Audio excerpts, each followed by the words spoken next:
Good morning. What's going on? How are we doing? We're going to jump in today and get on... Oh, he's still in Glinting Hollow. Okay, we're going to get on Cridley. Play that for a bit today. Let's do LFG on. We'll see if we can get a group. Oh. Train Inc. Possibly. Possible Train Inc.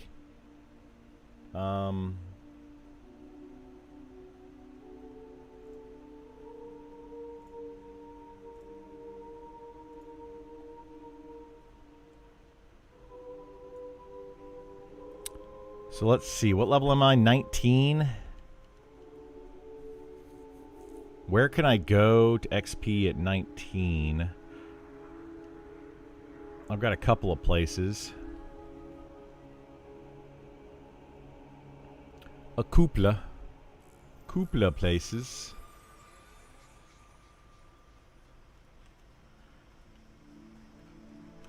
Let's see, are there any groups looking for more? No groups looking for more. Pretty big LFG list.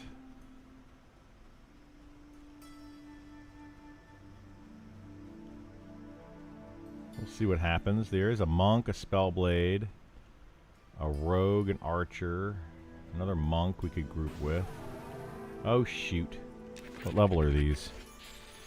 Oh, we can kill these guys right out here. I didn't know I could kill these guys right out here. Hey, what's going on, Pity? How you doing, bud? Good morning, iTodd. Welcome back, welcome back. Glad to see you both. I thought these mobs were like a little bit higher than this. This is actually quite good. Quite good to know.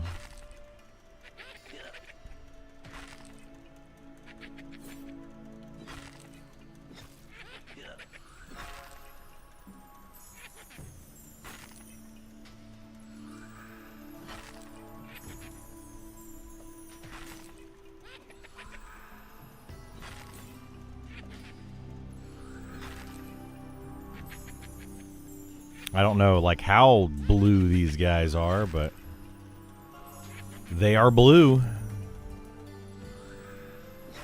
Blue is good XP. Hey, what's up, Janky? How are you?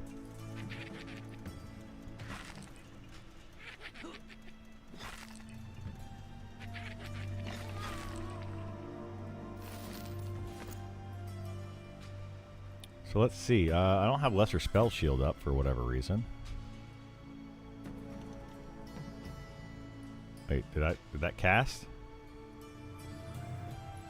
There we go. I guess we try this cultist as well. Come here, cultist. Yoink.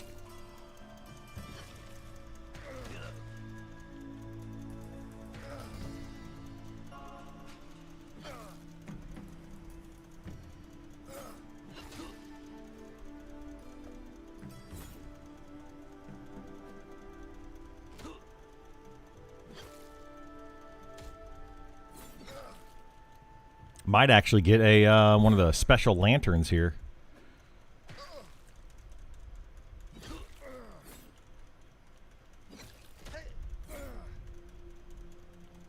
I really should put the health regen lantern on my spellblade. You like a spellblade more than you originally did? Yes, they made some changes to it. And those changes that they made definitely help the class quite a bit. It doesn't feel nearly as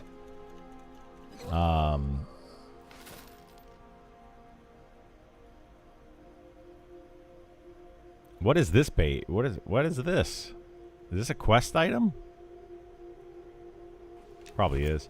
I'm not gonna worry about it right now. They made some changes to it that are a lot better. They just make it play a lot better. So definitely liking it more. Damage on Spellblade is looking pretty good here. Procs and attacks seem super quick. You also seem to be hitting with the offhand a lot more at 19. Yeah, the damage on the Spellblade, honestly, might be a little bit too high compared to similar classes. So we'll have to keep an eye on that. But yeah, it might be a bit higher than it should be. Here, we're gonna sit like. I wanna. We'll just put a little camp over here. It's fine. Yeah, the damage might be a little bit too high on the Spellblade, but those are all can be adjusted. Mostly looking at the play style of it at the moment, and it's much better play style than it was previously. You know, when you switch your stances, like they instantly switch now, which is nice. The cooldown on them is a lot shorter, so like you can switch faster. It's only like 5 seconds between switching, and yeah, it was really bad. Rogue quest, you need 6 pages in a book. That's what it's for? Okay. Looking forward to seeing where they want to set the baseline for Rogue, honestly. Be telling how comfortable they are with DPS. Yeah, DPS on the Rogue needs to come up substantially. Otherwise, nobody's going to play a Rogue, you know. Just nobody's going to play it. I mean, why? Just play the Spellblade, which feels very rogue-like, if you want to have a higher DPS melee class. Yeah, Rogue is... It's going to need some love for sure. So we'll see what they do.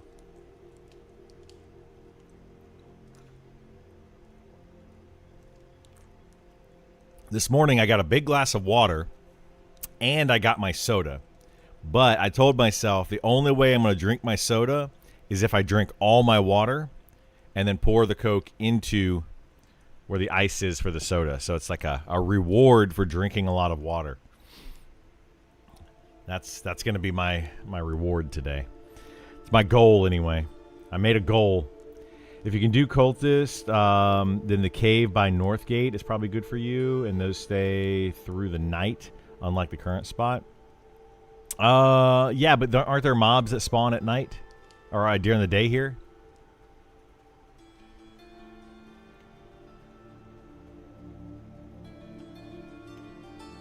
Is this gonna pull 2 mobs?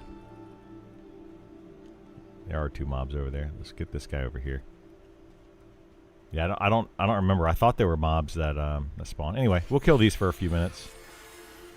It's all gravy. We'll see if we get a group. Hopefully, I got my LFG turned on. Hopefully, I get a group.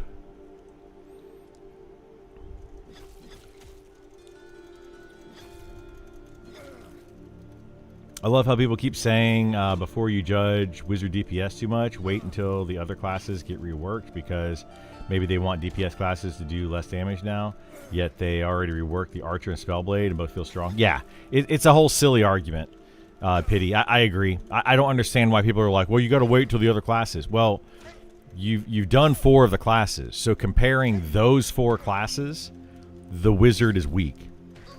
So I don't know what to tell you. You know. I'm not going to compare the other 14 classes. You know, I'll still talk about their mechanics and how they work and what they need and things like that.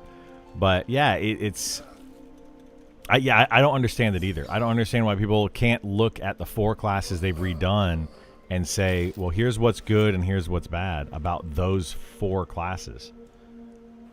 I don't know. I don't get it. You meant day? The daytime mobs are archaeologists that are not KOS. Yeah, but do they have a faction when you hit them? If they don't have a faction, you can kill them, right?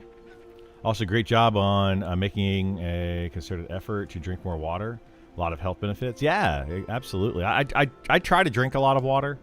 I generally drink only water. Like, I don't really drink much else other than water. But I do have 1 soda a day that I like to drink. So, yeah, I'm trying. I'm trying, man. I'm trying.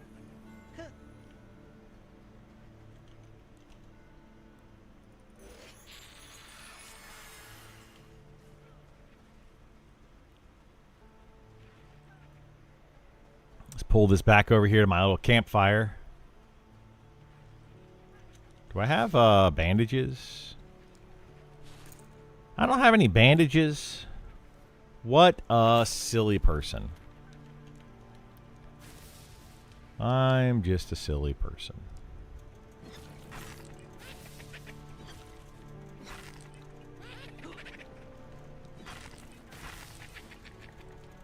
I've got a lot of bandages in my bank, too.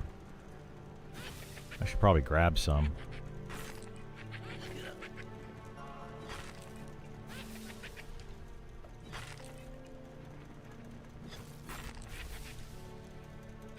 This thing's nuking me like crazy. What the heck?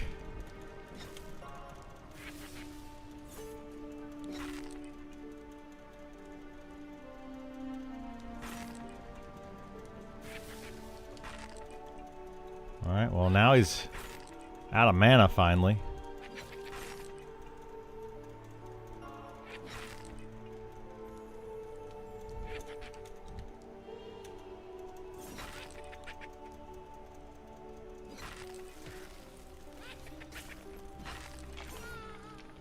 Apparently, yes, I stumbled upon the boss in the area, right? That thing was just like nuke, nuke, nuke, nuke. Nuke, nuke, nuke, nuke of Earl, nuke, nuke, nuke of Earl, nuke, nuke. I need to actually go to the bank and get rid of some of this stuff. Where are these guys at? 24 monk and then 2 other Yurio.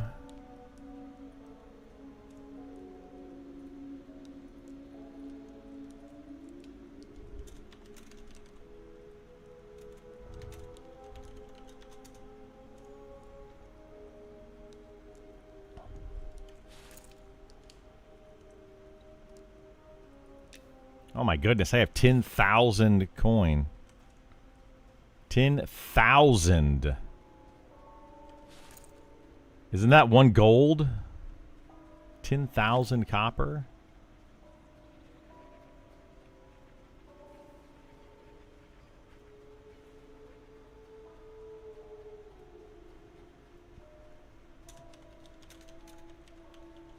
Killing beetles. In Fallen Pass. Okay.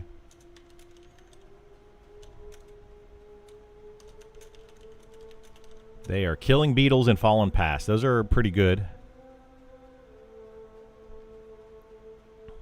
Let me run to town real quick, drop off this stuff, and we'll go check it out.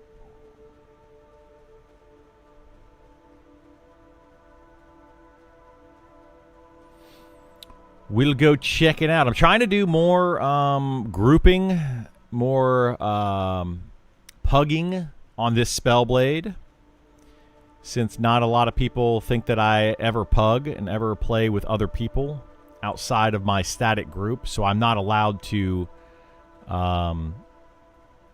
comment on regular people's groups. I'm not allowed to make comments. So I'm trying to make sure that I get the full feel. How dare you have an opinion? I know, right? I'm not allowed to have an opinion. No, but I am trying to get the full feel of it. I'm trying to play a class that pugs. Of course, now they're going to be like, well, you twinked your character out. You put all this gear on it from level 60. And I'm going to be like, no, but I didn't. I do put a few items on my character. A few. You know, I've got gear, but it's not like the greatest gear. I'm still wearing, look, tattered rawhide boots, tattered rawhide helmet. You know, I'm still wearing some enchanted cotton pants. Like, come on. So, you know, I'm not wearing like crazy amazing gear. Trying to, you know, get a feel for it. Oh, I need to drink more water.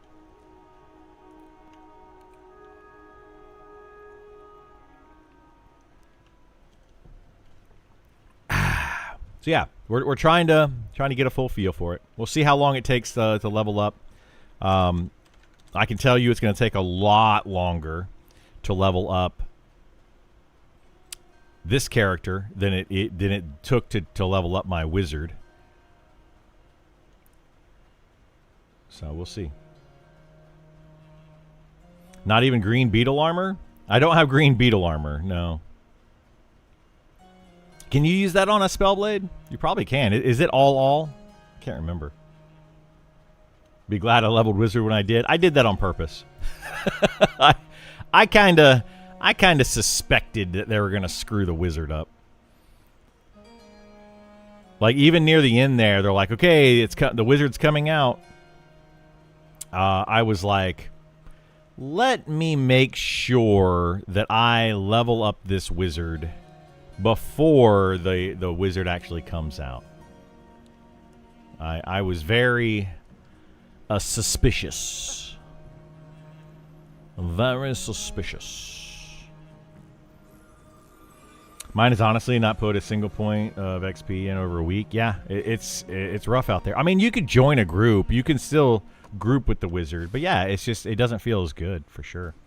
All right, let's put the Torque of the False God in here. Put this in here. Put this in here.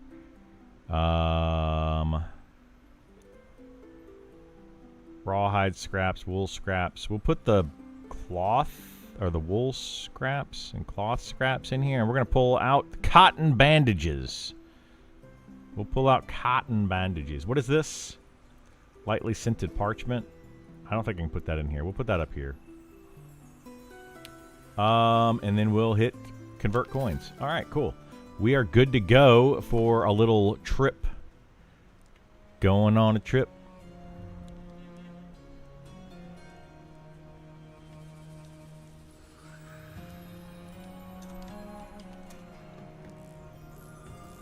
Yay, we got Speed of the Wild. I didn't tip today. I apologize. Should I tip that guy? Let's tip that guy 15 silver. Let's go do it. Boink. Here you go. 15 silver. Trade. Okay, bye-bye. I do like to try to tip every once in a while. I don't tip every time because you can't spoil them, you know. You can't spoil those guys. But you give them some money every now and then. Keeps them guessing and be like, oh, I'm gonna cast Speed of the Wild on this guy.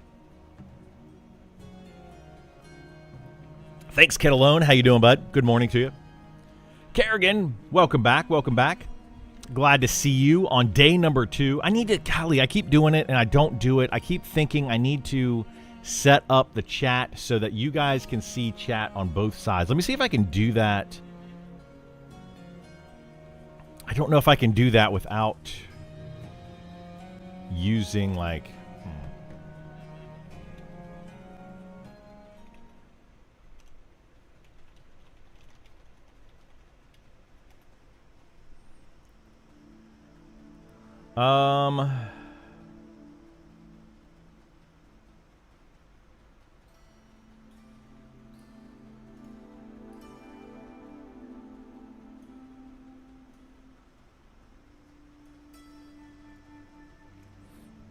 I know there's ways that I can do it, but I don't have it set up.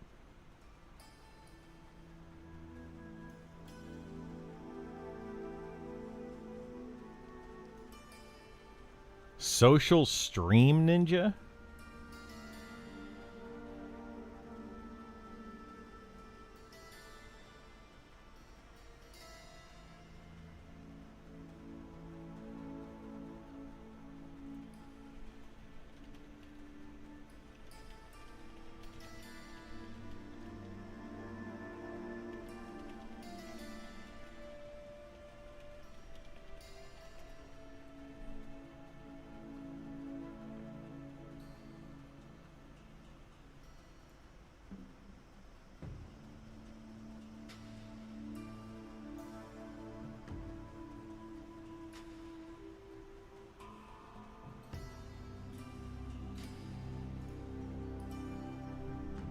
Ah.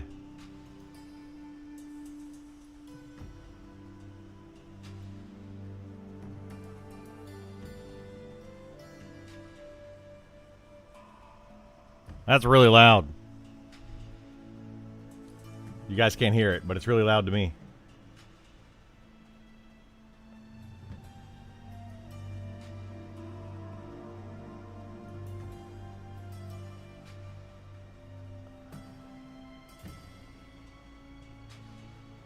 Yeah, see, that's...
So I'm wondering, like, streamer bot. I'm looking at that one. Does that one allow you all to see both chats?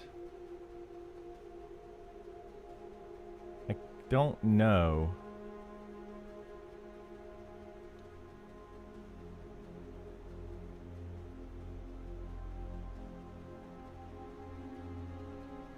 I need to look at these and find out.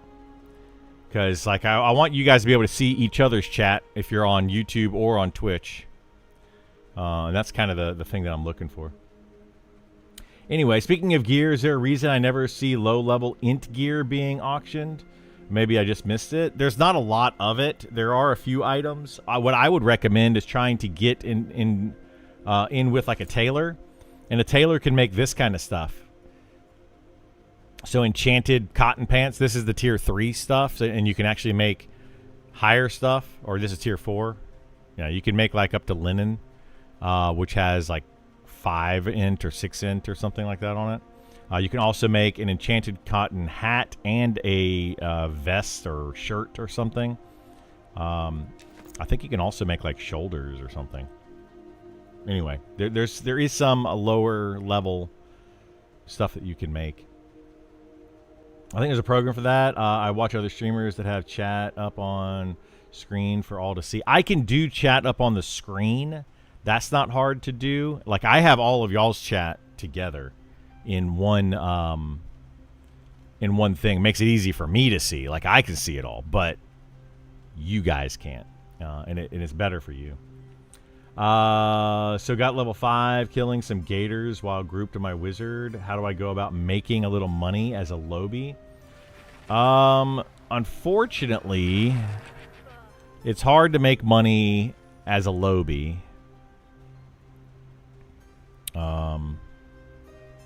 Yeah, that's hard to do. Are these guys not...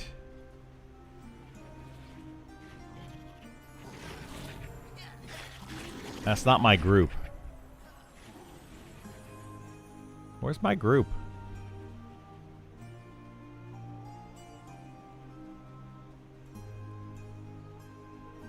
Do they move?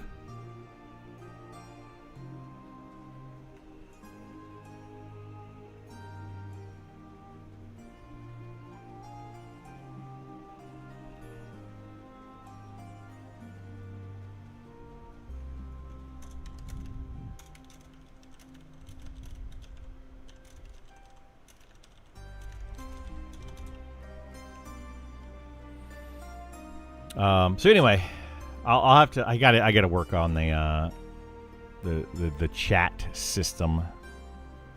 We're on the left of the entrance. Left of the entrance. It must be them over here. Let's try that.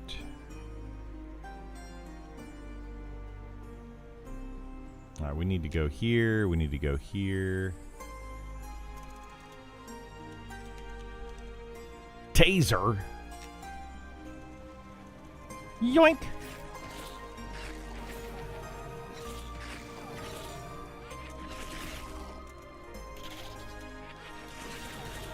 Let's do this. It's a bone carver. All right, anyway, let's get back to reading up what you guys are talking about. I did the farming wood and resin for some coin, made a solid crap ton of torches. What I would do to make money at low level is cut down wood and sell it to players. 5 silver a stack for a stack of 20 wood. That's probably one of your best ways to make some money early on. Just make sure you're listening or out for those auctions for people buying it, and just try to get on that as quickly as possible.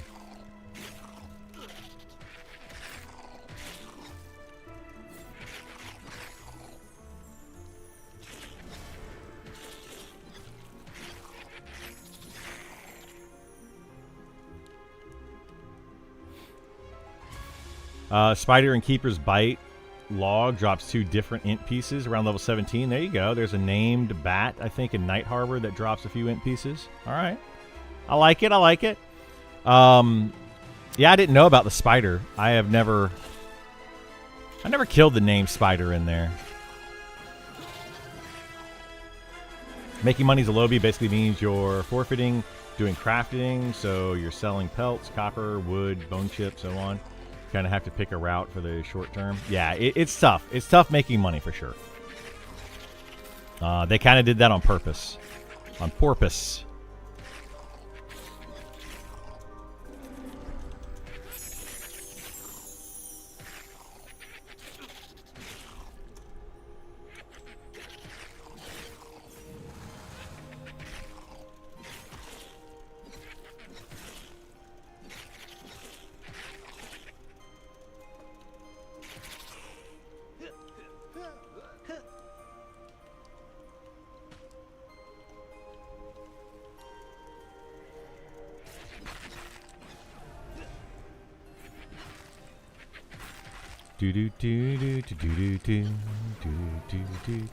Making jewelry, which would you recommend for tank?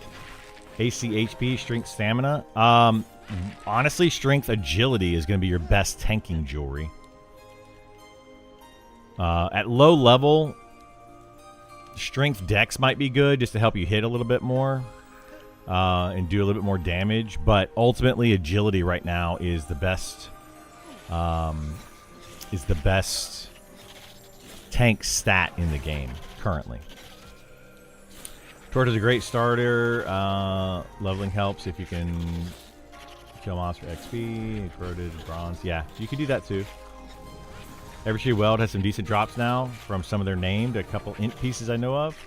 Like off the Invis Prankster near the entrance. Drops a ranged int charisma item. There you go. Yeah, they're doing a little bit better with some of their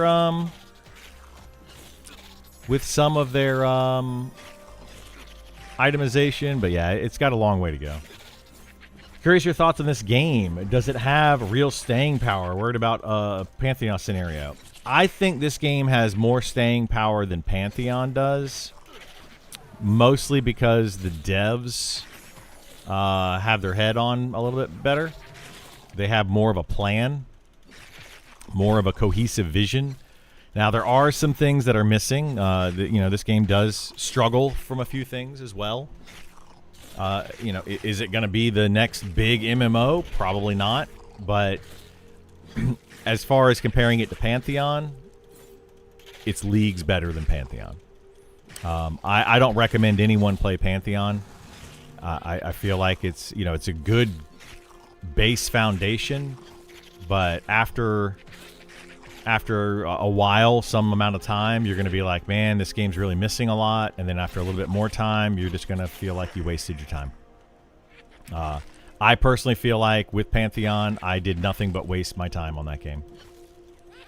So it felt kind of bad.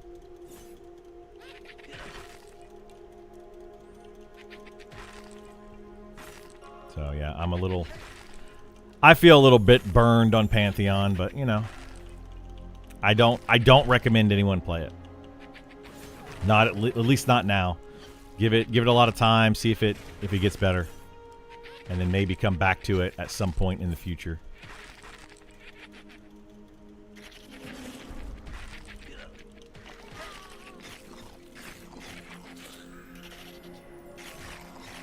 Doing strength agility on my 41 paladin at the moment. Yeah, strength agility is the way to go on a tank for sure. 1000%.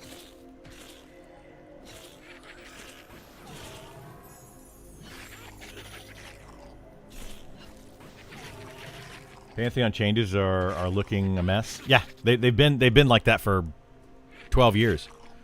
You know, I've talked a lot of good about Pantheon in the past. Like, I really have. I've talked almost nothing but bad about Pantheon for the past year.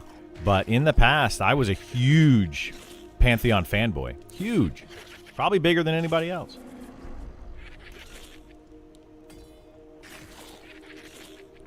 Yeah, it's Pantheon is just they're not doing it any justice. They're screwing it up left and right. Because like they have these lofty goals for Pantheon, the high hopes for like the future of Pantheon, where they want it to be at some point way down the line, and those goals are great. Like it sounds good, it looks good, like everything's just like, wow, man, you guys are really trying to make something that we all want. Unfortunately, every time they try it, it just fails.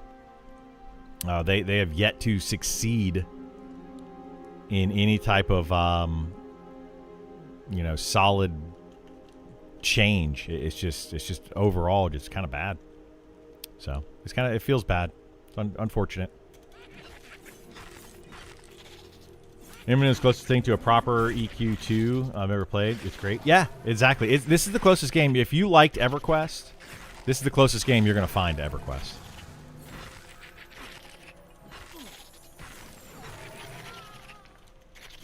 They are trying to differentiate themselves from EverQuest, though. So I do want to say that.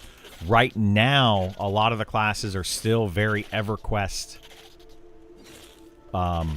adjacent, right? But they are trying to change that and make some of the classes feel less EverQuesty, but make the gameplay still feel very similar. And I feel like they do a pretty good job of that.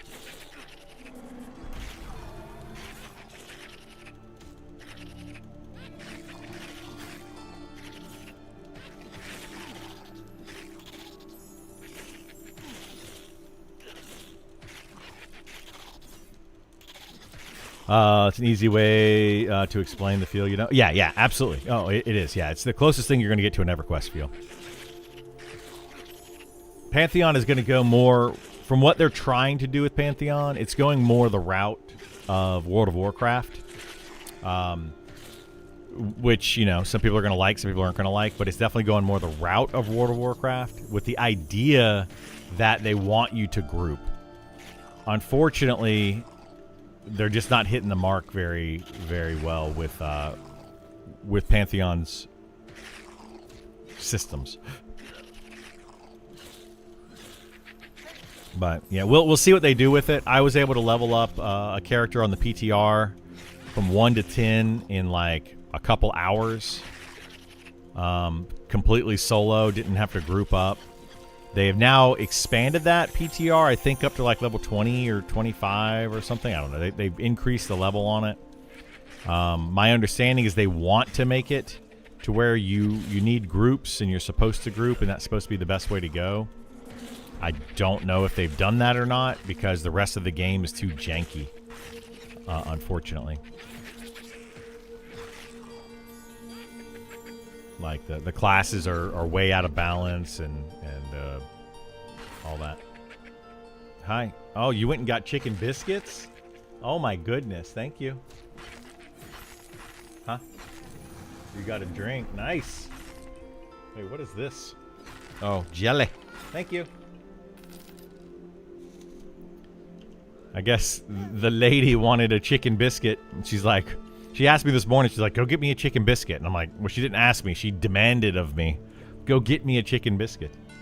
And I was like, nope, not going. So I guess she decided to take matters into her own hands and got a chicken biscuit. I'll eat it. Heck yeah.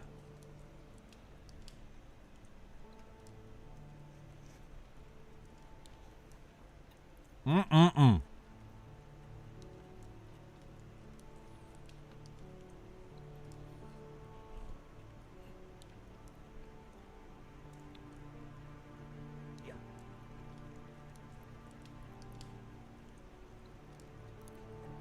But yeah, my biggest concern for Pantheon is that dev team capable of doing what they're setting out to do? And currently, my answer to that is no.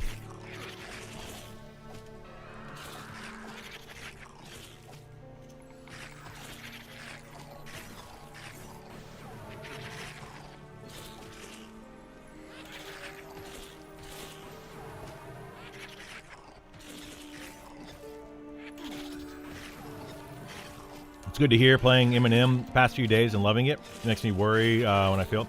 Yeah. There's right. You have the right to be worried.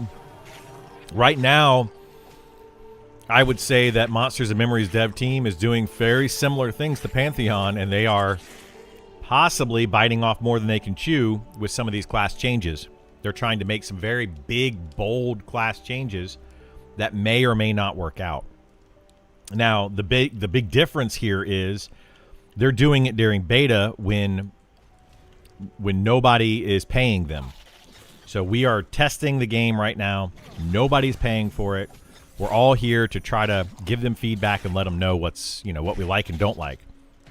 So now is the time to do those changes. If they get into early access and we start paying them at that point and they start doing these same types of changes they've been doing, I would be much more upset, right? Then it becomes a Pantheon situation where you have devs that are making drastic changes, changing literally the fundamentals of the game after you started paying for it, after you put in hundreds of hours into your character and stuff. At that point, I'm like, okay, maybe take a step back. But right now, the devs for Pantheon are doing it, during beta, which is when you should be doing it, before you start charging for it. Hello, what's going on? Is it Aram? Aram? Is it Aram? I'm gonna go with Aram.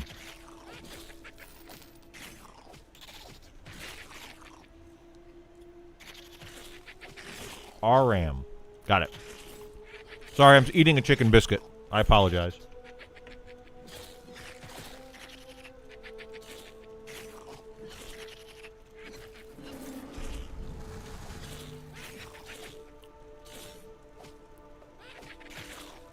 Yeah, if somebody brings you a hot chicken biscuit, you kind of have to eat it. It's an unwritten rule, I believe. Taser came to check out streaming. Nice. I'm famous. Yes, you are. You are currently famous. Famous for the whole, 26 people on Twitch and 17 people over on YouTube. Super famous.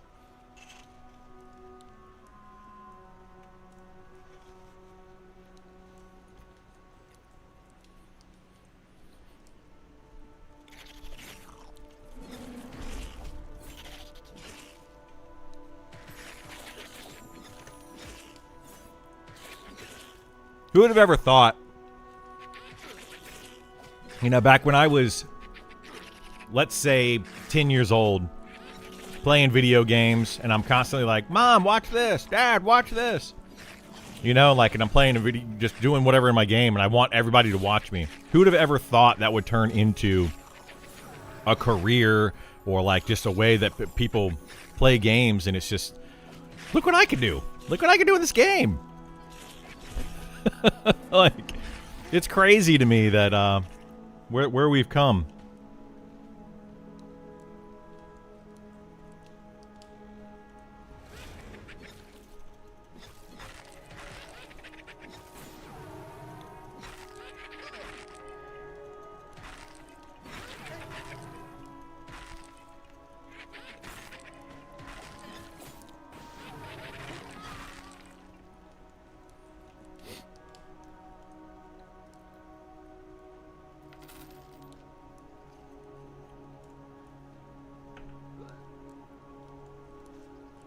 Mm-mm-mm.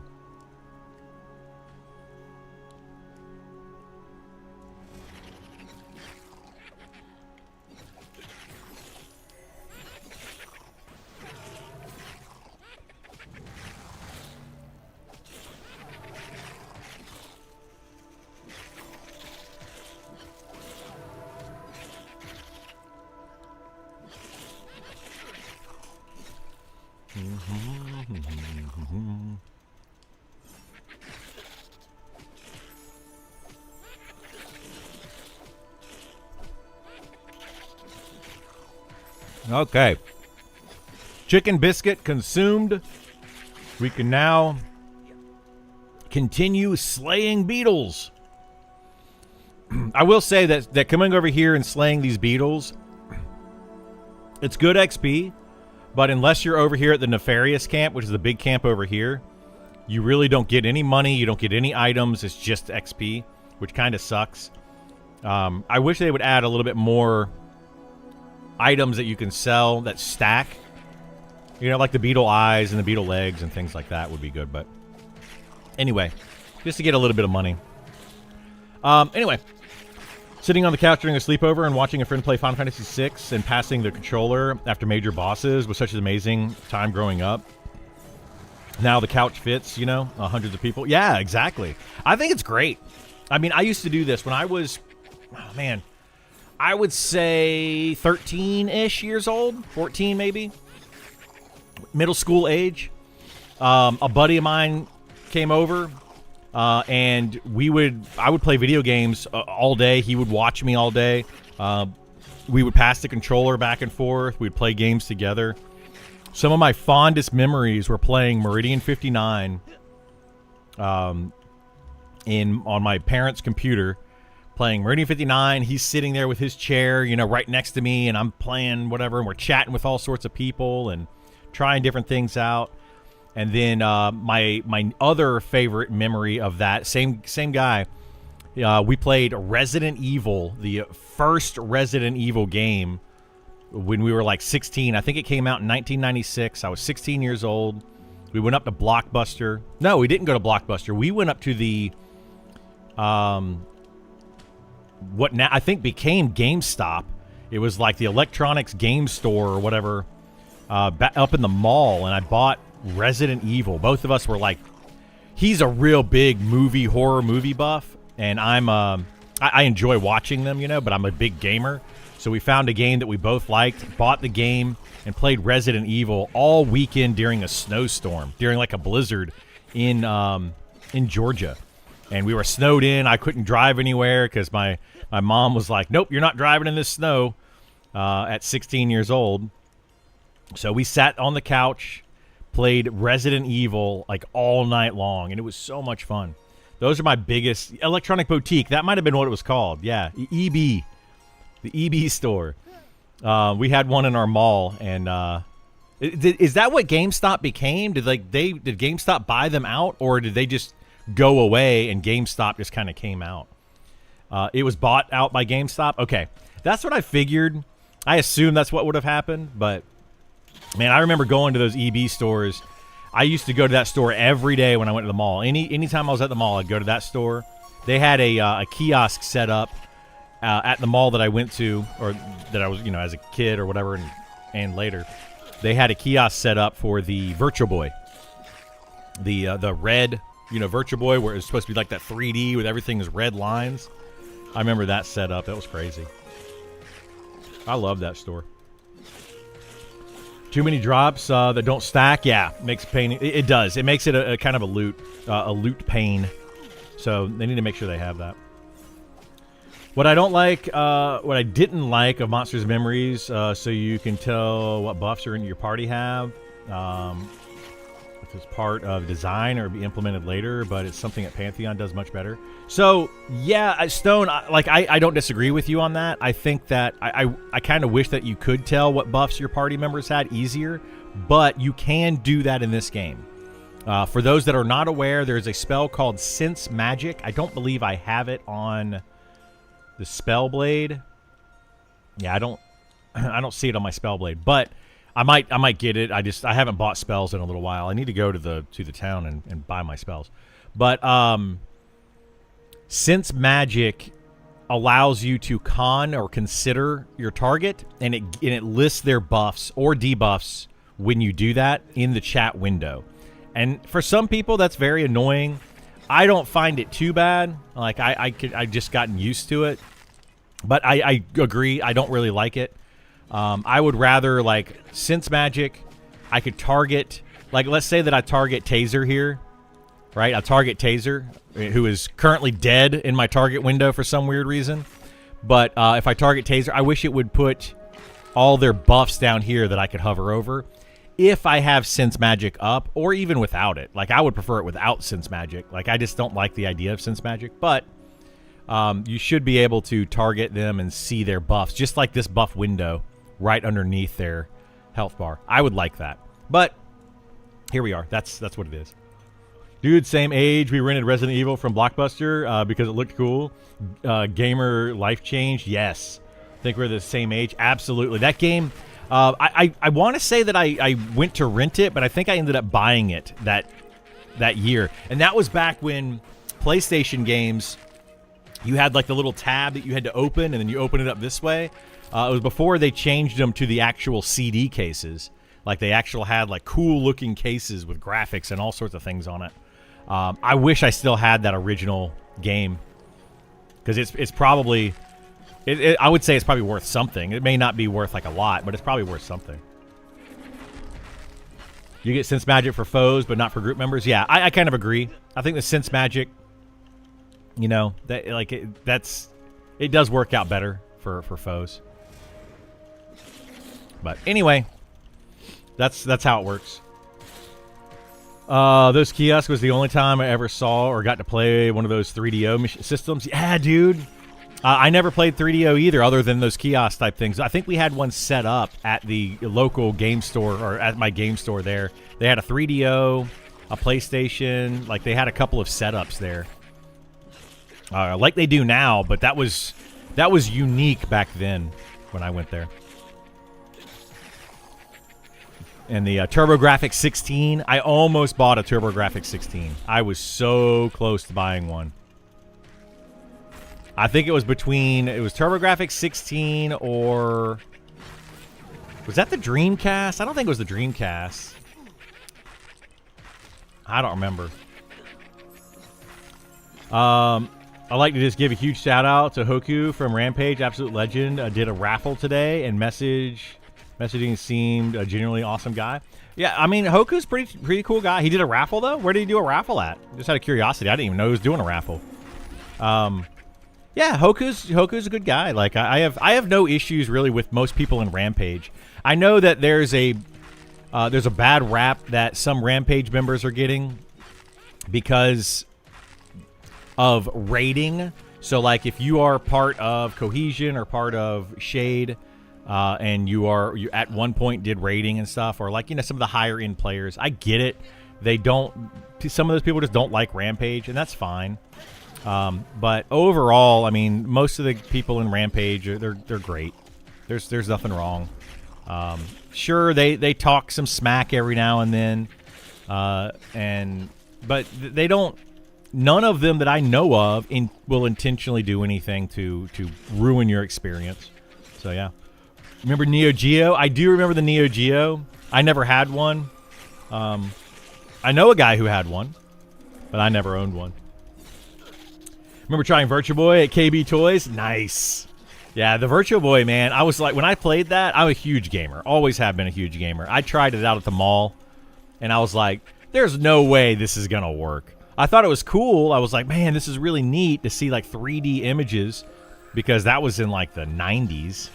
It was like seeing 3D images right in front of your face was pretty neat, but good gosh, dude, there's no way that was gonna work out. Also, like the loot all button instead of link all. Yeah, that's another big one I hear a lot, is a loot all button, which would be nice to have for sure. That would be nice to have. I don't know if they're gonna do that.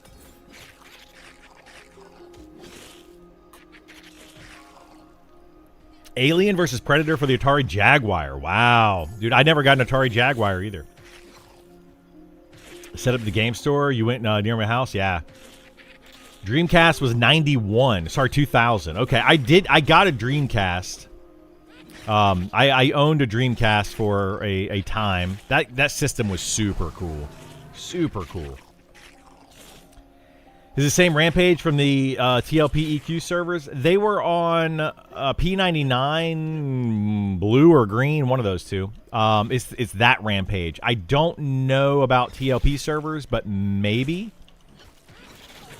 I was not in Rampage back then. I've been in Rampage. I joined up with them in Pantheon. They were on the same server we were on. We just happened to level up very quickly, and they recruited our entire group. So we all went and played with Rampage there. And then when we started into Monsters and Memories, we played with Rampage here as well. So that's how I know them. You know, I've heard stories of their P99 days where they were kind of jerks and they were training people and doing all the P99 stuff. So I get why people don't like them and think that they're mean jerks. I totally understand that. But I think that's mostly on a rating side of things. Yeah, I don't think that they're very mean outside of that. Got a Dreamcast 1999 because you were in Japan. It was awesome. First American with a Dreamcast. That's awesome, yeah. I love the Dreamcast. I thought it was a super cool system. Is it GameCube or Dreamcast? Man, I got a Gamecast. Yeah. I had both, actually, a GameCube and a Dreamcast. I know I'm super rich. No, I was never a wealthy kid, but I spent all of my extra money on video games. But I did buy a Dreamcast. I bought a GameCube later. So yeah. There were ones who woke the sleeper on P99. They did, yes. Yeah, they woke the sleeper on P99, which upset a lot of people. Definitely upset a lot of people. All I played on Dreamcast was Phantasy Star Online. So addicting. Yeah, that was a pretty solid game. I played one of those like Resident Evil style games that they had on there, and I don't even remember the name of it now. But it was like an exploration, you know, I don't think it was really a horror game, but it was like an exploration type of game.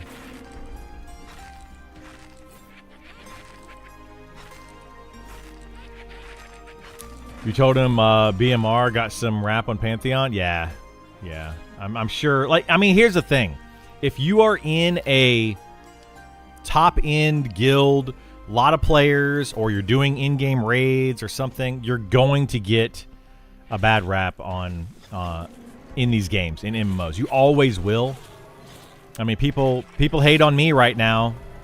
There was a bunch of discussions about me, quote, training people and being rude and calling people out and all this kind of stuff in raids.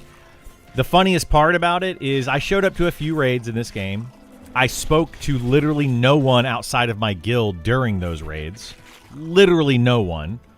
Like, I made a point to not speak in say or shout or OOC or anything. So anybody that says that I was talking smack is completely ridiculous and has no clue what they're talking about.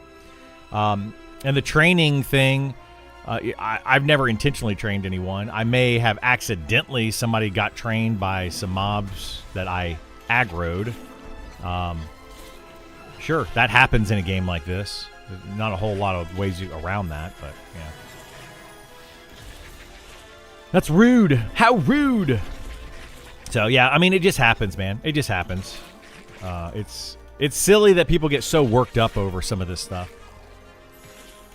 Now, I totally get if you are like intentionally training people or intentionally cheating to get a world boss or whatever, then yeah, I mean, flame people all day long, but dude, people just don't like you simply because they have this preconceived notion about you that may or may not be true.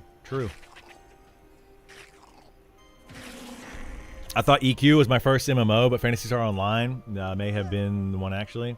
That was back in the dial-up days. Yeah, for sure. Mine was definitely Meridian 59. That was definitely my first true MMO experience. And then after that, Ultima Online, and then EverQuest. But I did check out like The Realm and a couple other games that tried to come out. You started with Ultima Online? Yeah, Ultima Online was a fantastic game. I loved that game. Messaged you in game a few days ago while you were streaming, and you were super kind despite reading 3 chat roles. Some people would just say things if you stick out. Yeah, exactly. Like, I appreciate that. I really do appreciate that. I try to be nice to everybody that I come across. You know, I tend to treat others the same way that they treat me, and I feel like people don't realize sometimes that they're treating others poorly. And then when somebody treats me poorly, of course, I'm going to reflect that back onto them. So yeah, what are we doing here? I don't know what happened to Taser. Oh, there he is. Here's Taser. That's why you are successful in these games. Why? Because of Ultima Online, you think? Or just treating people similarly? Yeah, I will, like, if somebody comes in and tries to steal my camp, this literally happened to me. If somebody comes in and starts stealing my mobs, I don't petition them. I don't get, like, I don't start sending them threats and hate messages and all that kind of stuff. I'll get annoyed. I'll say something on my stream, sure, but I don't deal with all that. But then later on, they petition me for, quote, kill stealing their mob, and that's where I got annoyed by a particular person in one of these guilds that, you know, doesn't like me, and that's where the issue comes from. I think. Because, like, they knew exactly what they were doing. They were trying to push my buttons. They were trying to cause issues. They were trying to abuse the petition system in their favor. They knew exactly what they were trying to do.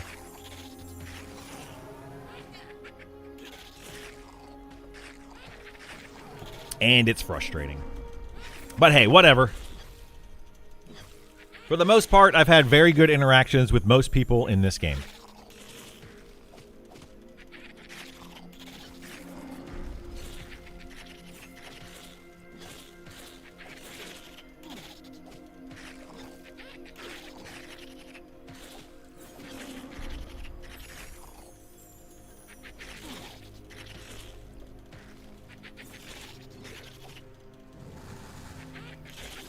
Man, when I go back to town, I'm going to have to buy so many spells. I don't think I've bought spells since, like, level 15 or something.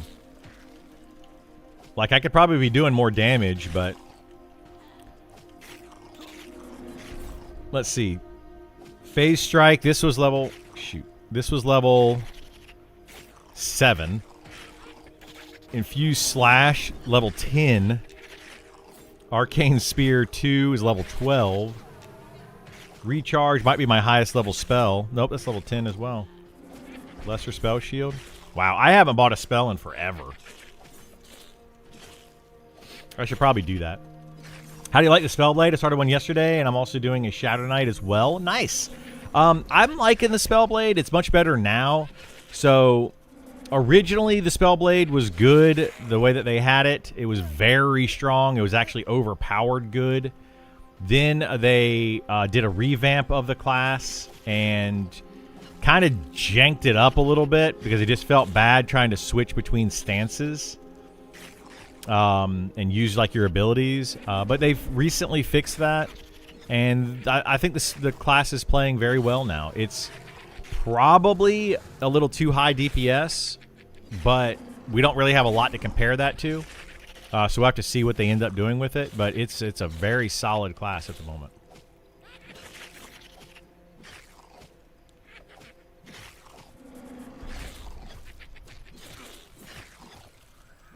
We have a level 60 Spellblade in my guild, and that dude does some insane amounts of damage, like crazy damage.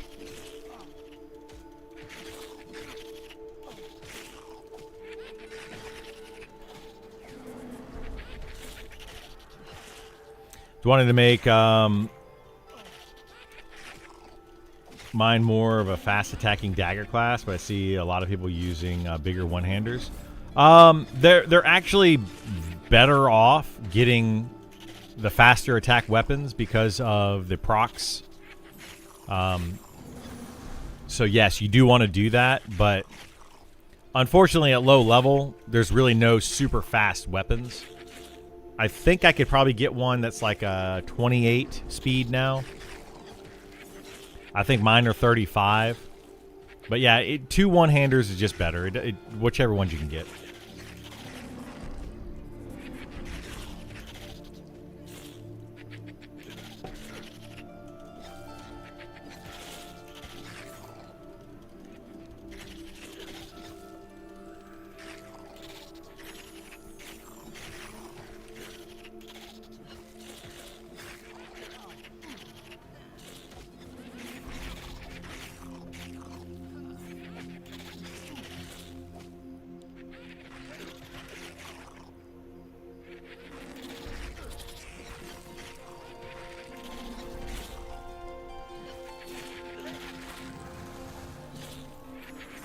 They do say that, or I've heard that,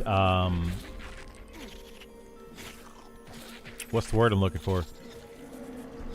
The Spellblade, or the procs, that's what it is. The procs on, in the game are normalized. So, like a slower weapon will proc more often per swing than a faster weapon, but I don't know that that is the case.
Trying to drink my water quickly because I want my soda.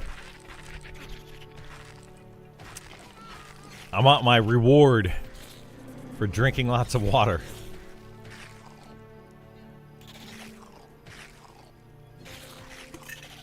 All right. Water consumed. It's soda time. That's my Fantastic Four reference there. It's clobbering time.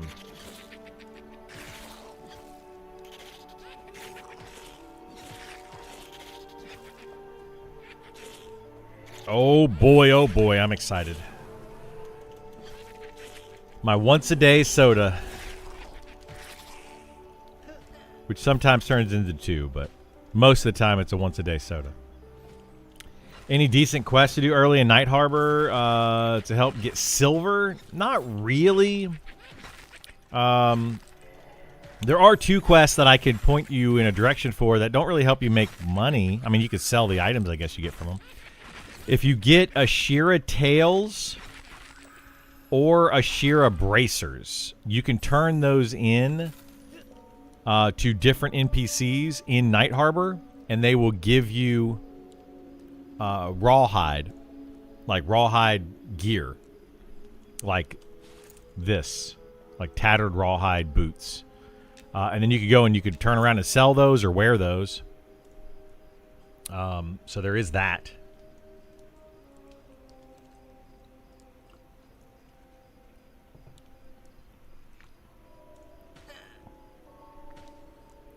Oh, my druid never said, well, do you have the orc ears that you could get extra XP and a piece of leather? Same thing. Yeah, same exact thing as those. But it's the Ashira. Plenty of silver, but on my Spellblade SK, I'm so broke I can't even afford skills. Yeah. The ones you're looking for, so if you have the bracers, if you know where the garrison is in Night Harbor, when you go in the garrison, it's the giant gate. At the west gate, if you go out the west gate, you turn left, and it's the giant iron gate that's there. When you go inside that giant iron gate, turn left, and there's a door on the left-hand side, and there's an NPC in there, a quartermaster that is inside of there. That's where you turn in the bracers to. Give him an Ashira bracer, and he will give you a piece of leather, of tattered leather. For the tails, you want to go to the Cleric Paladin Guild area and go up, I believe, to the second floor up there. No, sorry, that's not where it is. That's a different thing altogether. You want to go to the tannery. So if you know where the tannery is, it's behind the West Bank, on the left-hand side behind the West Bank, and there's a big sign that says tannery. Go in there, go straight back to the very back room or back building. Go to the second floor of that building, and there's an NPC in there that you can turn Ashira tails into, and that will give you tattered gear as well.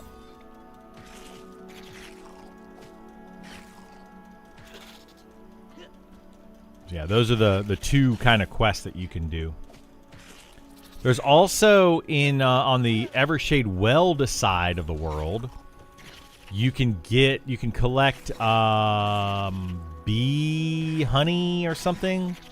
The wasp, they'll drop like a nectar or something. They drop something. You could turn that in for these cupcakes near the lift. So you drop them in for the cupcakes, and I think you can turn those cupcakes into another quest. Like it's a additional quest you can do over there. Jelly, yeah, royal jelly. That's what it's called.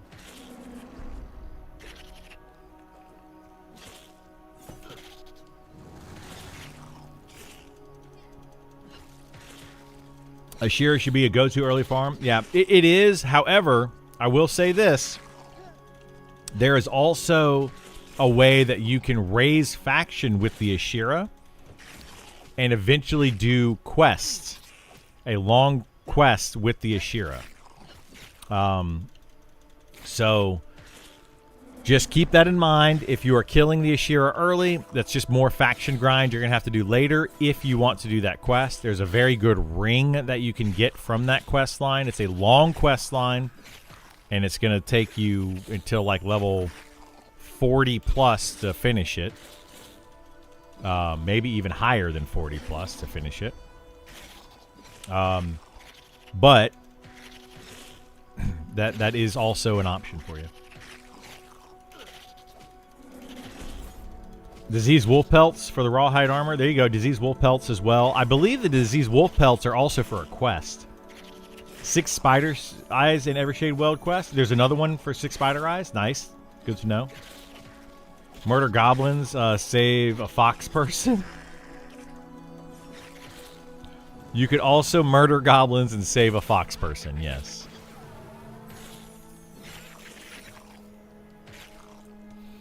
That's how you raise your Ashira faction, is killing lots of goblins, turning in goblin ears. That's another quest you could do on the Night Harbor side, is killing goblins, getting their heads and their ears. And if you find the NPC to turn that into, there's a prerequisite quest you have to do, but you can also turn in goblin heads and ears for some XP and some money. I don't know if it gives you coin or not. It gives you XP for sure. Left orc ears gives you rawhide. Disease wolf pelts gives you 75 copper. There you go. Nice. Finally got positive Ashira faction with a character. They need to finish fleshing out Telekir vendors. But it's still cool. There is one vendor, if you are an enchanter, there's one vendor you can go to get the Ashira illusion for enchanters. That particular vendor also drops a very good, I think, leather or chain chest piece that's got pretty decent stats on it for the level that you can get it. Because you can get it at a pretty low level if you grind out the faction. Disease wolf pelts, also part of the Beastmaster quest line. Yeah, that's the one I was talking about. That's the Beastmaster quest line that I was doing. I didn't realize you could get tattered leather from that, though. So good to know on that.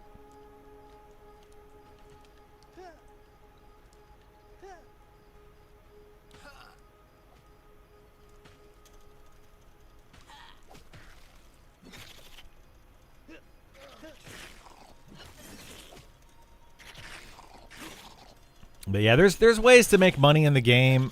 It's just not in your face and apparent in the beginning. It's just not like right there going, here's money, here's how you get money.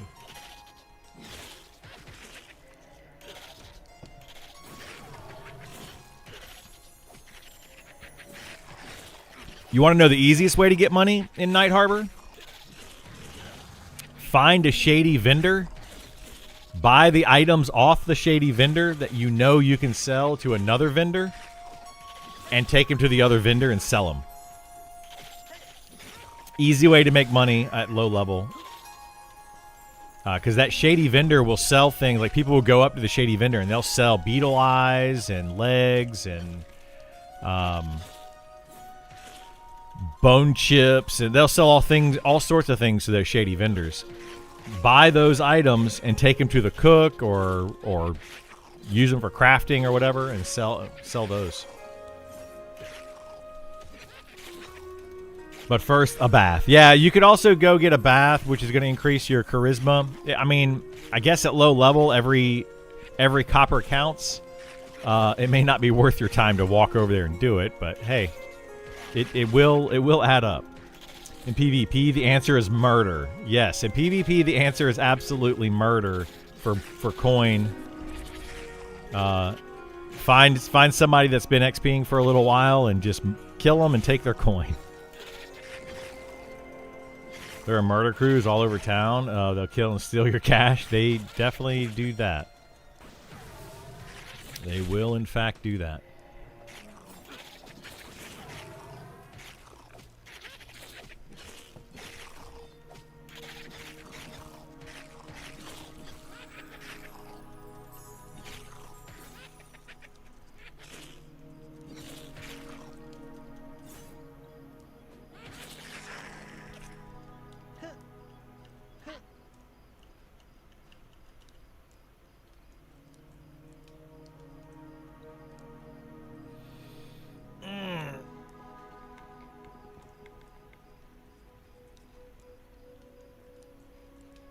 Oh my goodness, that's a good stretch.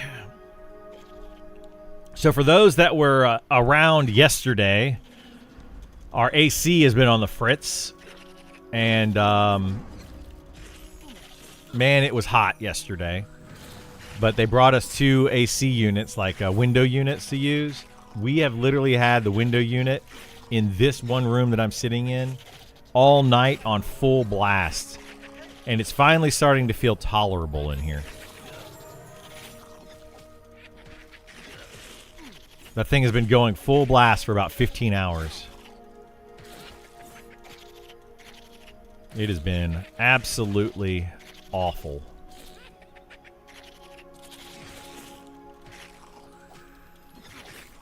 Don't forget your nuts. I know your nuts.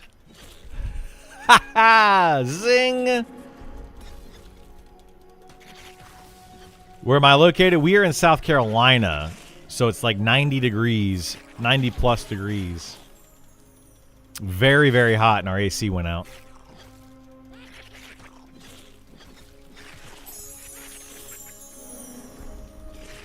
Pictured Ace Ventura and a rhino wringing out sweat from his clothes. Very similar. Very, very similar. Yeah. Absolutely. That's how I felt.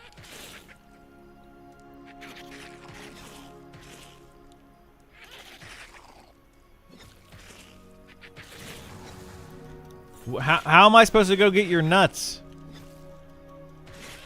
Isn't that like in the middle of the afternoon? You're gonna make me end my stream with all these people? Just to go get some boiled peanuts?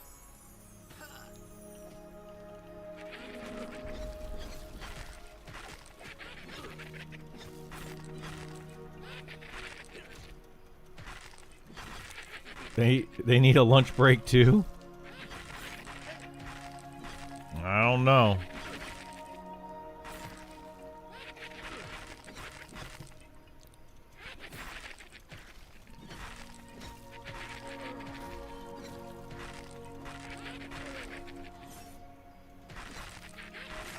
The heck are these people talking about? Sounds like the Sugar Plum Fairy is here.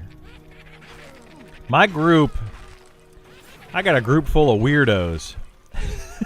Talking about the Sugar Plum Fairy. What's going on here? Oh boy.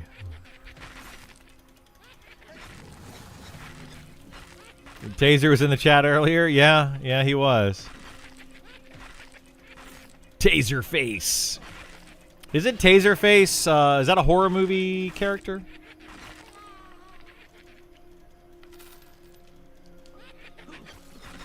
Sounds familiar for some reason. Guardians of the Galaxy, is that what it was?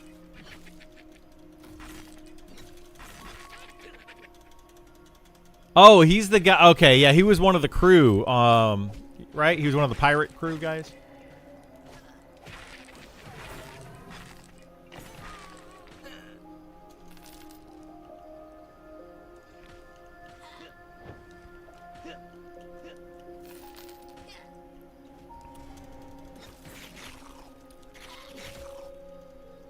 I don't know why I was thinking it was a horror movie thing.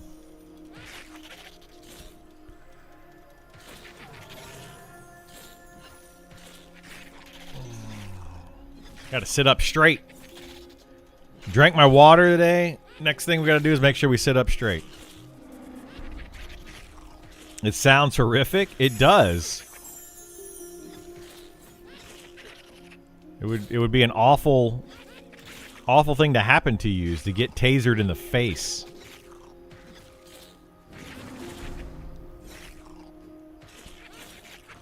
I guess Leatherface? Yeah, maybe that's why I was thinking of Leatherface. And I was thinking Taserface, Leatherface, putting those together. Because that is definitely a horror movie.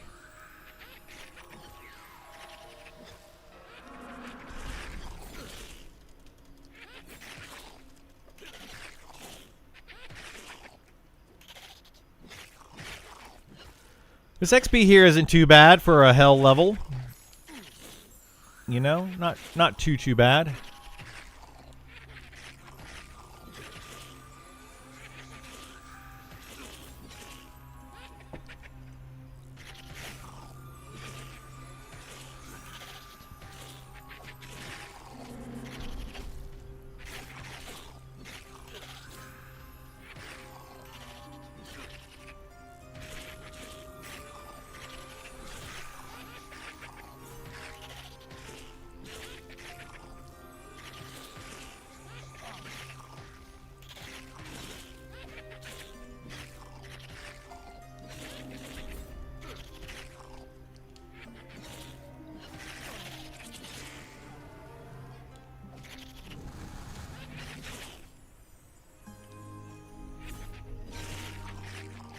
I've run out of mana.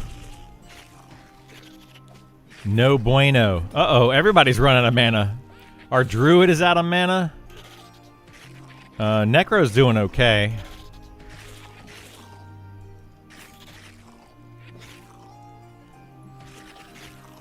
I find this funny when I see a monk carrying around like a giant backpack with a bedroll on it. Like, I just find it hilarious. I don't know why. Specifically monks, though.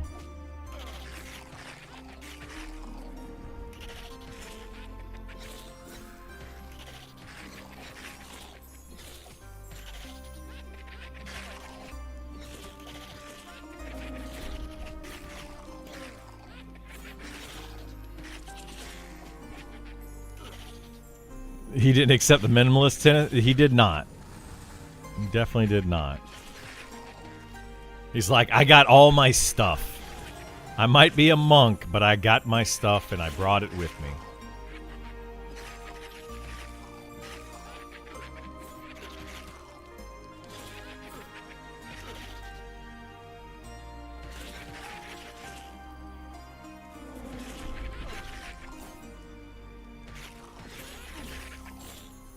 Man, this group is just trucking along at no mana.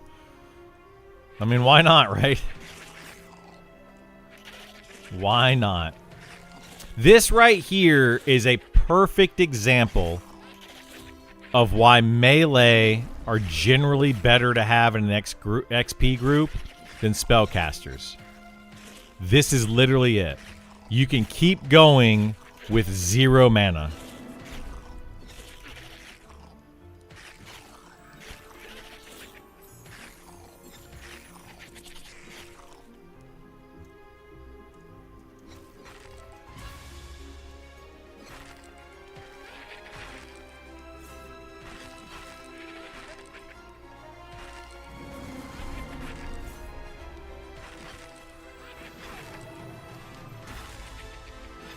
This is why I say, like, wizards right now need a lot of work. They need some sustain. Because if wizards don't have sustain, they're going to be just sitting there twiddling their thumbs doing 0 damage. While these melee classes with 0 mana can sit there and keep doing damage.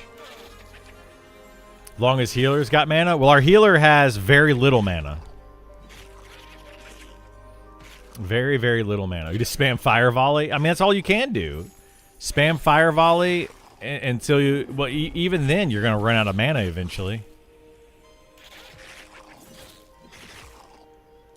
Because you can do, like, five Fire Volleys with 1 Reclaim Magic. And Reclaim Magic's only going to give you 125 mana. And 5 Fire Volleys... at level 60 are going to cost you like 270 mana, something like that. Nah, not like the rest of the casters. Necromancers don't suffer from that. Enchanters don't suffer from that as much. So, it's different. Shaman don't suffer from that as much.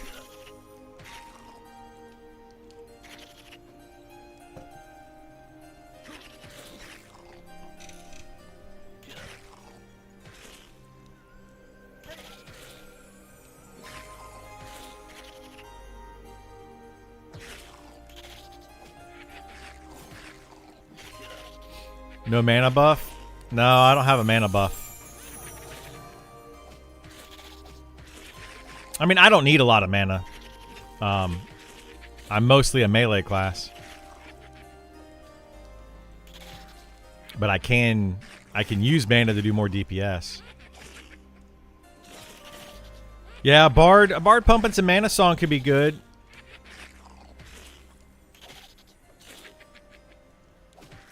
We are getting to that level now where, having a bard or an enchanter is starting to get, to that required point. Or at least an elementalist with a water pet.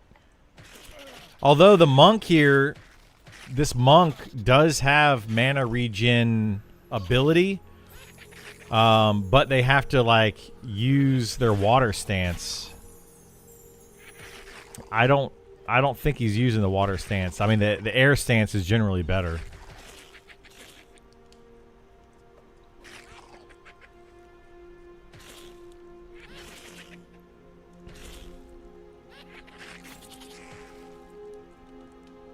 Okay. Cool. We did it.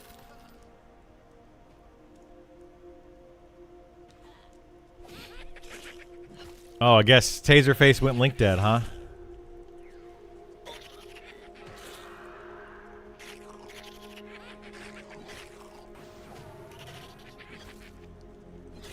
Or he had to leave or something. I guess we need to get another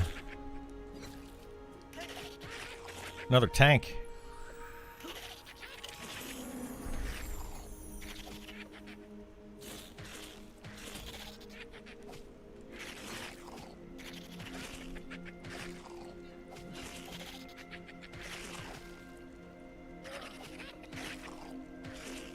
Wah, wah, wah.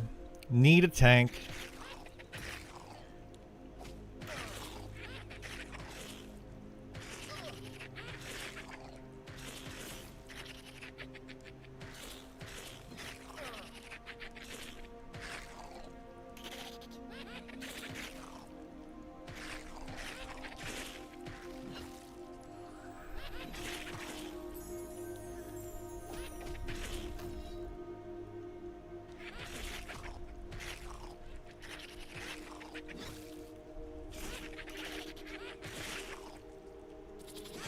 Oh, that's not good.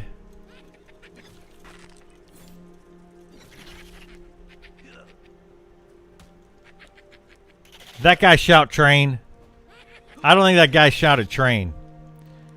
Guess what? Chicken butt got you. I got you. Are we zoning this?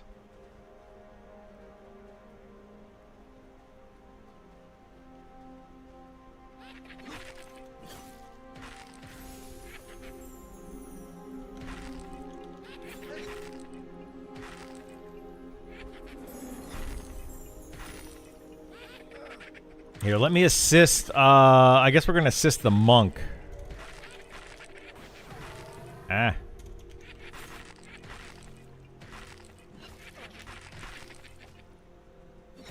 We're getting a new dishwasher? Well, fancy us. You mean to tell me that ours is broken? Like we've been saying for months?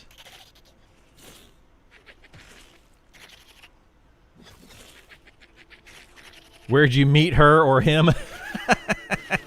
Well, Feisty is my girlfriend. So...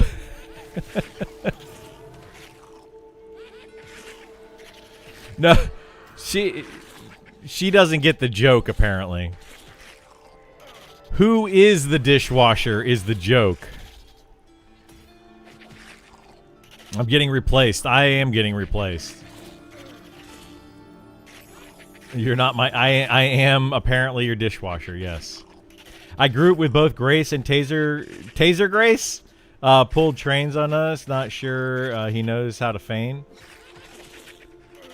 Oh, you're talking about Grace Monk? Well, that's not who got the train here. Somebody else trained us.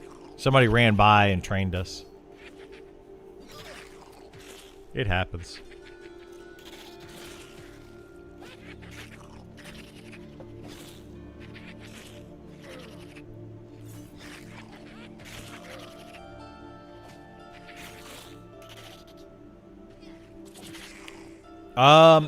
That would be a question for somebody else in the party. I don't know who the leader is. I'm not really paying too much attention. I'm just killing stuff. I mean, I don't care if you come over. I have no idea if they're trying to replace it with a tank or what they're trying to do.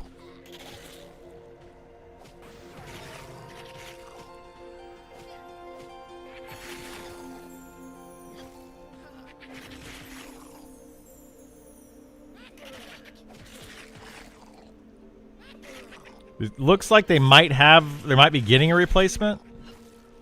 I can tank them. Had to tank a nefarious group for hours. I don't know what's going on.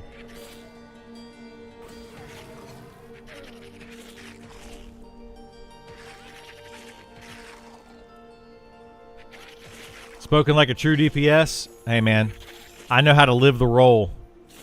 I prefer to play a DPS class.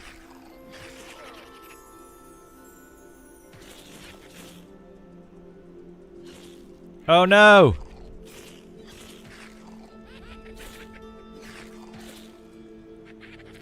Aw, he kill stole.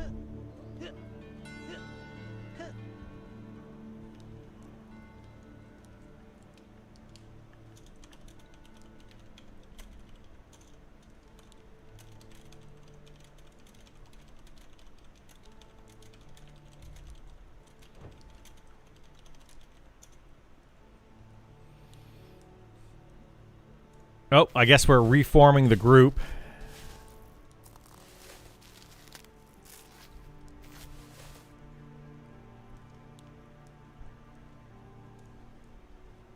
Yoink.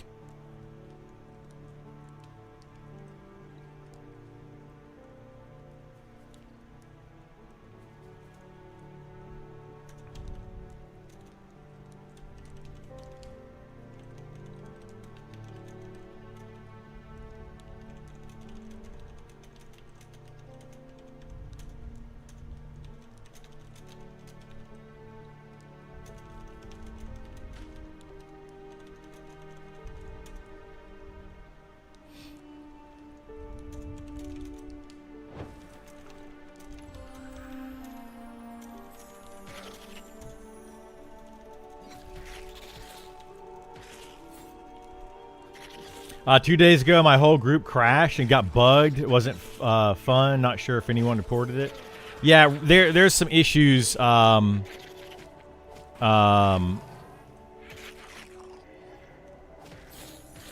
With the party getting bugged, if people like crash out or the Alt F4 or whatever.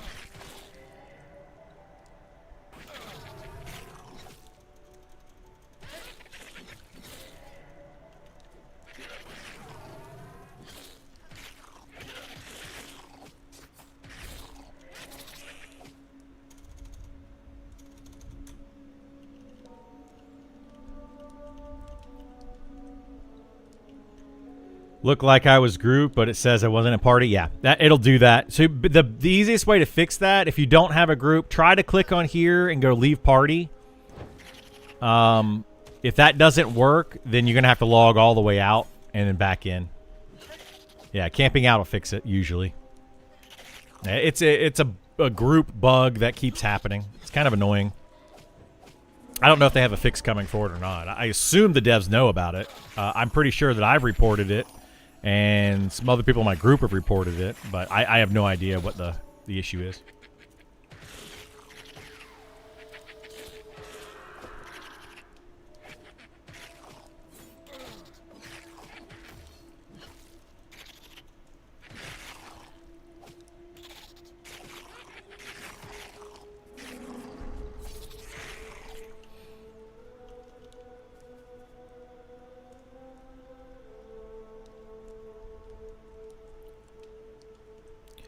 Da, da, da, da, da, da, da.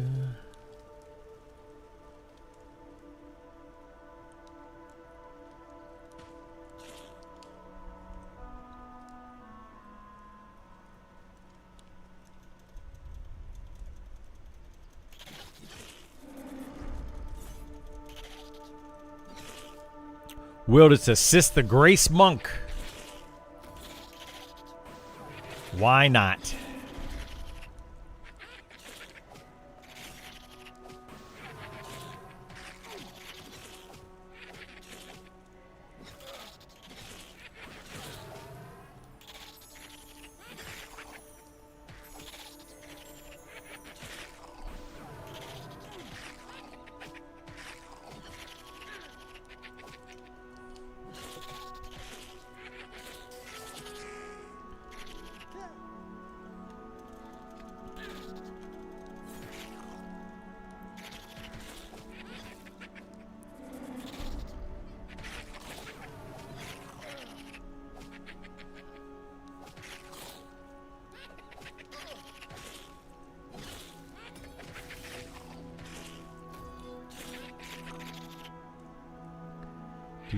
Is this guy wearing the green armor? That's not the beetle armor, is it?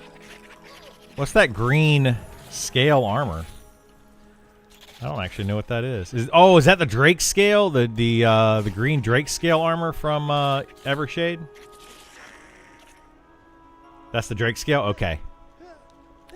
I don't think I've seen it on a player, but this dude's got like the full set. He's got the cloak. He's got like the full set. That's cool. Yeah, it looks really good. Yeah, he's got the cloak, the coat, the pants, the boots.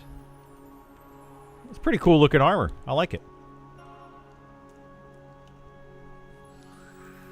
Really good early set. Yeah, it's pretty solid.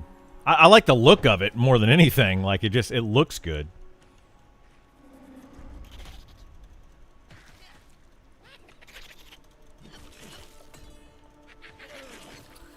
West Bank in Night Harbor seems to be the place for that. For what? Buying, selling, trading, all that kind of stuff? Yes, absolutely. Like the Scarab, but way more AC and has a bunch of base stats. That's good. Yeah, they made Evershade Weld. Once they started working on it, all of their class quest items are better. Like their Drake scale armor is better. Like just everything over in Evershade Weld side of the world is just better.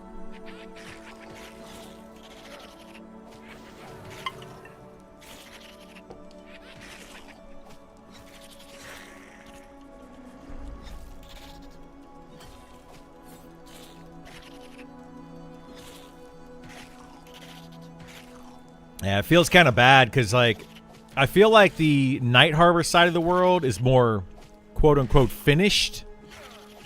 There's more stuff to do, but the rewards on Evershade Weld are just significantly better. That kind of feels bad, you know, like. But you do kind of out-level all that fairly quickly. Doesn't take too long.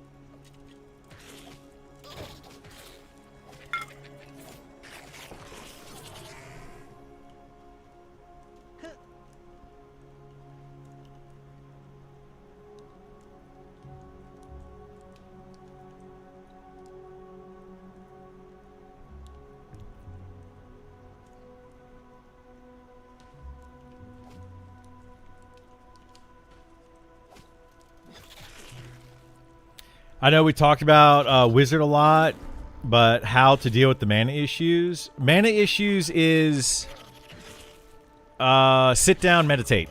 That's the best way to deal with the mana issues. Their Reclaim Magic is good every 30 seconds. You definitely want to use it. And that'll help you gain a little bit more mana back. But ultimately, it's sit down and meditate on the Wizard, unfortunately. I could join that group if there's a spot. Yeah, you could join this group, Burl. We're about the same level now. What are you, 22? I think you're 22. So yeah, we could start. You can start grouping with me, or I can start grouping with you. If another DPS leaves, we could try to squeeze you in. I don't know how long I'm going to be here today. I don't know what the static group has planned. Yesterday we got to the 4th floor in Glinting Hollow, and I think that's where they stopped. It was on the 4th floor in Glinting Hollow. So we want to finish that up at some point. 22, let me know. Yeah. You have to go camp some boiled peanuts later. I'm supposed to go camp some boiled peanuts.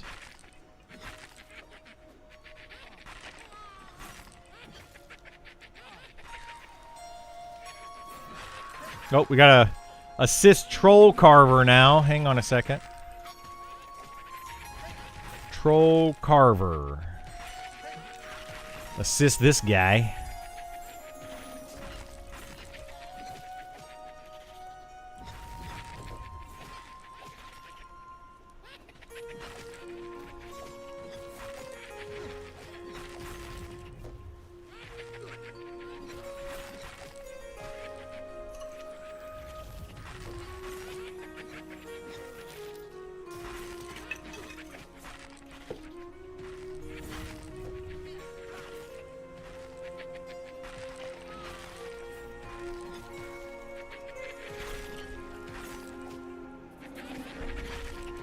Look at that. We got a tank. Woohoo! Gotta love it.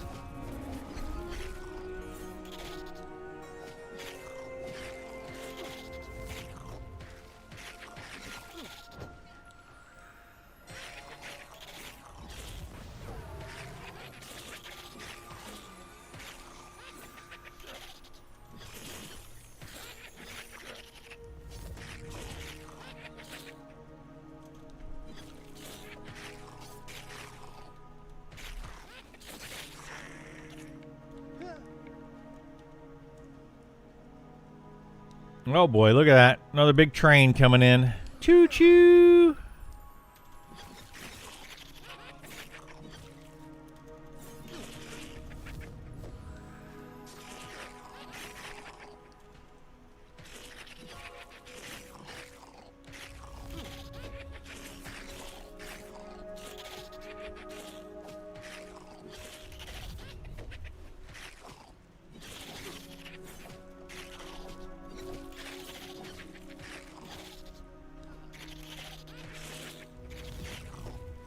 Chugga, chugga, chugga, chugga. Man, I'm looking forward to that new dishwasher. Our dishes have not been getting clean lately. It's driving me bonkers. That dishwasher, like, what it was doing is it was like turning on and getting hot, but it wasn't actually like pumping water through. It was a whole thing. It's like every maybe third wash, it would actually wash the dishes.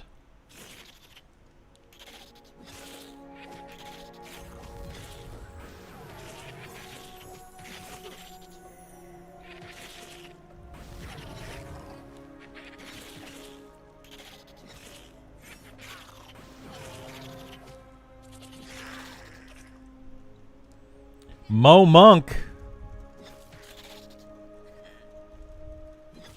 I wonder if they name all their characters that way. Mo Monk, Mo Fighter, Mo Druid. They just make a bunch of characters and put Mo at the front. Easy way to know what class you got.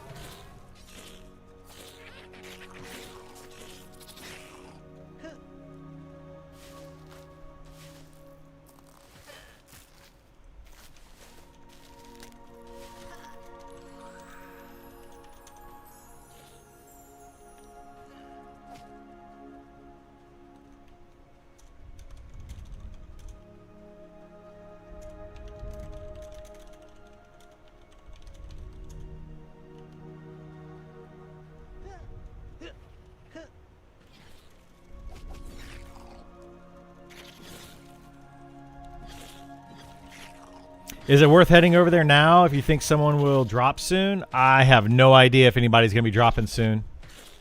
To be honest with you, I don't know. Nobody said anything.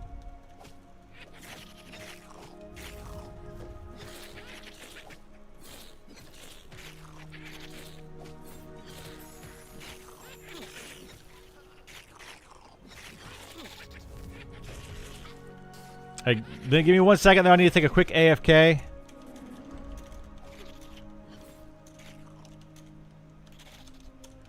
I'll give you guys a better view this time than I did last time. Give me 1 second though. I'll be right back, guys.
Okay.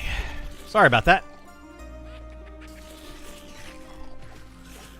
I'm probably going to break out into hives here soon. I didn't take any medicine. I don't have any up here. Hopefully there wasn't a lot of gluten in that chicken biscuit that I ate.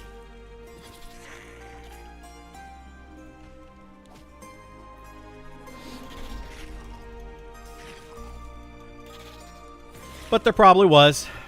There probably was.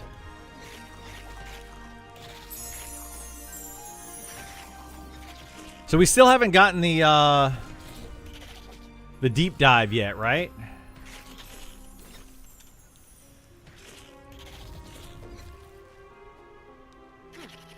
Wait, where would this be? It would be under World, Classes, Beastmaster. I don't think we've gotten the Beastmaster deep dive yet. Hopefully we get that soon. Whoops. Gluten and microplastics. Hopefully I'm not eating too many microplastics. I mean, I might be.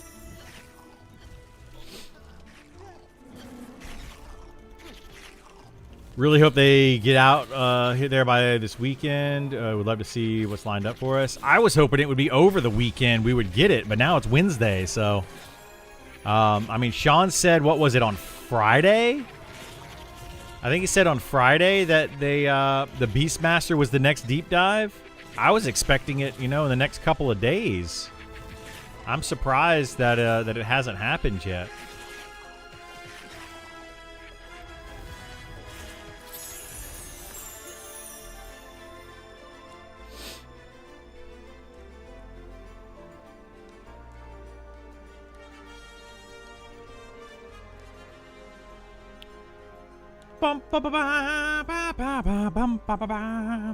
I really hope what they do though with the Beastmaster is we start seeing. Here's my concern right now, I guess, for the Beastmaster. I would like to see the different types of beast pets have different types of abilities and have different types of stats. So you have like a big bear might have more health, more armor class, slower attack rate. With, you know, some extra threat, have a bite ability or a claw ability. Maybe it does, you know, claw ability for its regular attack, and then it has a bite ability. Then you might have a wolf pet that gives you more damage, may give you a slight, like a pack buff or something, to where you and your wolf pet do 5 or 10% more damage when you fight together. A beetle pet having some sort of pincer attack that might snare the mob. Spider attacks that have poisons and things. That's what I would like to see with the Beastmaster. But my concern is that they're not going to have enough time to go through every single beast-type character in the game and add some sort of ability to them. So we're going to end up getting a lackluster Beastmaster update where it's going to be just a few skills on the Beastmaster and the pets are still going to all feel the exact same. And that kind of, to me, feels bad, is when all the pets just feel exactly the same. I just don't like that.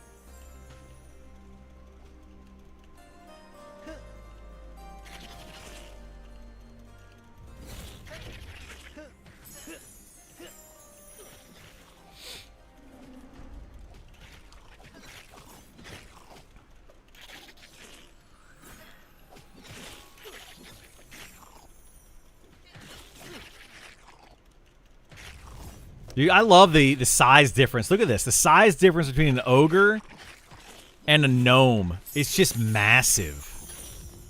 I love that. I think it's great.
Let me see here.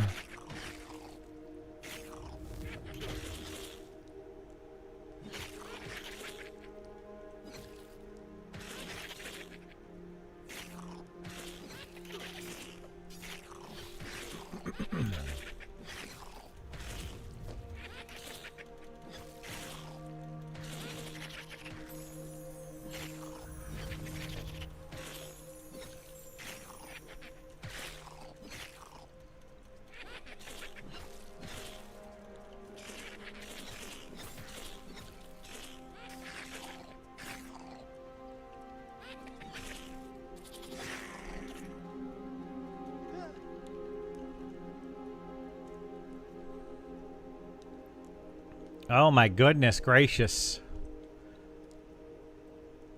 Oh, I thought he had a train coming. He doesn't. It's fine.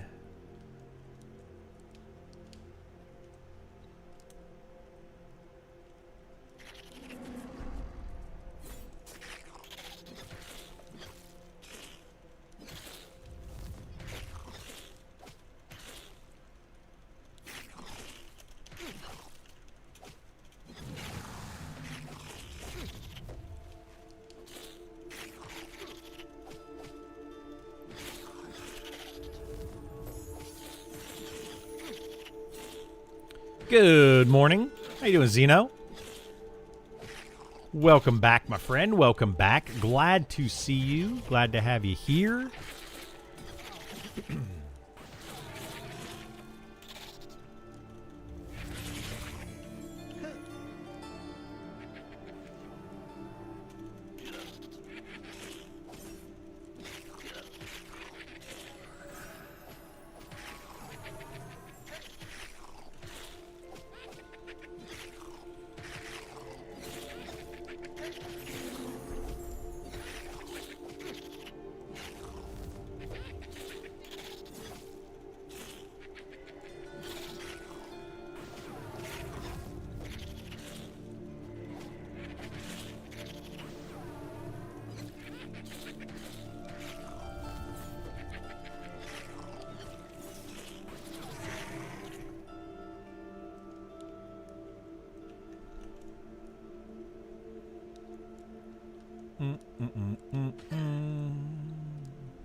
You ever think about rolling a PvP server? I do not think about rolling on the PvP server. I have zero plans to ever do PvP in this game. None whatsoever. I think it's going to be terrible, awful, not fun, not something for me.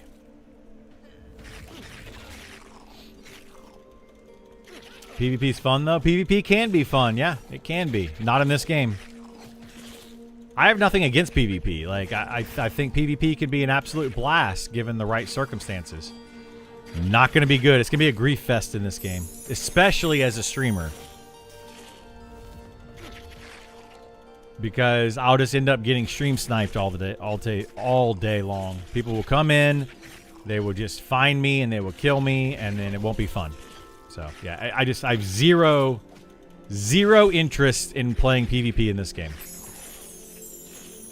Actually, I would have negative interest. Meaning that someone would have to pay me a lot of money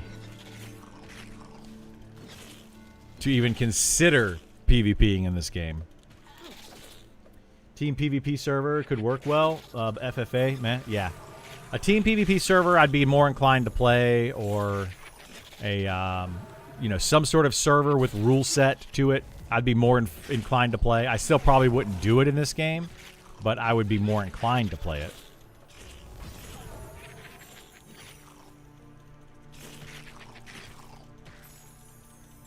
Playing Imminent PvP ad? Yeah. Absolutely.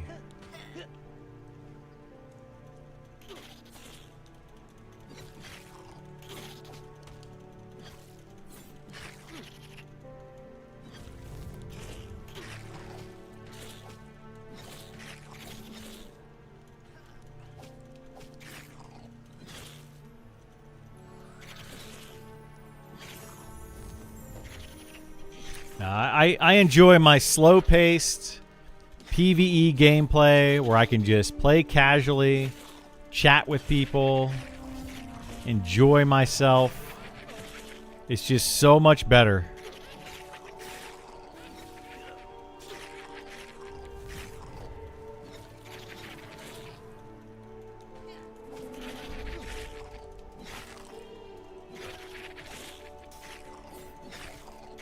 You're running late today. Oh no! What's up, Vor? How you doing, bud? Vor was an absolute lifesaver yesterday. I totally forgot my keys in Night Harbor. My keys that I needed for Glinting Hollow. Came to my rescue and teleported me.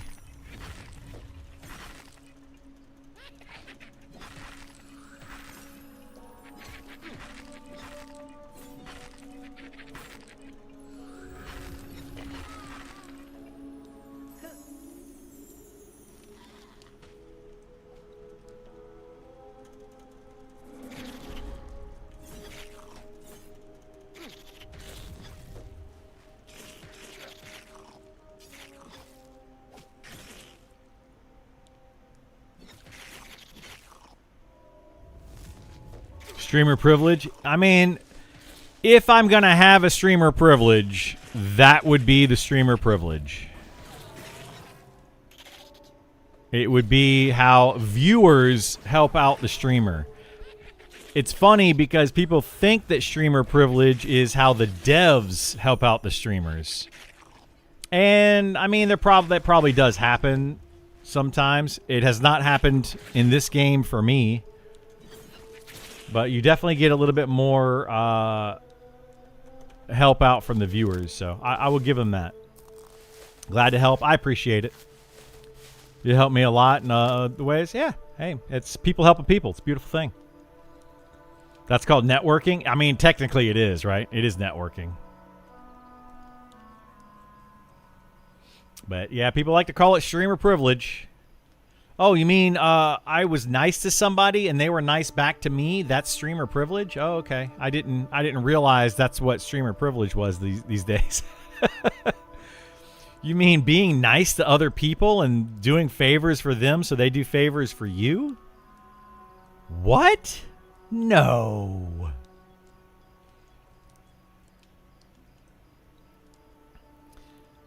Play nice policy is working.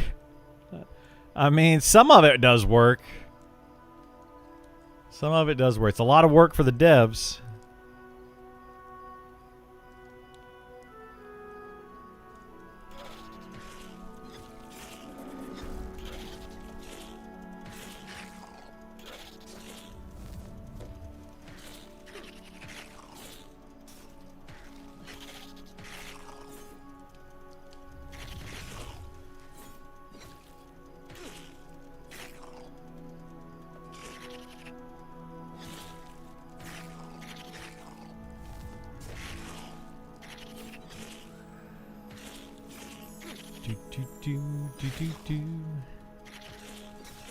It's called what these types of games are meant to be about.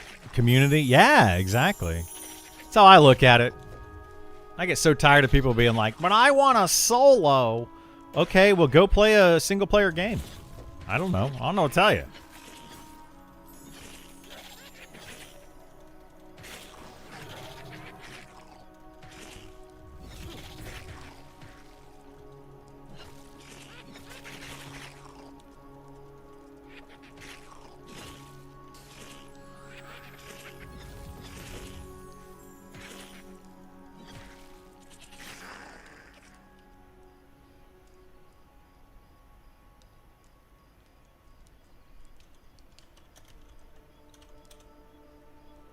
Do do do do do do do do do do do do do do.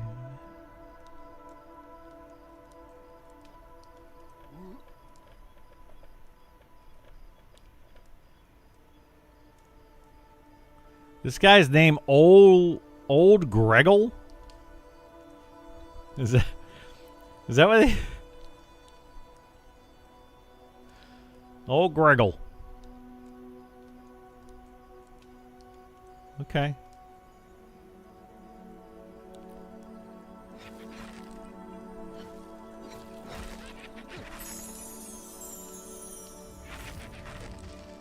Ba ba ba ba ba ba ba ba ba. Here comes the dusty old skeleton.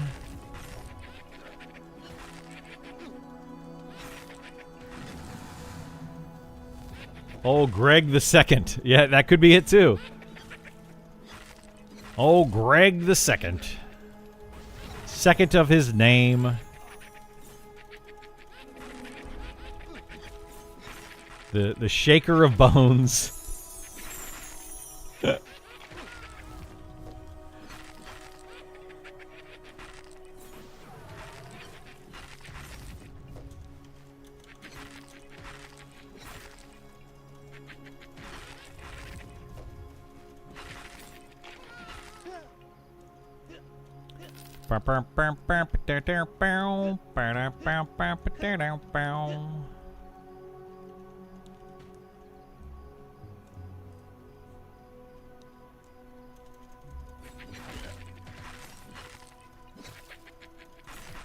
Now I drank too much water and too much soda.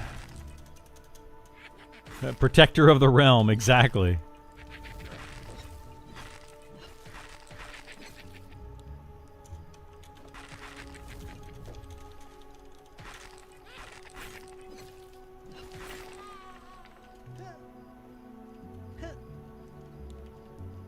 Get the AC sorted out. We're working on the air conditioner. Right now, we still have the window units. It's on full blast. It's been on full blast since last night. Hopefully, it keeps this room comfortable enough. Yesterday, I was literally sweating sitting here trying to stream. It was like 85 degrees in this room. I think today it's probably closer to like 79 or something. So it's tolerable today. But definitely feels a lot better. They're supposed to be coming out sometime this afternoon to look at the AC and fix it. We'll see what happens. For some reason, I don't have your staff anymore. Yeah, that's because the staff is on Cradle.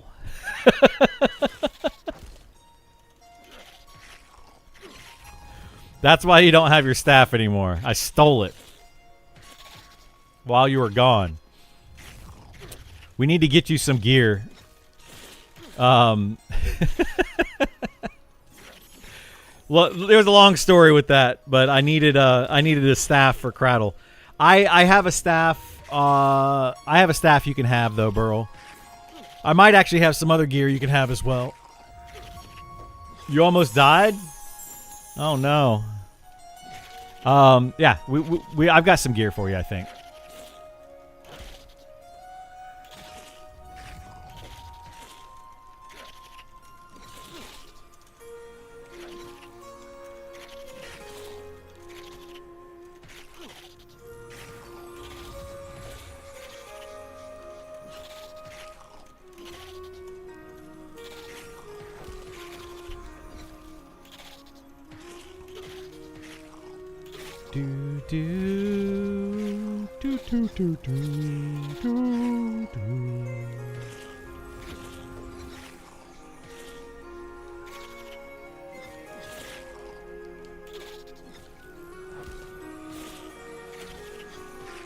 Yeah, I was actually going to give you these pants, but I don't have new pants for this guy yet.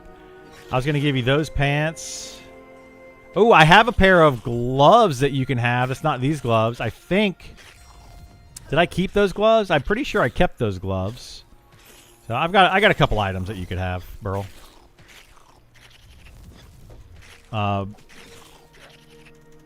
Gith likes to camp stuff, so he just hands me items sometimes. So you could thank Gith for getting stuff.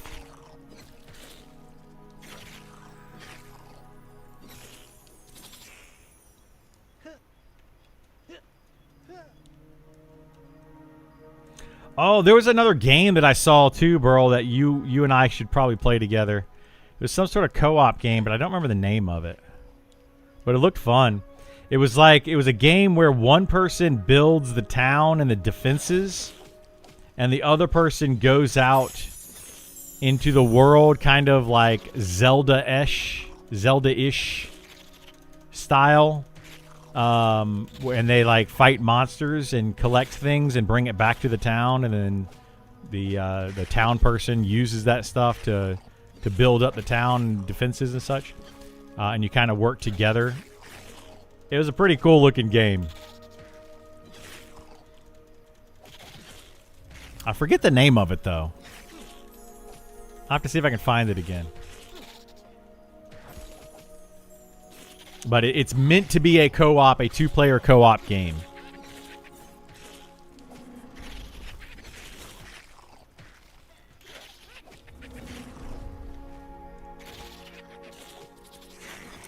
Be honest, that wasn't it. It was Barbie Pillow Fight co-op. Well, Burl and I have already played Barbie Pillow Fight co-op many times in our slumber parties.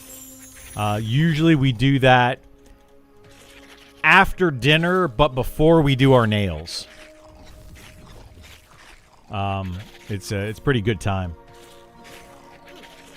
Yeah, our mani-pedis.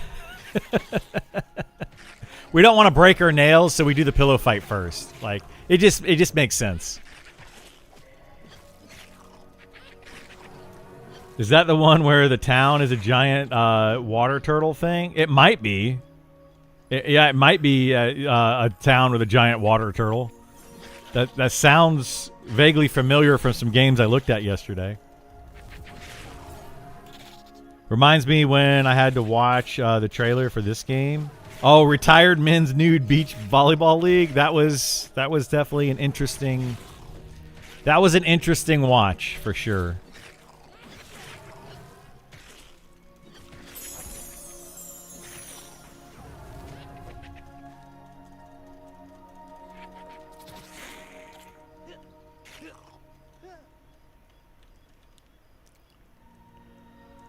But yeah, it might be that. Do you know what the name of that game is, Zeno? We'll check it out because that might be what it is, and I have no idea if it's a good game or not. I was just like, this could be a fun co-op game. I'd totally play it. Burl's my like go-to play obscure games with guy. Trying to find it. I saw exactly what you're talking about, and it looked cool. It does. It looked really neat.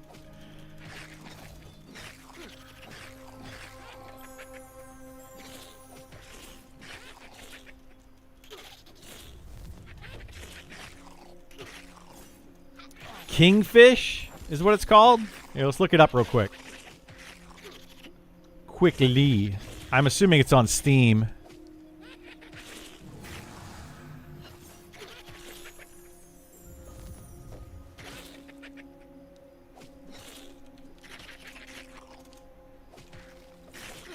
Kingfish. Kingfisher and Autism Tale? What the heck is that? All right, Kingfish. Let's check it out. Oh, that's loud.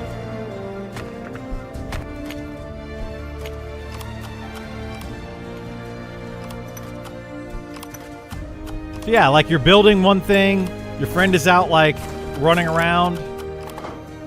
It looks like a pretty fun little game.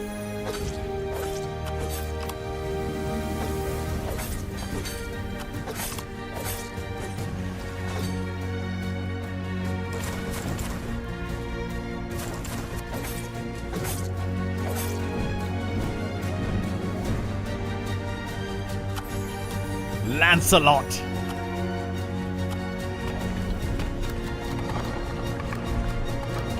Anyway, I would totally play this game with you, Burl.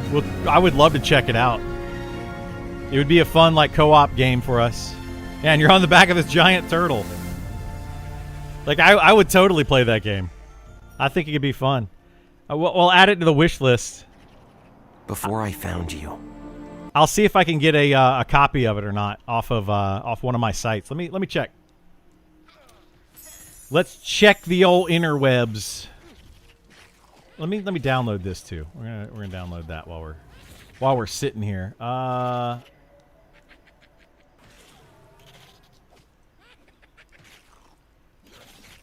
guess we'll get this download. Did it download? All right, let me go to probably should keep fighting on my group here. My group's gonna be like, "What are you doing, Criddle? Fight stuff." Sorry, guys. Oh, nice. They gave me Demo X Dungeons and Dragons thing. They gave me the key for that. I could actually... Oh, I'm going to use that.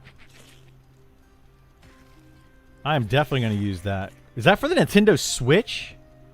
What? I got a key for the DeMeo Dungeons and Dragons Battle Marked on the Nintendo Switch. I would totally do that. We'll have to check that out. And Tale of the Dark Lords? What is this? That doesn't look that great.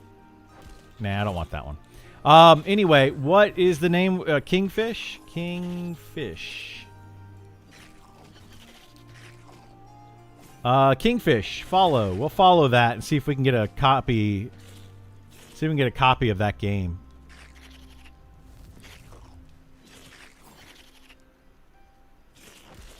And then we also got Buildist.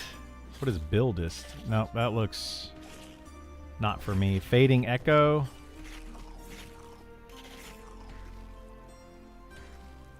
Oh, that looks interesting. All right. Anyway. We have to do orbitals in the fall. We can check it out. Making cloth padding. Am I doing something wrong, or do I have to do it one at a time, splitting the stack each time? So, no, you don't. I don't know if I have that bag. What you got to do is this right here. Open this thing up. This little tab. So find your where you're crafting at, and open up the little crafter tab. And then find cloth padding, click on it, and then click craft all. And as long as it continues to craft something, it'll keep going. If it fails to craft, it'll stop. So you have to basically keep spamming craft all.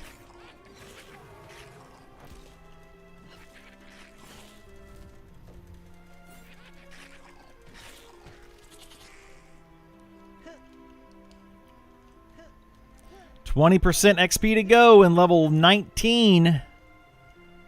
Holy moly, we're cruising, boys and girls. We are cruising. Didn't even check the pull-out tab. Yeah. Hey, man, sometimes you just got to pull out, right? The tab. You just got to pull out the tab. That's, yeah.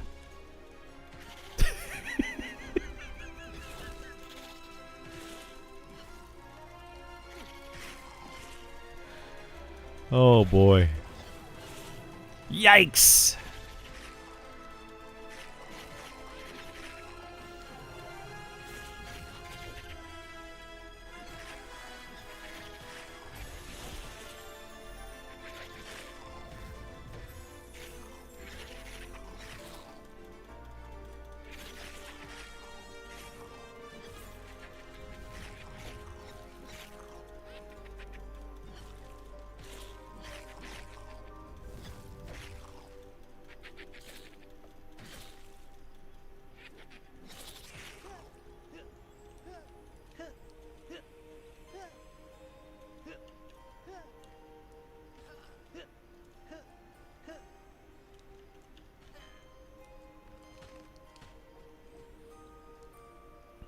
Do.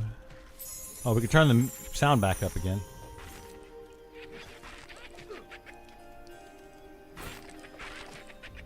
Crank it up, boys and girls. Crank it up.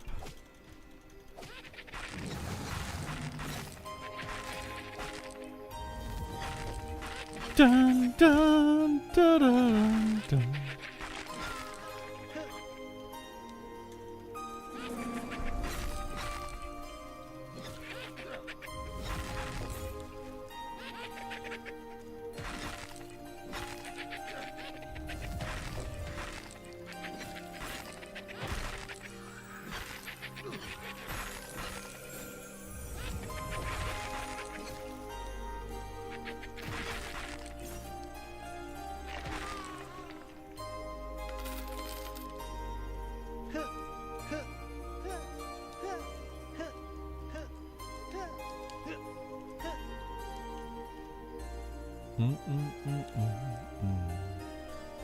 Should probably sit down rather than jump around, huh?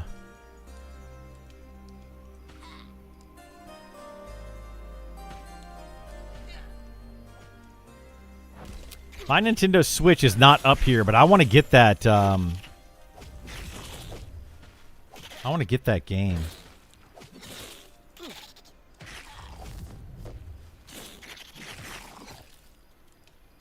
Bum, bum, bum, bum.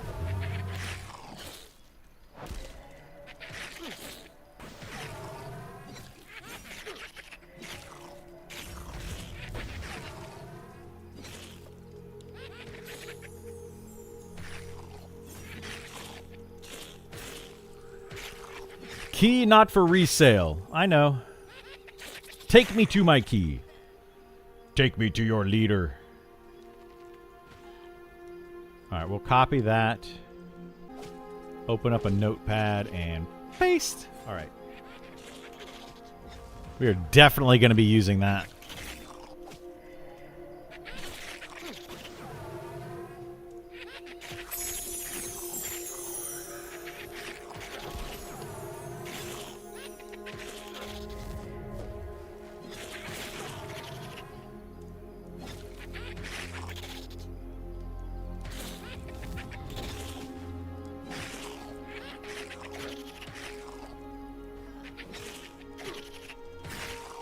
Every time I log, my character ends up last area zoned when I logged out. Good thing I have gate. Yeah, so it does that in Night Harbor for some reason a lot. I don't know why. So if you're in Night Harbor, it's just going to constantly be doing that. Once you get out of Night Harbor, it generally logs you out where you logged out at.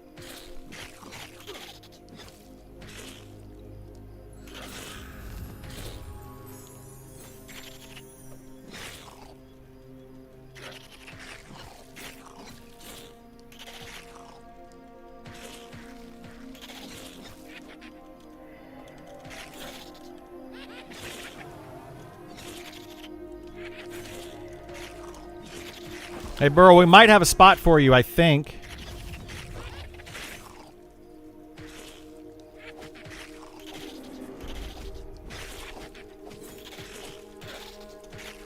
Let me see. That kingfish look interesting? It does look interesting. I definitely want to check that out. Heard someone say it had something to do with collision. It might, yeah. It could have something to do with collision. That's fine. You just have no weapon. You don't need a weapon. You're a spellcaster. Not a big deal. You're just going to be summoning a pet and sending it in to fight and casting a nuke every now and then. That's all you do.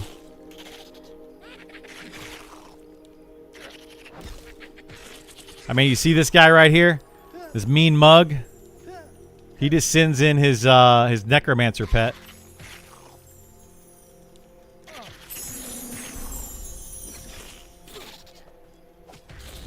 Pretty much all you gotta do. Yeah, I don't know. Let me see if we have a spot or something. I don't know. I think the healer might be leaving. But I don't know about a DPS. I asked them. They haven't said anything. I think they're trying to replace a healer right now.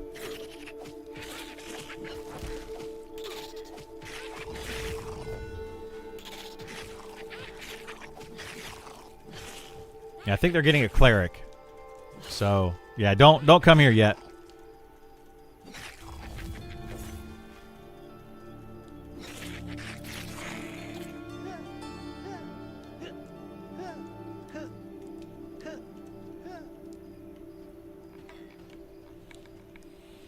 Do do do do do do do do do do do do do do do.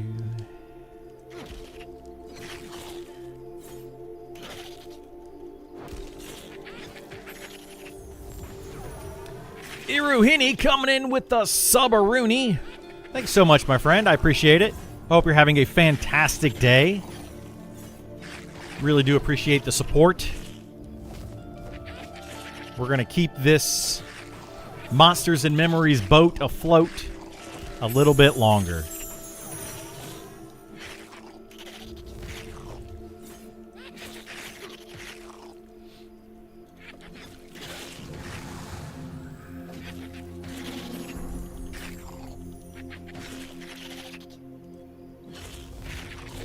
But I do want to play some other games too. That Kingfish, man, Burrow, we're gonna have to figure out how to make that Kingfish thing happen.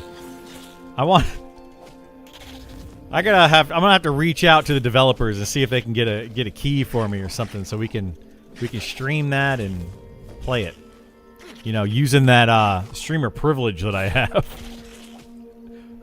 The streamer begging. A little bit off the game, waiting for more deep dives. Me too, honestly. Like, I'm playing it and streaming it, but I'm really waiting for the deep dives at this point. I just buy it if needed. You bought them before? Well, it's not available to buy right now. It's wish listed. We'll figure it out. You doing... How are they doing on bug fixes? Honestly, Burnout on Monster Memories, not enough content, and the constant bugs. Grouping still isn't back 100%. It's been months. You know, Chad, I don't disagree with you on that. The bug, there is some still issues with bugged grouping. You know, it literally bugged out just a few minutes ago, or like maybe an hour ago for us. We had to reform the group. It's annoying. Falling through the world right now is another pretty big bug.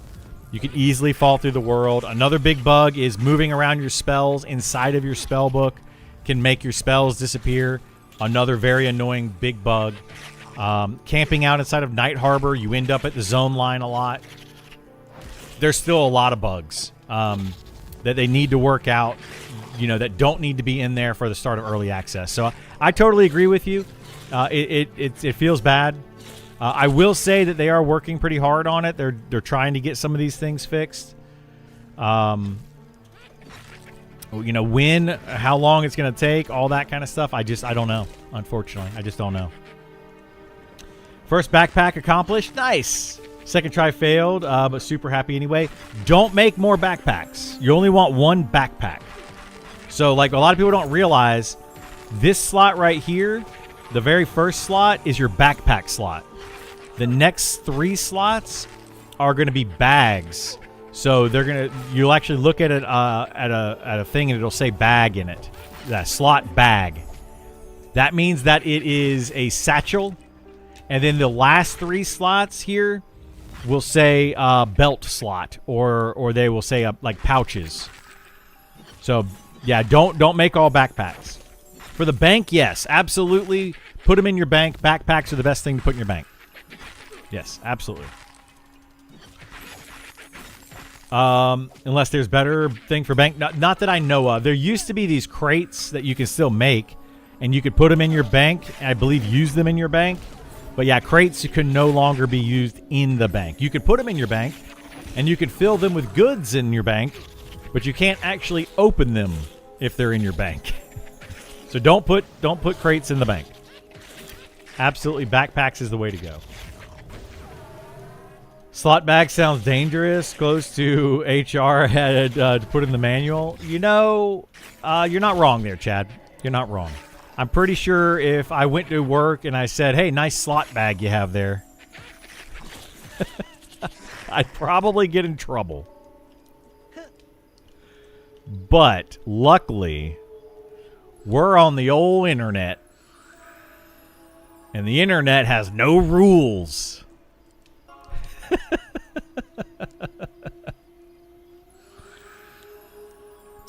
On the early access, I'm betting pushback to December-ish. You think so?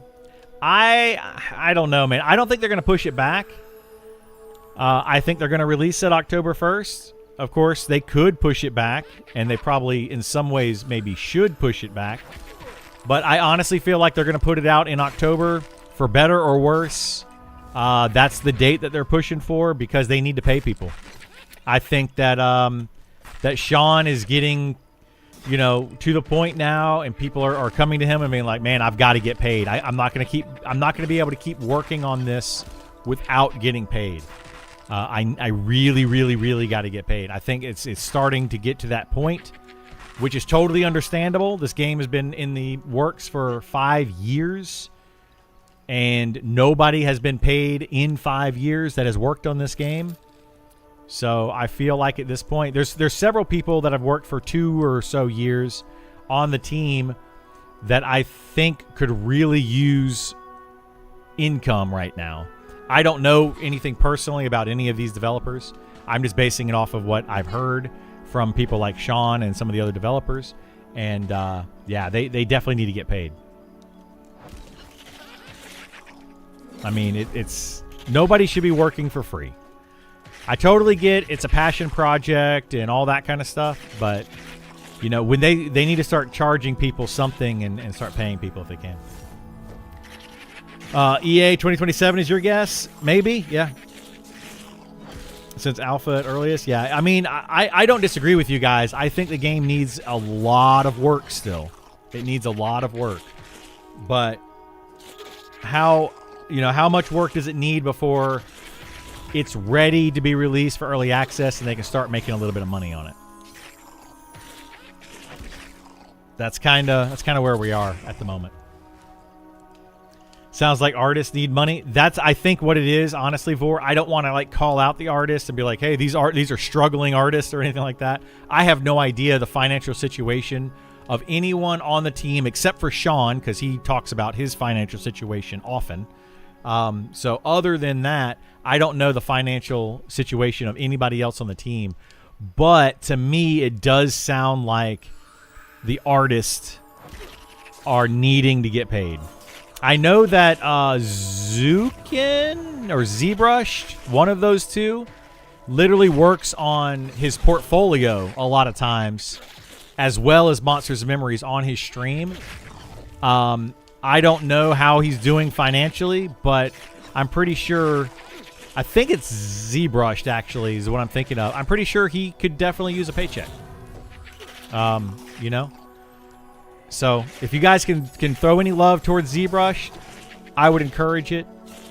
Just to kind of help him get through to when this game does go in early access and he can actually make a paycheck. Because I think he is technically a struggling artist currently. Trying to make his way in the world, and he does a great job at what he does. So yeah, check out Zukin and ZBrush. They both stream on Twitch sometimes. Check them out.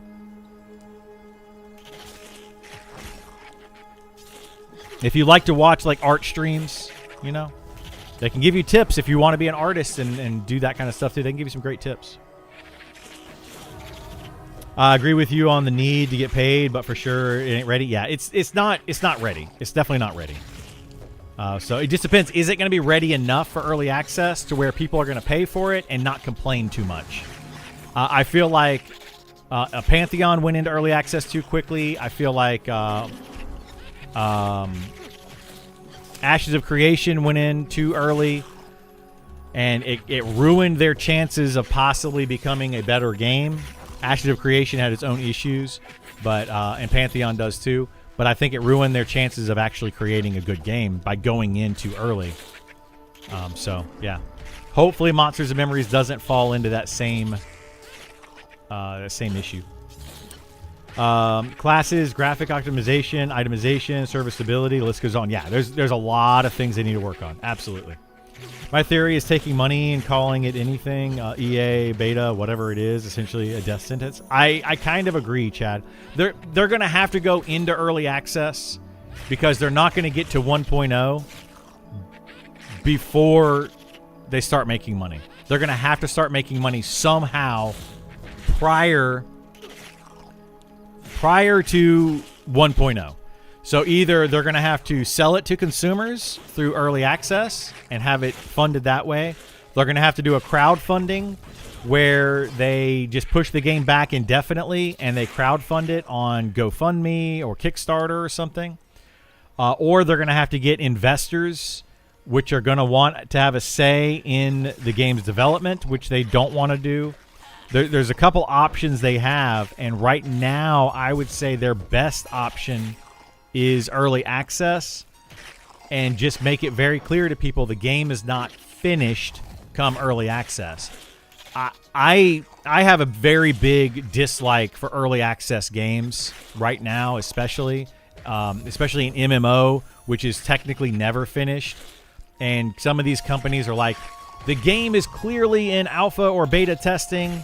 And it's like, well, if it's an alpha or beta testing, then call it alpha or beta. I don't like them switching it to early access and then still saying it is in early alpha or beta testing. And it's like, no, you change the term to early access, which to me means a feature complete project that has all the features in. It may not have all the content in, but at least all the features are in and they work properly. I have a very big dislike for what some of these, feature complete. I have a very big dislike for some of these companies that are just using early access to dupe us consumers and make us feel like the game is more complete than it is. I will say that this game, though, is fairly complete as far as being able to level up to 60. There's content for all people, in that level range. There's quests to do. There's raid fights that you can do, which are being taken out and fixed and whatnot. But there's a lot of content you can do, but the bugs, they need to go. Like some of these, there's always going to be bugs in video games. Like you're not going to be able to get rid of all of them. But some of these bugs are way, way, way, way too much of an issue to release into early access. To release for paying customers. Some of these bugs are just not acceptable for a paying customer. I don't think. I do feel like it would be okay if they sold a base game price plus sub. If at the end of the day we get a better product, it's worth it. Yeah, I mean, they're going to do just the sub thing, which is, I think, a good way to go. At the very most, you're going to be out $15. Play it for a month, you're out $15. Did you get $15 worth of fun out of it? I personally feel like everyone will get $15 in a month worth of fun out of this game. Now, will you get $30 for a second month worth of fun or $45 for a third month worth of fun? That's debatable, depending on you, depending on what you want out of the game, etc. But I think $15 for a month of playtime in this game is absolutely fine. I paid $100 for a game and I got 2 hours worth of entertainment out of it, and then I quit. I never played it again. So, not that those are comparable things, but yeah, like you will absolutely, if you watch this game, if you like this content that you're seeing right now, you will get $15 worth of fun out of it. If you don't like what you're seeing right now, I don't think you should play this game, because this is 99% of what you're going to be doing is sitting in a camp, chatting with people, killing monsters, making memories. This is it. This is the game for the most part. And some people that get into this game and they're like, man, I don't like it. All you do is sit in a camp all day. Well, you should have watched a couple of streams, because that's all they do. Needs to be called paid open beta with progress carryover. Maybe something like that could work as well, Burl. Yeah, I don't disagree. Did we figure out what happened with Nick Hotz and his departure? No, I don't know. I'm not speculating on what happened with that. Nick has streamed a few times. You could go and ask him. He might. Nobody that works for Niche Worlds Cult or has worked for Niche Worlds Cult will be able to tell you what happened with Nick and why he is no longer on the team. From my understanding, they all have a non-disclosure agreement when you join their team. They all sign it, and that's it. So they can't talk about what happens within the company. We're never going to know. So I'm not going to speculate on it. But Nick does stream sometimes. He's streamed EverQuest Legends and AOA a couple times, I believe. But I don't know. I don't keep track of Nick. I don't keep track of what he's doing or anything like that. So I just know that he has streamed. Somebody told me he was working on EQ Legends, but I don't know if that's true either. That's also speculation. But somebody did tell me that he was working on that. It's all semantics. It kind of is Droid, yeah. Who would have thought that the new old school games, M&M would be the one coming out on top? I mean, in the beginning, I wouldn't have thought that. I would have thought Pantheon would probably be one of the better ones. But yeah, Monsters of Memories is the one that I would recommend. It's going to be the, based on everything that I know about all of these old school MMOs, Monsters of Memories has the best chance. Doesn't mean these other games can't do it. They might somehow pull it out, right? But yeah.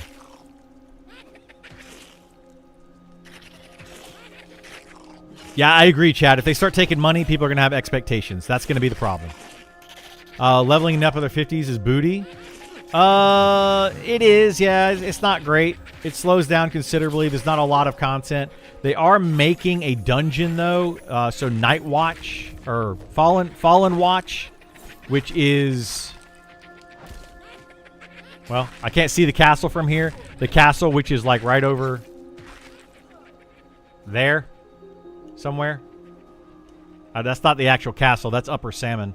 Anyway, wherever the green castle is, that is going to be a high-level dungeon. So that's going to be coming out soon-ish. My friend and I have an argument. I have argument a lot regarding early access and a game we're never going to finish. Yes. Like the whole early access thing just has put a bad taste in my mouth over the past 2 years or so. More and more companies are coming out calling it early access just to give you unfinished garbage in hopes that they sell the game a bunch to make enough money to finish it. But it's just like Kickstarter, but worse.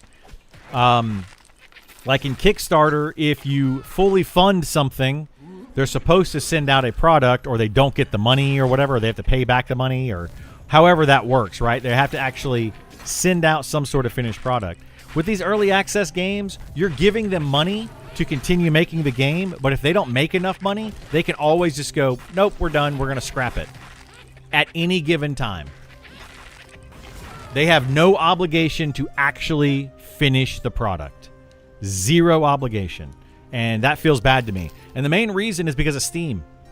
You know, I'm not trying to blame Steam for it. Steam just says we won't publish a beta game or alpha game and you can charge for it. You can publish an early access game and charge for it. So that's what's making these companies do it. They're like, well, how do we get around this? I can't call it beta. I can't call it alpha. I can call it early access and charge people. Okay, cool. I'm going to do that. And that's 100% what's happening, and I don't like it. I think it's very predatory on these game developers' side. Extremely predatory. The real game is arguing about wizard balance on the Discord. That is 100% the real game, yeah. I agree. I want the class completion and different scenery. Yes. I want class completion. They cannot release this game, in my opinion, in early access until all 18 classes they have a full kit and are functioning the way that they're supposed to function throughout 1 to level 60. Now, do they have to be perfectly balanced? No, I don't think they need to be perfectly balanced. But they definitely need to have all 18 classes functioning the way that they intend for them to play going forward. Because if I start a class, if I start a shaman in this game right now, and then after putting 600 hours into my character, getting it to level 60, getting some gear for it, and all of a sudden it's now a World of Warcraft shaman, I'm going to be like, what? You gave me this, and I ended up with this. Like, what are you doing? They're completely different classes. So, like, they need to make sure that their classes are where they want them to be when early access starts. I don't care what they do with it. Like, I don't care what the class is, but make sure that people know what they're getting into when they create that class.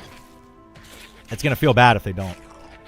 I think $15 for beta basically is a bit steep and will turn off a lot of people, making the already small community even smaller. Going for $5 or $10 seems more reasonable, something almost anyone can do. I mean, yeah, we can argue about that all day. I think $15 a month is fine with no box price. They also don't have any type of microtransaction. Like, it's just $15 a month. You know, like, I'm okay with it, but I get not everybody wants to pay $15 a month. But, you know, whatever. To each their own. That's just how it is.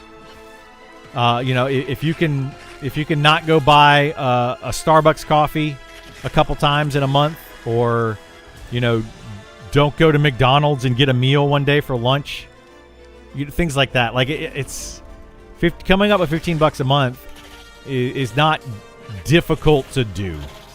So, and I think if they can do that to help make this game grow, I think it's worth it. This team, to me, has put in so much effort without getting paid. I'm curious to see what they will do when they are getting paid. Because I think about it that way. I'll go back to Zukin and ZBrush, whichever one.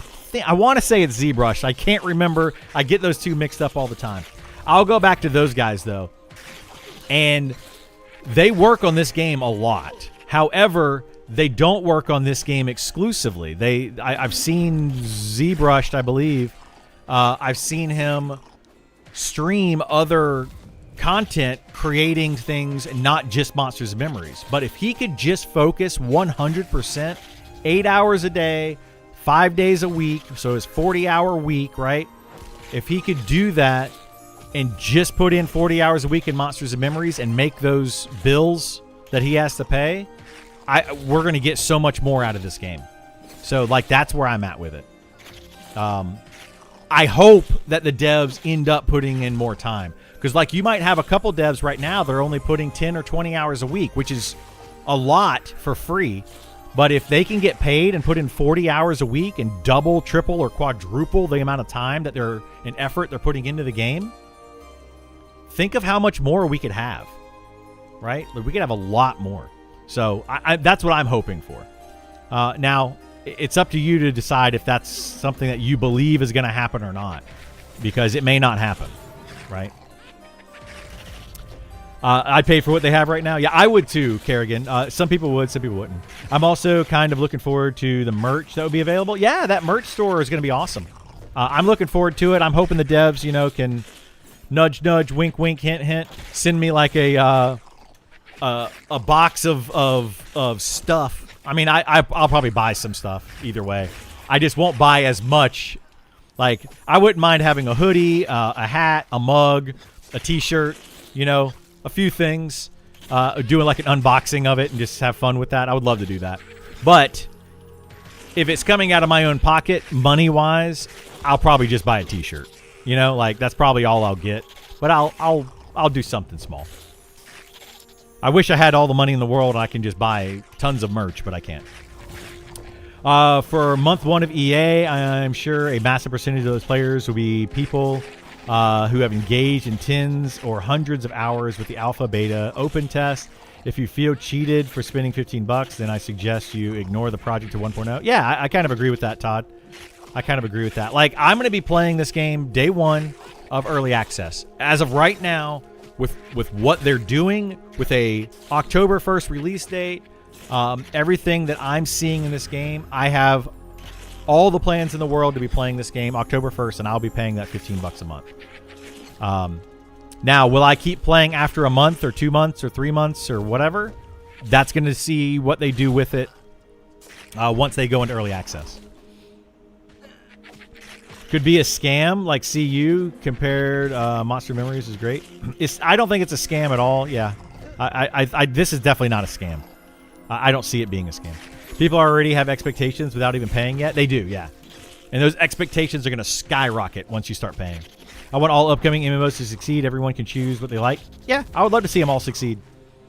I have my doubts, but I'd love to see them all succeed. I don't buy early. I don't buy a game I don't own anymore, online game like WoW. I don't buy expansions anymore. I want like EVE. Let me pay to have access on your server per month. I mean, that's, yeah. My Steam was full early access. Finally, some finished. Yeah, exactly. Like that. The whole Steam early access thing just sits bad with me. It sits really bad with me. Let's say that's the baseline. Functioning classes across the board. Yep, absolutely. That's like the bare minimum of what they need. Functioning classes across the board, and then from there, add content. Right. The only thing they should be doing, in my opinion, after early access, is adding content. Everything else, the base of the game should be in and functioning the way it needs to be. Of course, fixing bugs. Balancing classes, all of that kind of stuff can happen after early access. But, like, adding in a new class or completely reworking a class, no. Absolutely not. No more of that crap. Like, don't add any new classes until 1.0 when everything is finished. That's how I look at it. Can't wait to see if they can accomplish. It can be full-time jobs. Yeah, I can't wait to see it either. Nowadays, $15 is fine. 5 years ago, I'd say $10. But in the current state of the world, 15 is the new 10. Dude, everything's more expensive. Yeah, it's crazy. It's a good point. Where are these guys going to do with actual income? Who knows, right? Who knows? Maybe when they start making money, they're going to think that they are like rock stars and they're going to start doing drugs and fall off the face of the earth and they're not going to get any work done. That could happen too. I don't know, but I don't think that's what's going to happen. What level? We are level 20 19 is the lowest. I'm almost 20 and I am 19 right now. The highest is 24 and we're killing these beetles which are in the low 20s, I believe.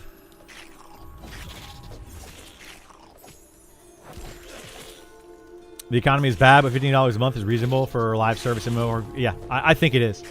If this is a scam, don't look at Star Citizen. I think Star Citizen is absolutely a scam or money laundering scheme of some sort. Like 1,000% that game is something shady is happening. One aspect of Monster Memories I don't see anyone talking about is the reference to old school tabletop gaming, like loading screen and logo behind reference D&D, AD&D. Hope they keep that up. Yeah, like I've talked about that quite a bit. I don't know if you've been in here when I've talked about it, Aaron. I feel like Monsters of Memories and EverQuest and this style of game is a lot like playing a D&D game where the dungeon master is the game itself. So what I mean by that is you log in, you find your group of friends, you're all together, and you see something off in the distance. Instead of having the dungeon master be like, you see a pile of bones, a pile of large bones sitting off in the distance in the sand to your north or whatever, surrounded by massive beetles and skeletal figures or whatever, like, right? That would be something that a dungeon master might say. To your west, you see a towering castle type structure that appears to be a guard tower with an ogre peering down from atop. To your south, you see whatever. That's what I feel like is a game like this. And you can decide, okay, well, I want to go investigate the tower. I want to go investigate the bones. I want to try to attack the skeletons. You basically are telling the DM or game master or whatever, you're telling them what you want to do by going and doing it. So I love that aspect of games like this. Absolutely love that. Anyway, moving on. Meanwhile, the last update says they hope to have all the classes redesigned by early access. Yes, they hope to. At the rate they're currently going, they will not. It will not happen at the rate they're currently going. They're going to have to de-scope to get these classes in. I feel like I'm going to say something that is just 100% my opinion. It is not the opinion of anybody else, devs or whatever. But I feel like the devs that are currently working on the classes didn't think it would be as challenging it is to create these classes and update them and make them function properly and make them feel good for the player and make them balanced. I feel like they didn't grasp how much work that was going to be honest. And then so they're like, oh, that'll be easy to do. We should be able to do this pretty quickly. So they went and they had these grandiose ideas about all the things they wanted to do with these different classes. And then now it's taken them 4 weeks or something to get 4 classes in. And we have 14 more classes to go without having 14 more weeks to do it. Like, I don't know what the plan is there, but they need to hurry up, right? They need to de-scope on what they're trying to do as far as recreating these classes and just make the classes fun and not like overly complicate them, which I feel like they've done. But that's just my opinion. So yeah. $1 billion of space. It is, yeah. $1 billion to make that game is nuts. Crazy. Talking about Star Citizen, by the way. On the classes, I think they need to rename all the classes. They want to change EQ style. They could rename them, yeah, but I don't know. Drugs are bad. Drugs are bad. You're level 17? Yeah, hey, man, you'll get there. You'll get there. I'm just parked in Night Harbor. All right, I'll let you know if we get a spot opened up. We've lost our 58 cleric to Star Citizen. What? What? They quit this game for Star Citizen? For Scam Citizen? Those D&D loading screens are awesome. They are, yeah. They are. That is the work of Goblin, I believe. Goblin does a lot of the concept art for this game. He also does the art, these logos, or these, what are these called? Buff icons, I guess. He puts those, he does the art for those, which a lot of people would say, why don't you just put that into AI? Why don't you have AI make that stuff for you? I don't necessarily disagree with that. I think if you're going to use AI, that's where you use it. But I'm glad that they're trying to actually have artists do that, and I believe Goblin is the one that does those. So kudos to Goblin. He also streams. Let him know that you appreciate his work if you like those load screens and you like these icons and the different effects, or not effects, but the different images that you have, the still images within this game. I spend money on Star Citizen. Best part, the owner has bought real yachts and villas. I mean, yeah, exactly. Like, that's just nuts, dude. Like, cool for them for making millions of dollars and being able to live this amazing, extravagant life based on a video game that hasn't even released yet. Cool for you.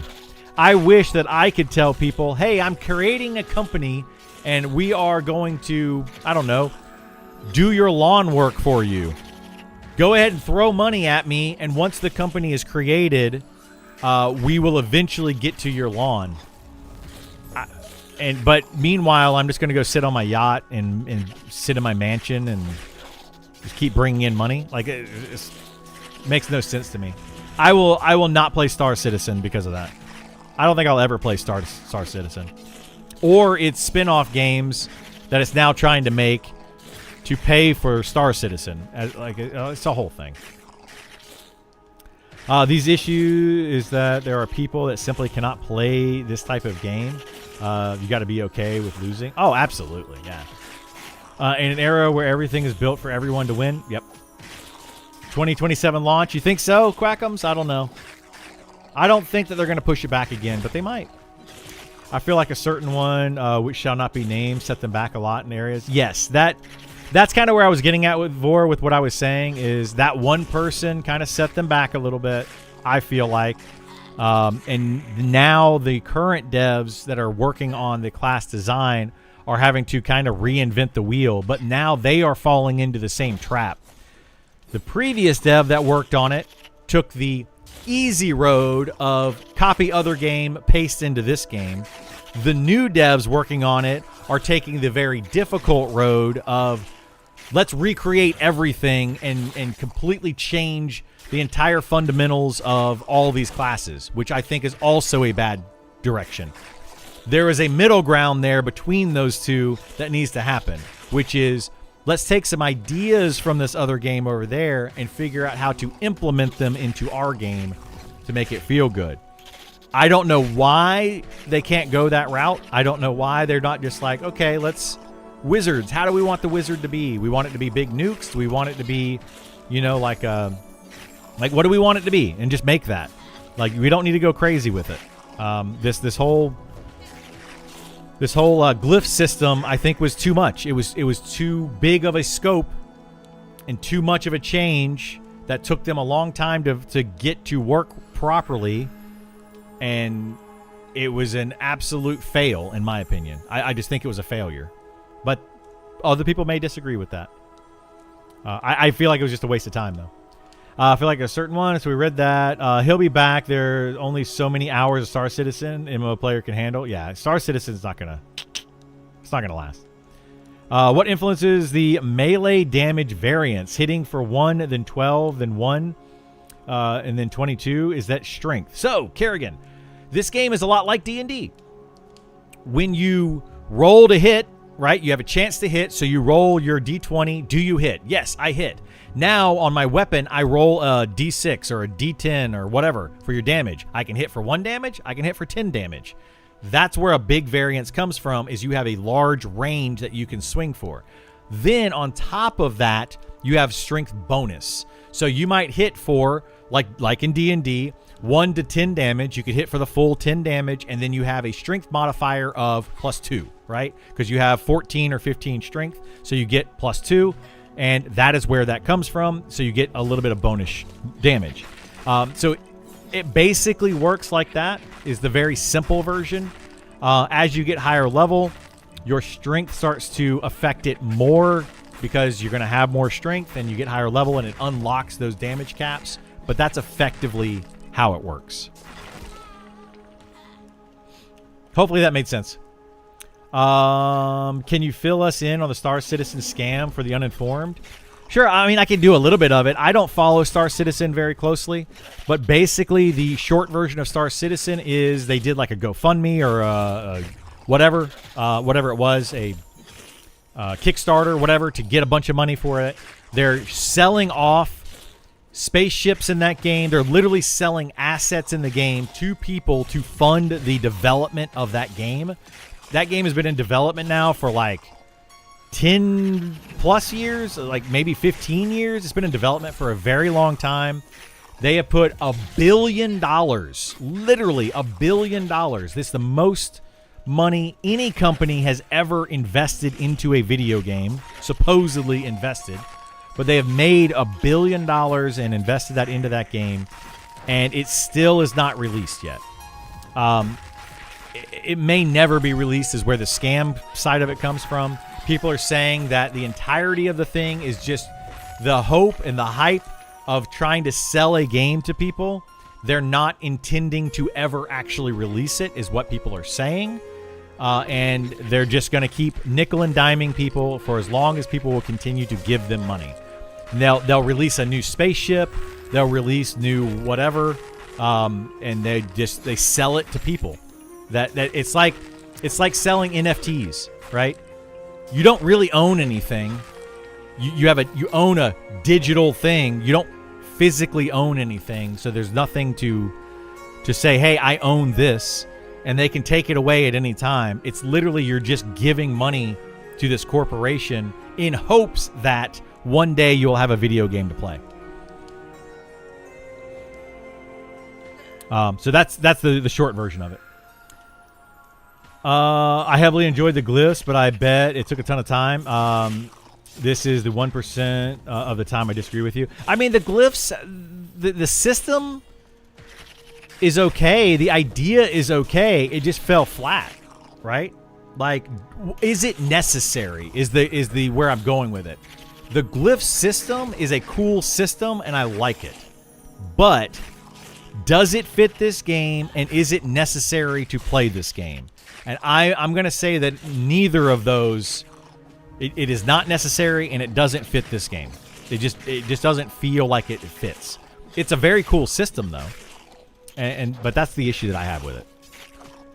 It just, yeah, in gameplay mechanics and all that, I just don't like it. I don't know many people that will actually use it in its current state.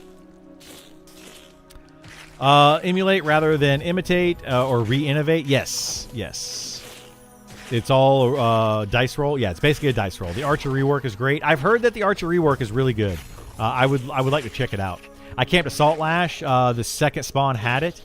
I then camped a Serpent Mace, and the 32nd spawn had it. All RNG, peaks and valleys. Absolutely, yeah.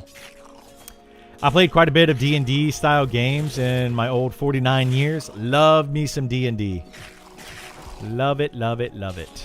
That's why I can't wait to play this DeMeo D&D thing on the Nintendo Switch.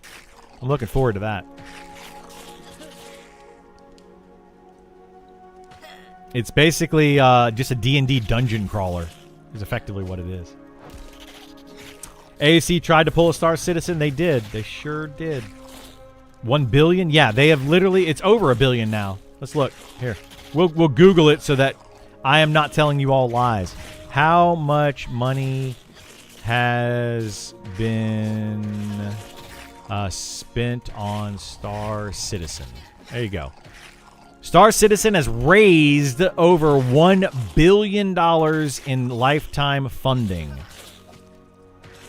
So the initial backers were 6.5 million, but they have raised $1 billion. They turned $6.5 million into $1 billion and still have not released a game. And it originally launched a Kickstarter back in 2012. We are now in 2016 or 2026. It is 14 years in the making and $1 billion made. Absolutely astonishing. Like, I don't know any other way that you can turn $6.5 million into $1 billion in 14 years without some sort of scam type thing happening. I just don't see it. It's very reminiscent of what's happening right now with SpaceX, to be honest with you. Hey, everybody, buy our stock that is worth a quarter or less, a tenth of the amount that you're paying for it is SpaceX right now. It is not worth the $160 that the IPO was for. It definitely was not worth the $225 that it skyrocketed to in 2 or 3 days.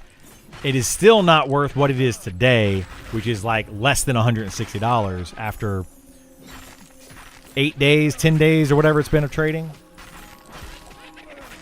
Yeah, I do not recommend. I am not trying to give you financial advice. You spend your money however you want. I would not put your money into Star Citizen, and I would not put your money into SpaceX. I wouldn't do it. Not right now, anyway. Maybe when SpaceX is down to like less than $100 a share. Okay, maybe you could buy it then. Maybe. Anyway. They need to take a look at DOC Warlock for the glyph system. That would help a ton. Yeah, maybe. Yeah. I like it. I'm using it right now. You're using it? You're using the glyph system? Oh my gosh. Quackums. I don't know what to do with you. I don't know, man. I'm glad that you like it, though. I think the glyph system's cool. I just don't see any use for it. Like, I don't know anybody that would be like, yeah, it feels better to use the glyph system than it does to just memorize a new spell. But hey, I didn't mess with it enough, probably. I don't know. It's one thing to have a conceptual idea, and it's another to implement and develop the new idea. And yeah, they probably scope creep themselves with the time limit they have. Absolutely, Oompax. That's the thing. The scope creep for this game is catching up to them very quickly. Very quickly.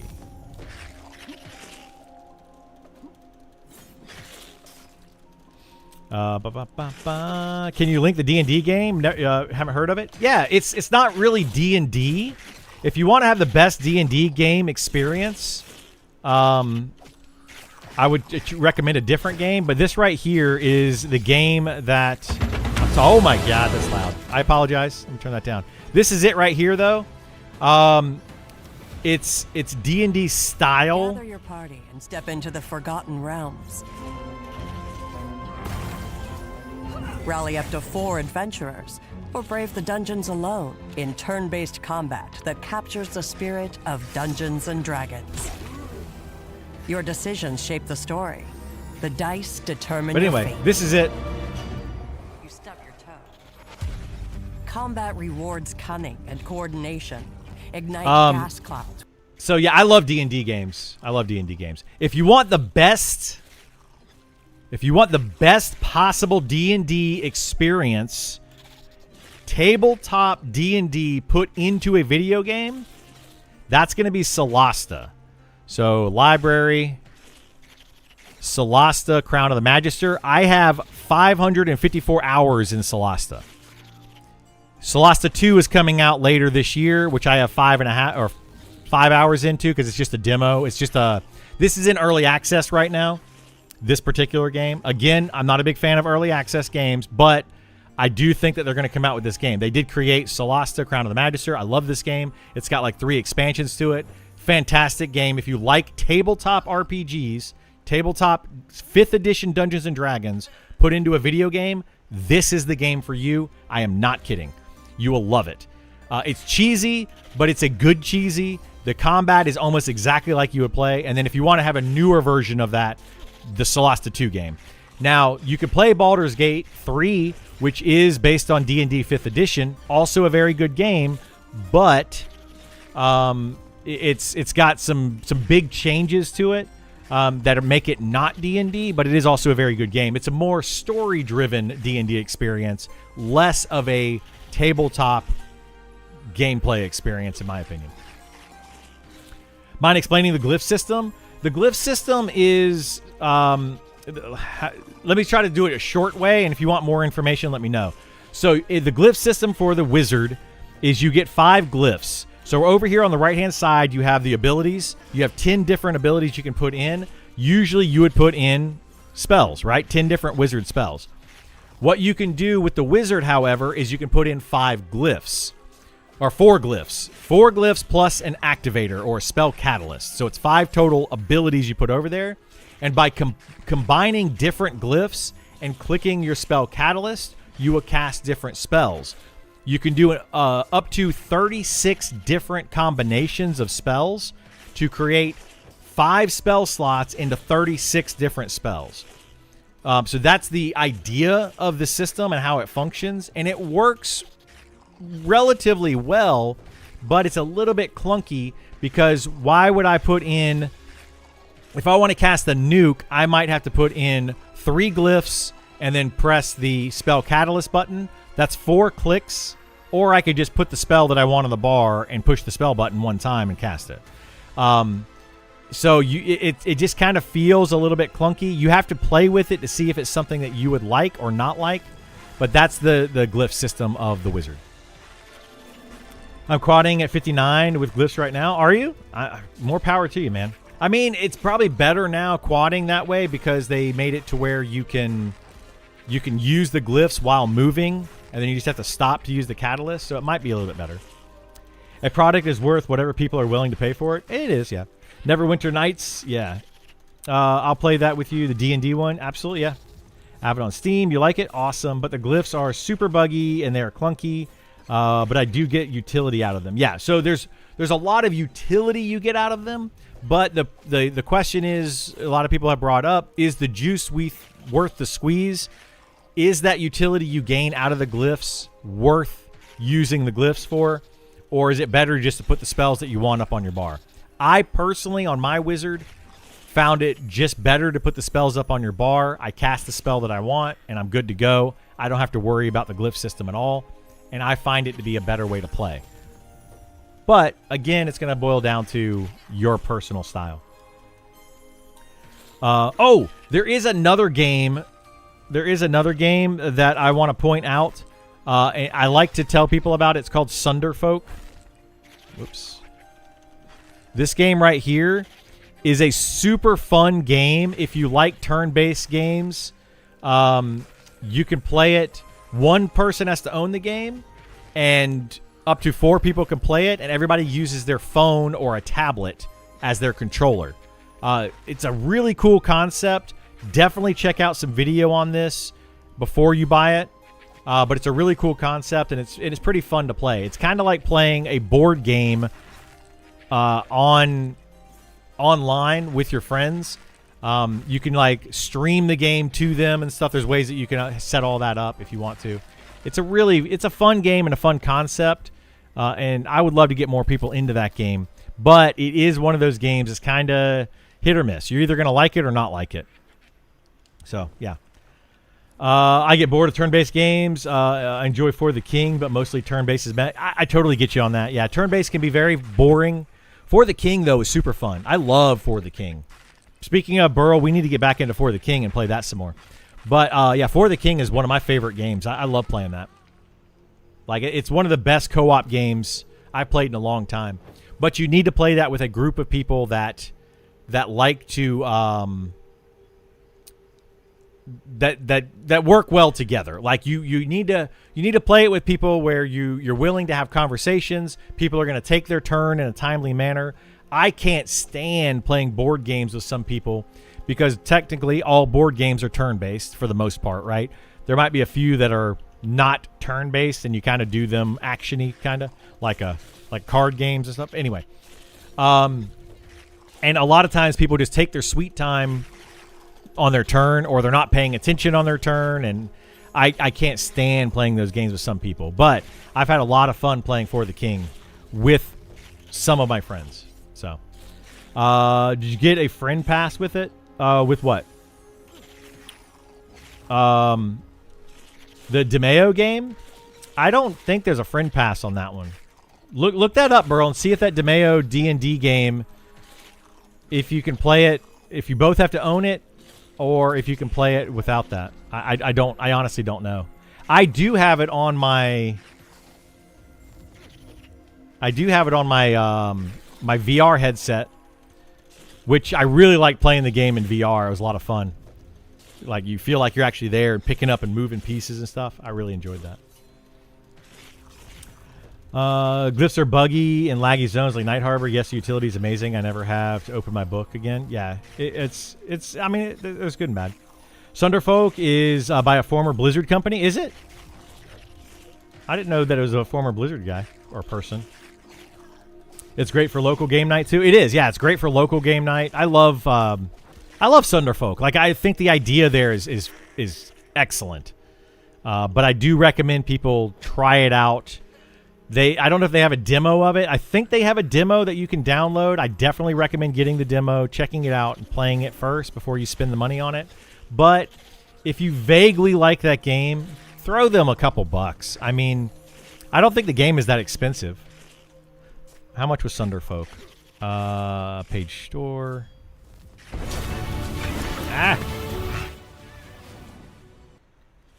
It is $50. You know, I don't know if I would say it's $50. Maybe more like a $30 game, but I don't know. Maybe it is worth $50. I haven't played it in a little while, but it's a really cool game. If they did a sale on it for like $30, I would absolutely say pick it up and play it. If you have a group of people that like to play that style of game, but it is way more fun with a group of friends. Way more fun.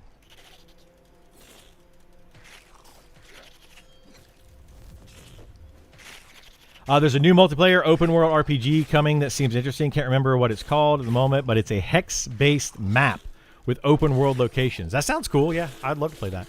If you are a Shadowrun enjoyer, Cyber Knights. I played Shadowrun previously, yeah.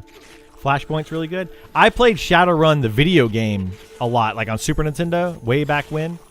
I played a little bit of the tabletop Shadowrun in my younger years, but I never really got a good, solid game going of that. But I had a friend of mine who ran a Shadowrun campaign for a little bit, and I joined in on that. I had fun with it.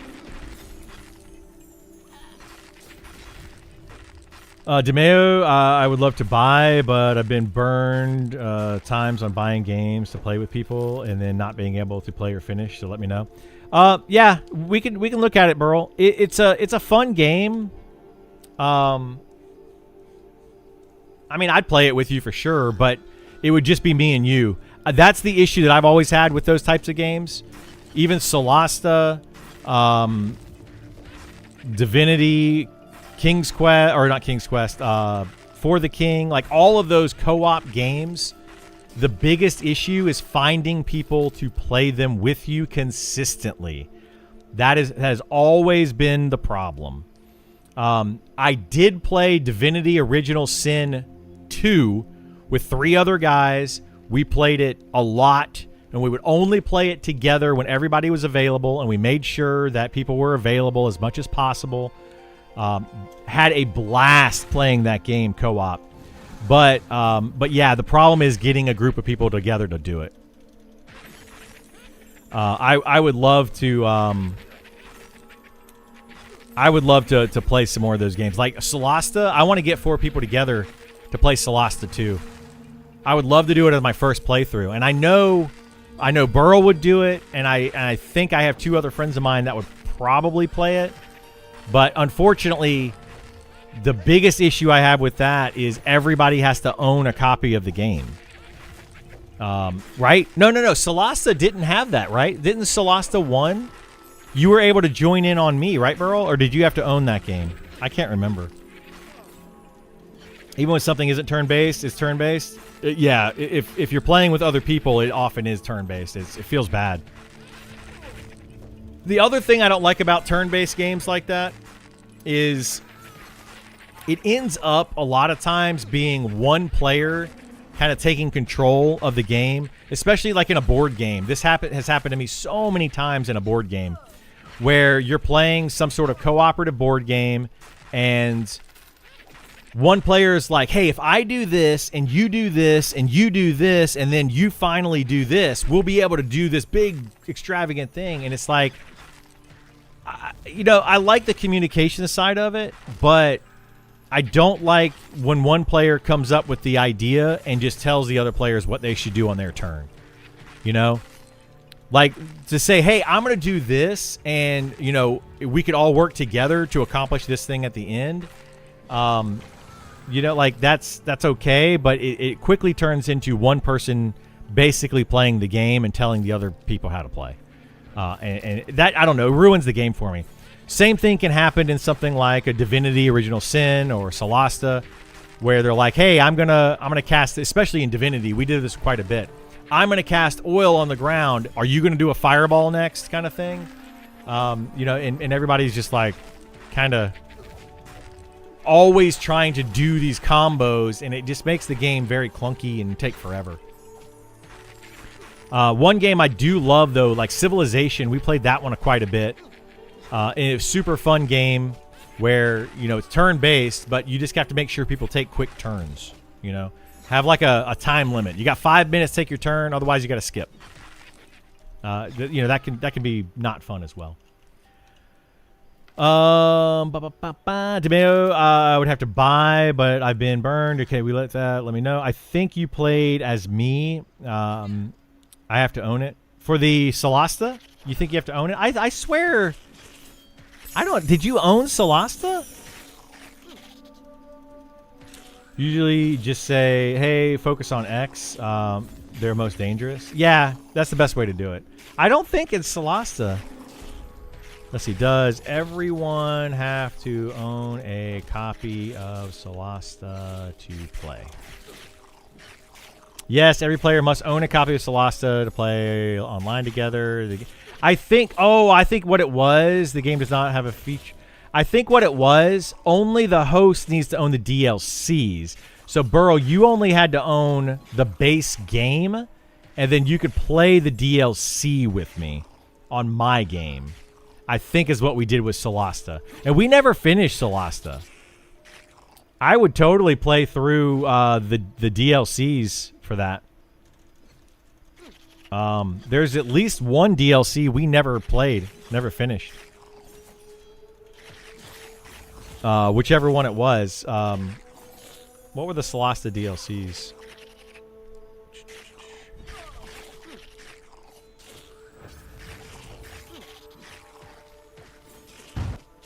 So they had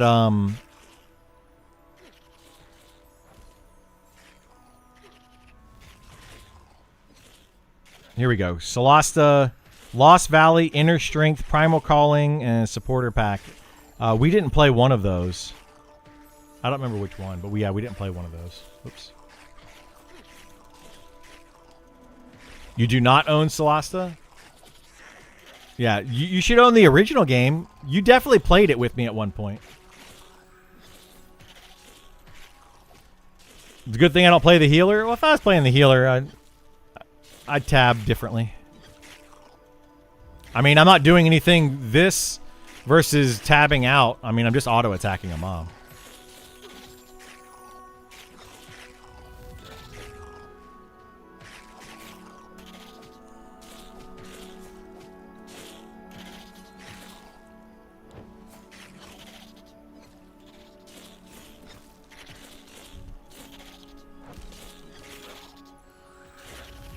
But yeah, I would love to play more of those games. They could be a lot of fun to play. Like, I think that the people in chat right now would probably enjoy. Some people in chat would enjoy playing, seeing those games played and streamed as well.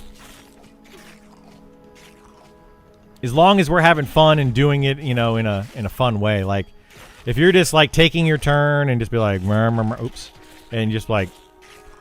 Just doing your, I don't know. You'd have to, you got to make it fun, right? You got to goof off and chat and stuff. I need to talk to a couple buddies of mine though to see if they'd be willing to do a playthrough of Solasta 2 when they, whenever they actually do release it. I'd join if you need another player. Absolutely, yeah. I'll let you know. Yeah, I might try to reach out to the developers of Solasta and see if I can get a couple extra copies of it to do a stream and do a full playthrough with 4 players. That would be awesome. But I don't know who I can convince to buy the game.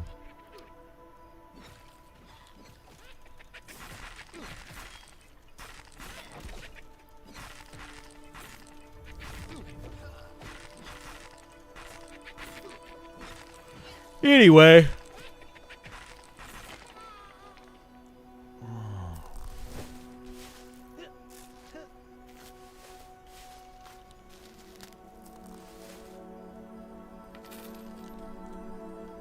We lost old Greg. Did we? Oh, I guess we could have replaced old Greg with you, Burl, but I guess they must have found somebody else to replace with. Well, what you gonna do? Yeah, this is a full melee team now. Look at this. A cleric, and then we have fighter, monk, archer, and rogue, and then me. So it's basically just a full melee team.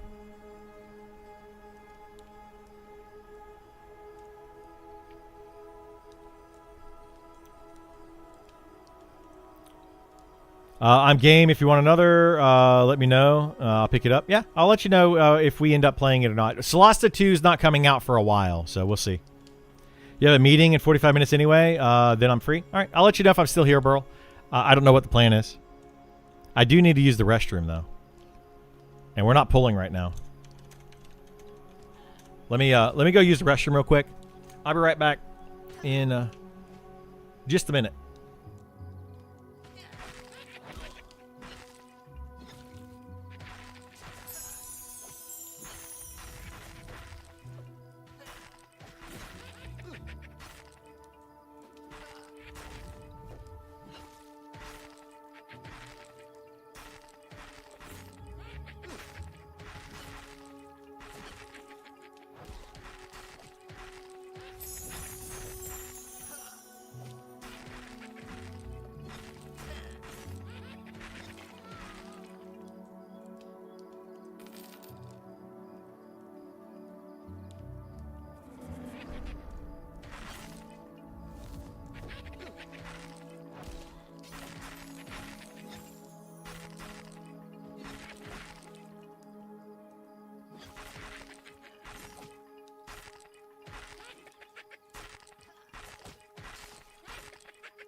Holy moly. It's like 90 degrees in my bathroom. We got the bathroom door shut because of the air conditioning situation. And, yeah, there's no air getting in there, and it's so hot. I also have my computers in the closet in there. So, like, there's a wall right here, and on the other side of that wall is where my computers are, and it's in the closet. So it just heats up the closet in the bathroom so much. Crazy hot. Peanuts! Yeah. Yeah. Snoopy! Charlie Brown! Pigpen! Patty! Who are the other characters from Charlie Brown and Peanuts? We could go all day. The teacher.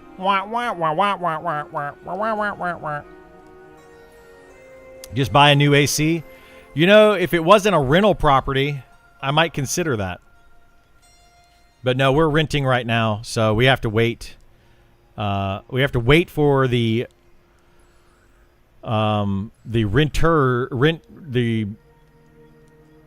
rentees. No, the renters. Yeah, they would be the renters. I would be the rentee. Which is weird because technically I'm a renter. That is very weird. Anyway, look, you're coming to join the group? Come on over, my friend. Come on over.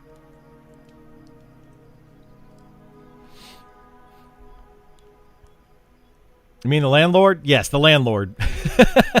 The landlord. The property owner. We have to go through them. And unfortunately, it's a company. It's a corporation that owns multiple houses. So it's not like we can just call up the actual owner of the house and be like, we have a problem. If you ever rent, I don't know, man. I could say this, but it's probably not also true. You need to find a good for rent by owner or for rent by owner with a real estate agent. That's what I used to do sometimes is when I was a realtor, I would buy and sell houses, or I would work with buyers and sellers of houses and help them buy and sell houses. But I also managed rental properties. So I would have owners of homes that they didn't want to sell, couldn't sell for whatever reason, or they may want to sell down the road, but for now they just want to rent it out. And I would manage their property for them. And it made it really, really easy. I literally managed properties in my neighborhood. So whenever they had an issue, I personally would go over, deal with the issue the same day. And it made my tenants very happy. These days, though, you don't have that. You know, a tenant has a problem. They call their rental company. The rental company's like, we'll send somebody out in a few days. A few days go by. Oh, you know, whatever, such and such was an issue. It's just, it's awful, man. It's awful. I guess it's a different group. What? What? You're not joining my group? How dare you?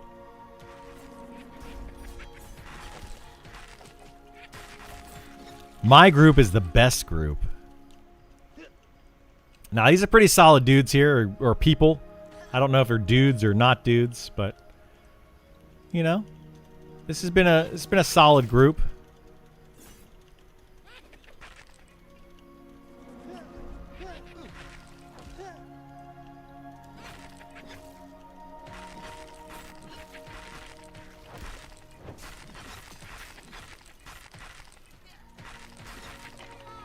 You thought I was at bugs? We're doing bugs and skeletons. You're probably at the big nefarious camp over here. The one at the very, very end that's doing those bugs. Which are the same bugs. Might be a level higher, but basically same bugs. There's a name that spawns over there as well.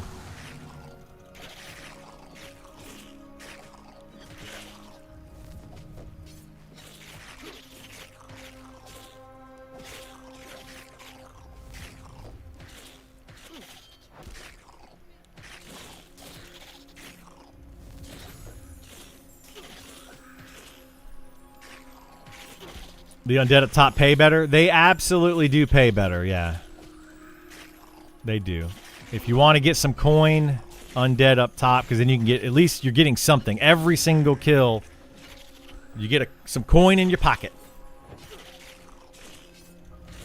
I'm not too worried about coin though. I've got money. In game, I've got money. Out of game, I got a couple pennies. I'm not gonna starve.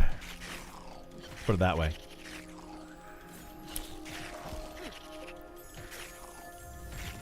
I will be able to eat dinner tonight. Thank goodness.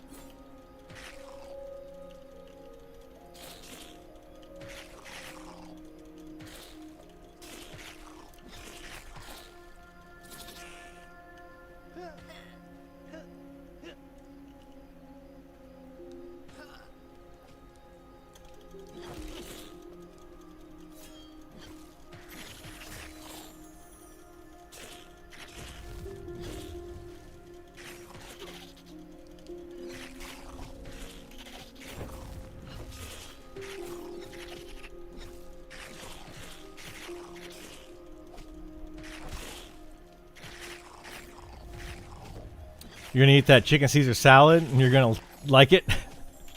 I did have a chicken Caesar salad yesterday. The girlfriend did make one downstairs. I got that for lunch yesterday. It was good. It was actually really good. So we had that for lunch. What did we have for dinner last night? Dinner. Oh, we went to Jimmy John's. I mean, we went to Sandwich Shop. Generic sandwich shop for dinner. Had a Jimmy John's sub. It was pretty good. I enjoyed that as well. Had a banana for breakfast. And, yeah. I probably won't eat lunch today. Is it Jersey Mike's? Is that what it was?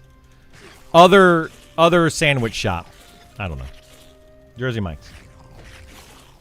You got to play Anemo with me at release. It's basically an open world Pokemon like Genshin Impact. But it's only pay cosmetics. All right. Your wife had Jersey Mike's yesterday? Yeah, I had that's what we had last night. I got the like a Philly cheesesteak. Yeah, the cheesesteak is very good. It's very, very good. Although I got yelled at. Apparently they don't toast. Jimmy John's does not toast their sandwiches. I walked in yesterday to pick it up, and the guy's like, "Are you here for whatever?" And I was like, "Yeah." And they go, "Did you order this online?" "Yeah." "Oh, we can't toast it. We don't have a toaster." Okay. Cool. I had no idea what the dude was talking about.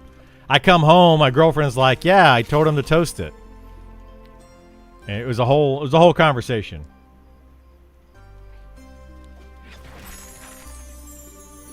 They do too. You have to be cuter when you ask. I don't know. I think I'm pretty cute. I know. Look, exactly. Look at me thinking this is a Subway over here. Yeah, they definitely don't toast it. I mean, Publix will toast their subs. Subway toast their subs. Quiznos, when I used to go to Quiznos, would toast their subs. What other sub shop? Every sub shop I've ever been to toasts their subs. Jimmy John's like, "Nope. We aren't toasting your sub. We're not doing it." Okay. Rip Quiznos. Quiznos was great. They had a chicken carbonara at Quiznos. I loved that thing. Man, I'd get Quiznos like once a week back in my 20s. I loved that place. Got to give them that UWU for toasting.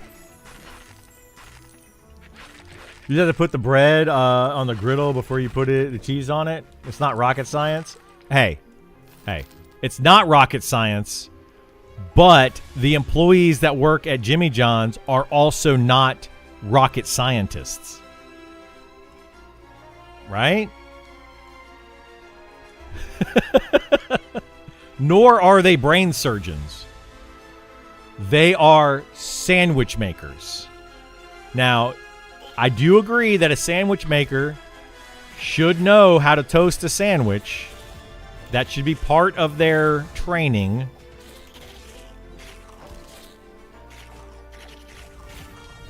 Don't bring Jimmy John's into this. I mean, it's kind of Jimmy John's fault.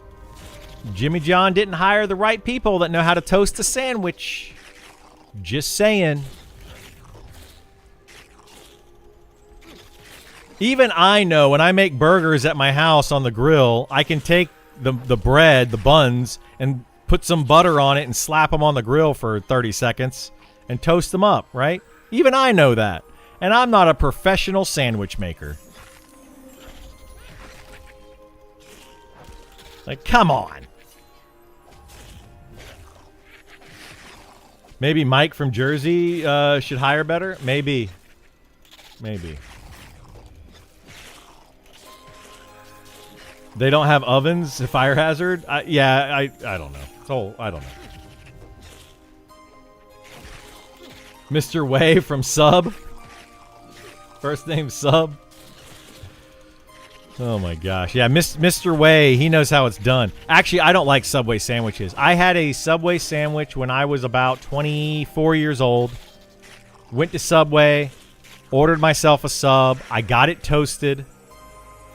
I got home. I took one bite out of that sub, and it literally tasted like a cigarette. It was disgusting. Absolutely nasty. The nastiest sandwich I have ever had. I was just like, oh, I don't like Subway because of that. It was so gross. I miss Quiznos. Me too. Subway is absolute rat food. Yeah. Ugh. It was not good. I like Potbellies. The toast by default. I don't think I've ever had Potbellies.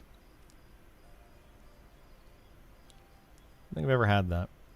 We don't have that here in good old South Carolina, or at least near me. I don't think. I haven't seen one.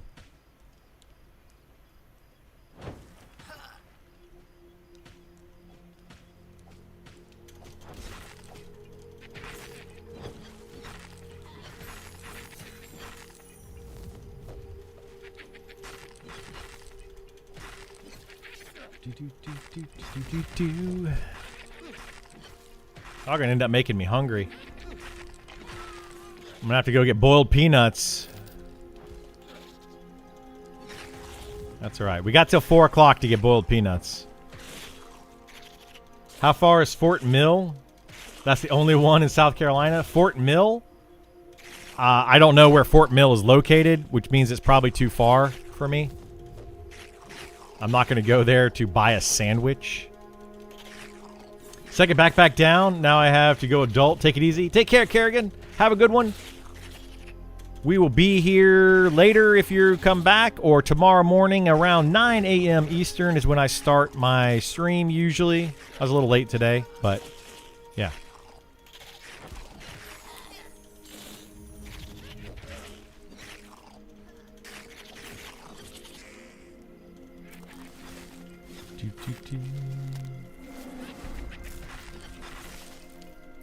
I'm keeping up with the peanut calendar. I'm keeping up with when it needs to be picked up by. I never said I was going to be going to pick it up. I just said that it needs to be picked up by 4 o'clock. According to the lady on Facebook. Witch Witch is goated. Witch Witch is actually really good. I do like some Witch Witch. Yeah, we used to go there sometimes. I lived in when I lived in Georgia, there was a Witch Witch not too far away. I enjoyed that place.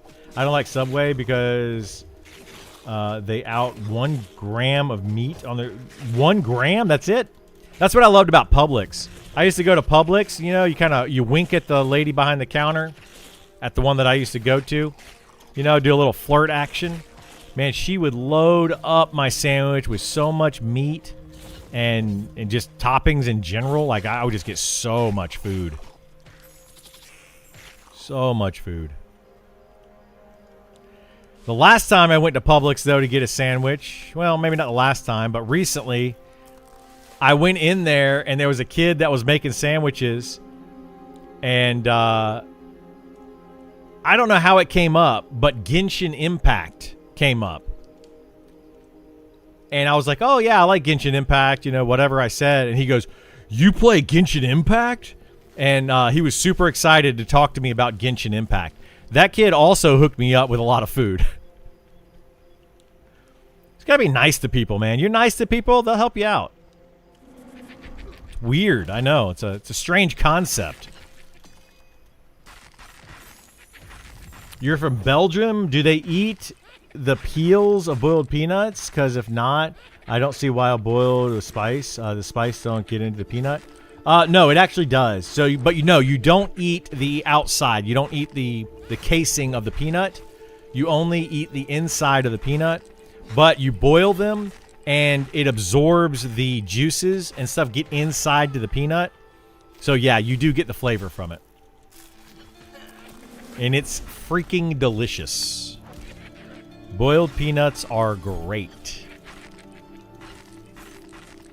Facebook posts are a perfectly reasonable way to buy food. Yeah, that's absolutely. I Googled for you. It's just South Charlotte, right on the border, 2 hours and 50 minutes. So that would be about 2.5 hours from me. So no thank you. That's not where I'm going. Not going there. Facebook Marketplace is a dangerous place where brave men will venture out. They will. All I hear is boiled peanuts, Monsters Memories, and boiled peanuts with Crystal. Or Crystal. With Criddle. You know, I like boiled peanuts and I like Monsters and Memories. I can't help that I'm going to talk about those two things. I also like Coca-Cola.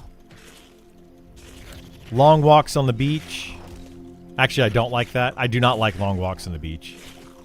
I can't stand long walks on the beach. I don't want a short walk on the beach. Why is that like the go-to thing that people say when they're like, you know, what would you do for a first date? Well, I like long walks on the beach. A nice romantic evening. No, you don't. 99% of people like to sit at home, eating terrible food for them, drinking some things, and binge watching TV shows. Come on. That's what we like to do. Stop telling people you like to go outdoors. You don't.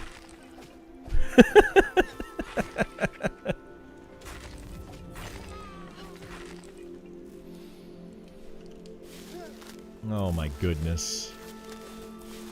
Long walks on the beach suck. Sand in your shoes. It's awful. It is awful. So the From season finale? Is that next? Uh-oh. I watched episode 9 or 10. So, I don't know. Am I ready for that? I don't know if I'm ready for that. When is that coming out?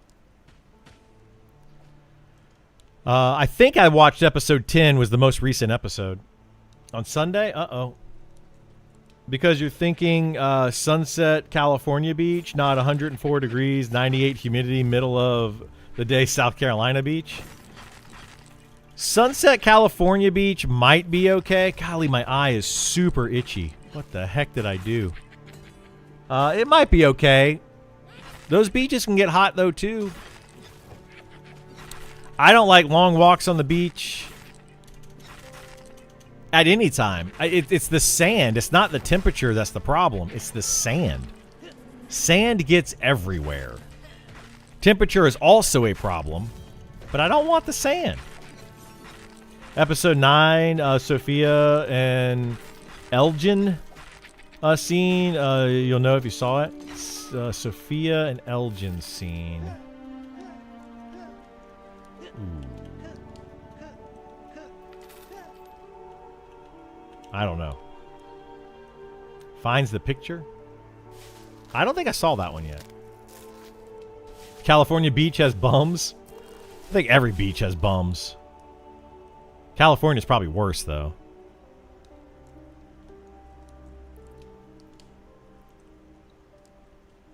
Did we not have a healer again? Did our healer leave? What the heck happened?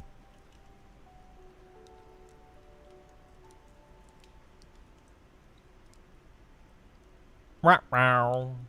Double check you're caught up. It was episode 9. Yeah, I may have to watch it again. I may have had it on in the background when I was doing something and not fully paying attention to it. But I don't remember him finding a picture. What, you talking about the Polaroid pictures? Was Elgin is the eye-patched, bigger black guy, right? Is that Elgin? Or is Elgin the son of the main character? It is that is the guy, the eye patch guy. Okay, yeah, he's the one that had the yeah. Ellis is the son. Yeah, okay, there you go. Elgin, he had the Polaroid picture thing. Did he find a Polaroid picture? Is that what he found? I don't remember that. I just remember him looking at the Polaroid pictures.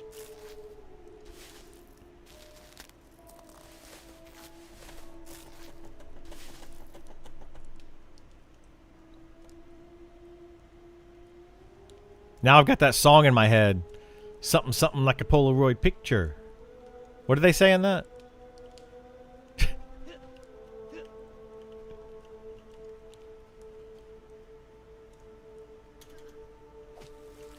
Europe, France, Belgium, Netherlands. Beach full of World War II bombs. It's probably true. Halfway through Widow's Bay. That's an interesting show. Definitely on the Creepy Alley. I have been watching Widow's Bay. I'm on the most recent episode of that. I like Widow's Bay. I've been enjoying that one. It's got some comedic side to it. Like when the guy is standing in the doorway. Have you seen this scene, Burl? Where the guy's standing in a doorway and he kind of sounds like the stapler guy from Office Space. And he's just like explaining things. He's like, back in my day, we had the storm that lasted 15 years, and blah, and he keeps going on about it. And they just like stand up and slowly close the door while he's talking. I love that kind of humor. Man, I laugh so hard at that kind of stuff. I just absolutely love it. That poor guy. He does it again a couple times throughout the whole season. The dance party episode? The dance party was funny, yeah. That was hilarious. We finished the episode where Tom accidentally took the mushrooms. Ah, yeah, that's a good episode as well. It's just like every like hour he gets about 5 minutes worth of what's happening. Oh my gosh, I love it, dude. I love it.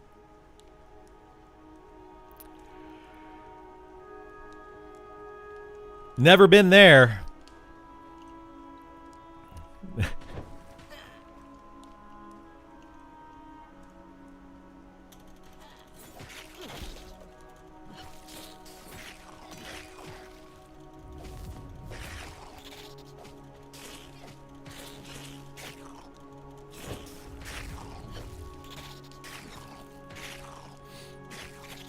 Oh boy, oh boy, oh boy. We're having a fun day, though. This is an interesting day for sure.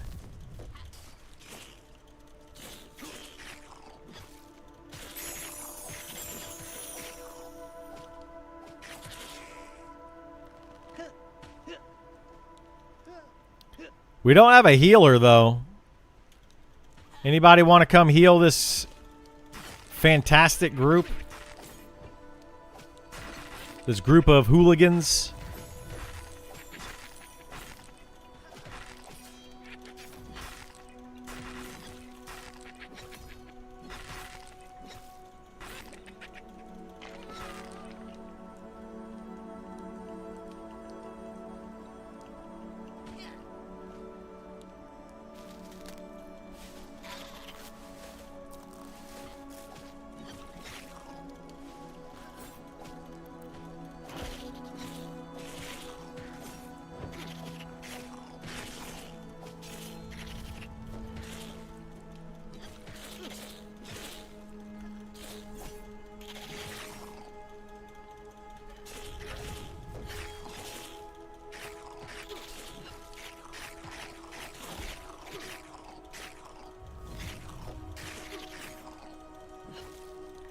Man, we gotta figure out when we're gonna play some games, Burl. We gotta figure that out. We need to play some For the King. Was For the King 3-player or 4-player? It was 4-player, right?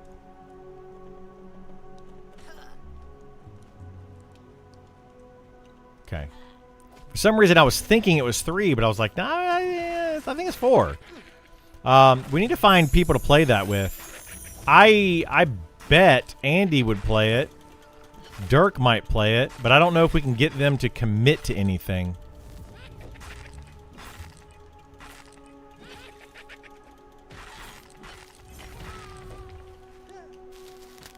We would have to, we had to pick like a daytime kind of thing. Your healer left mid-battle? What? Blacklisted. Put them on notice. Shout it out. No, don't, I mean, I don't know the situation. Did they go link dead or left the group and just ran off? That sounds awful. Need to schedule time with the baby and all, or during the day while working? During the day, obviously, is the best time for me. I don't know when Andy's playing games recently. They said they had a replacement on the way and just left. Well, that kind of sucks. You know, I disagree with that kind of stuff in this game. I would say, you know, give at least 15 minutes if you can. Try to find a replacement. Wait till the replacement gets there. Be like, hey guys, I have a replacement coming. I can stay for 15 minutes. Hopefully they get here in that amount of time. That kind of thing. But, yeah.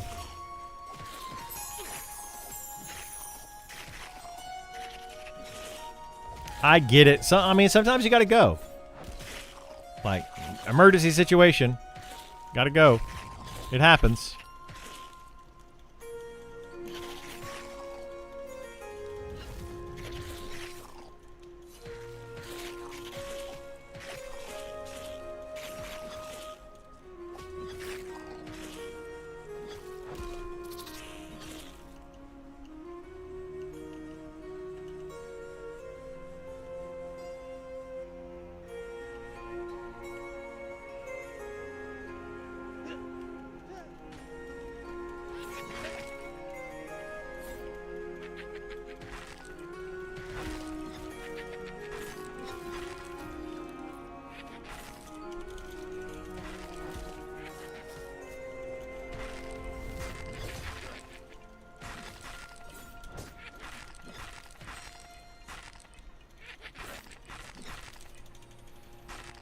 Do do do do do do do do do do do do.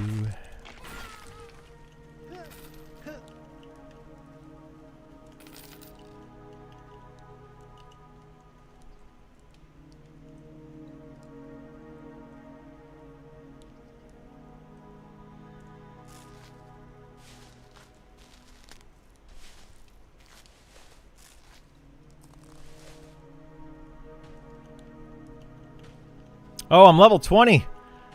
I could do the bone construct.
Yay, we have a healer.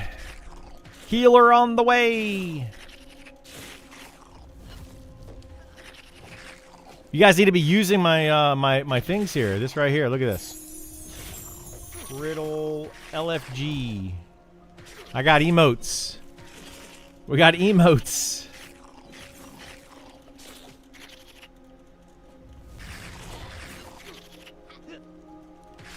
Form up groups.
Do clerics have complete heal? No. They don't have a complete heal. They have, generally speaking, a spell that, their big heal line will heal for like 3/4 of the health of their tank at whatever level they are. It heals for a lot. But they don't have a complete heal spell in this game.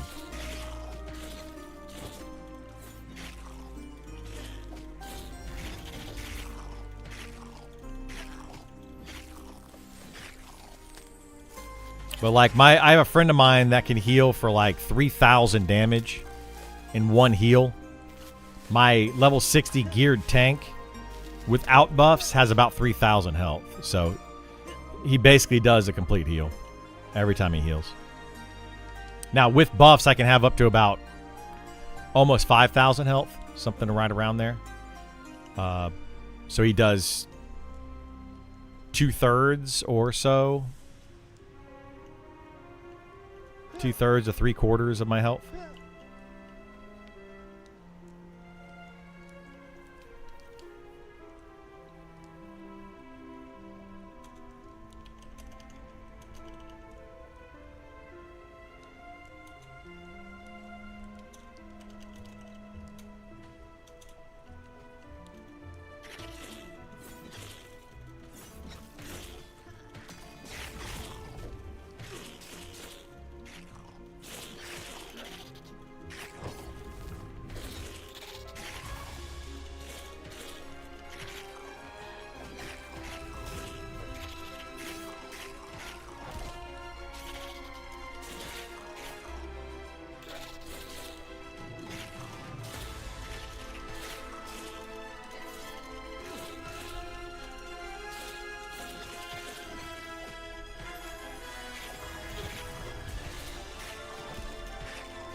Hang on a second.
Sorry, a bunch of people in group chat are talking about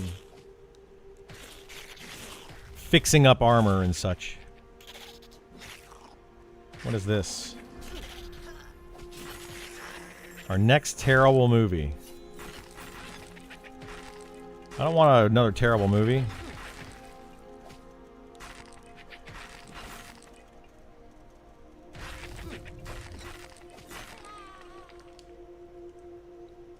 That can't be too bad. It's got Woody Harrelson in it.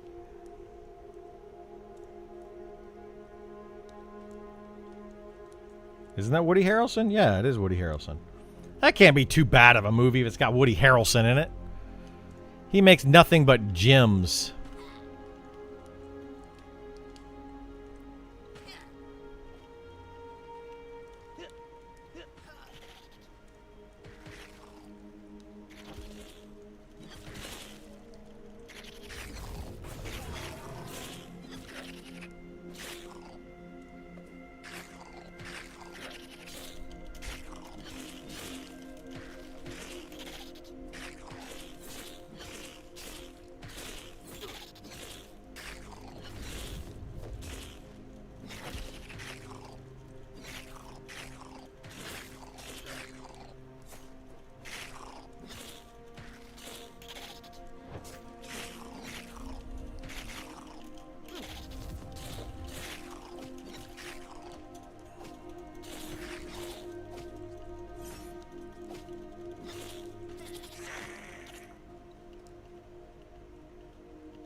Playing a new character? Yeah. I try out all sorts of characters here. Right now we're playing the Spellblade.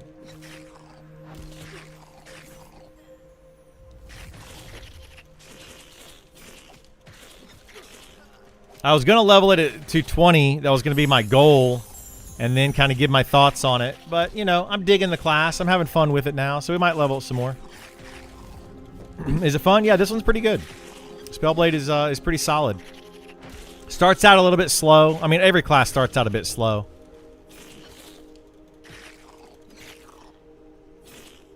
But this was not bad.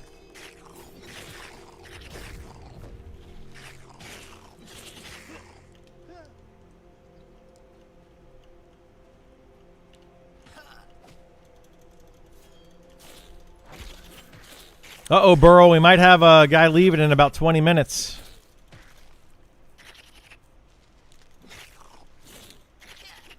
If you wanted to join us.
Well, I guess we're just going to do this a little bit longer. I'll go pick up Peanuts, I guess, in a little bit, so the girlfriend doesn't get mad at me.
Do do do do do do do do do.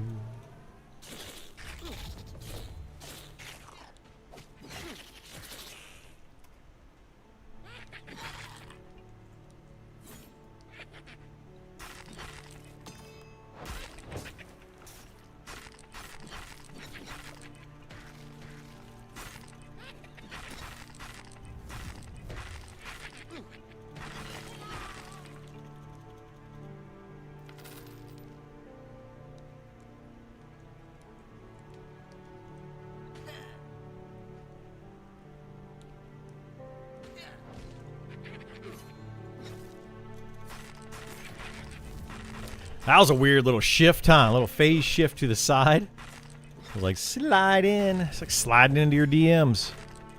Let's slide into the skeleton DMs.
Well, well, well.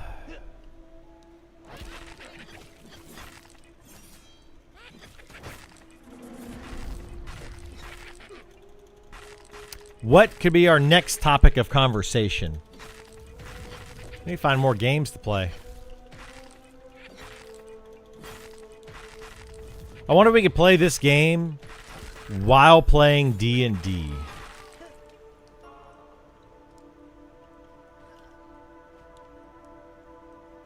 That'd be fun.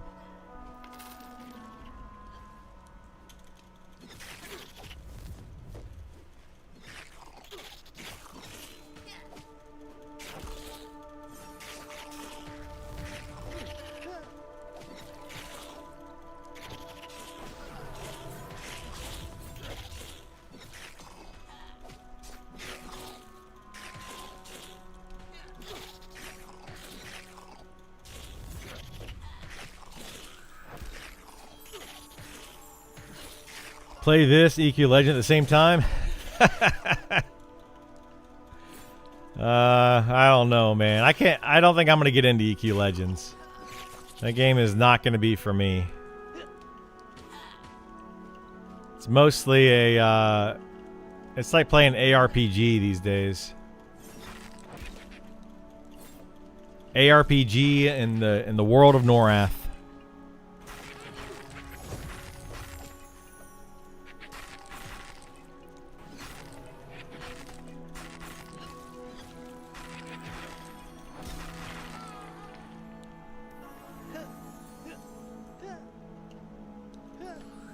Yeah, I don't think I'm gonna play it at all.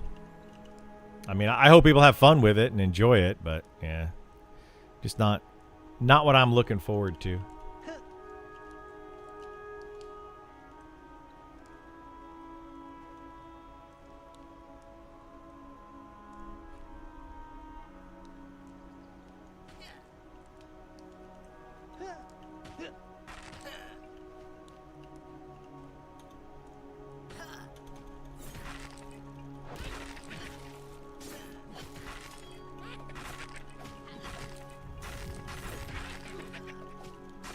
I'm curious if Co Carnage is going to end up playing EverQuest Legends. I'm actually really curious about that. If he does, it'll probably be on his second channel. And like, you know, the cozy streams at night. Something, I don't know.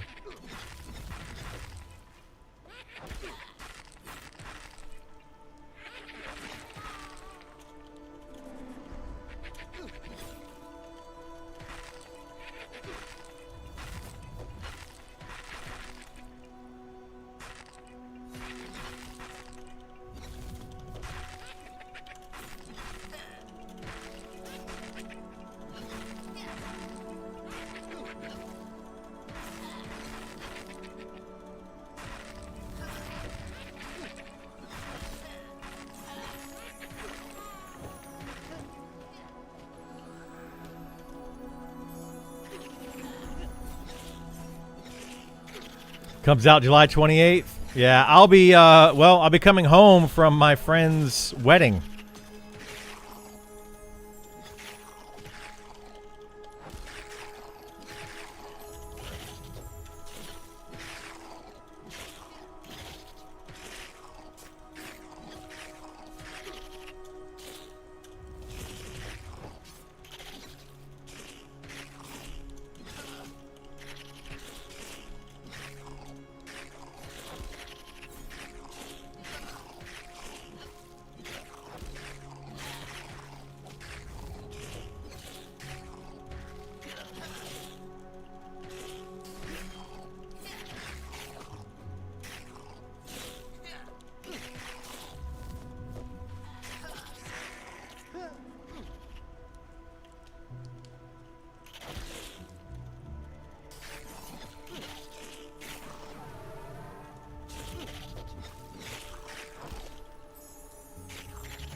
Bum, bum. Da, da, da, da, da, da, da. Da, da, da, da, da, da.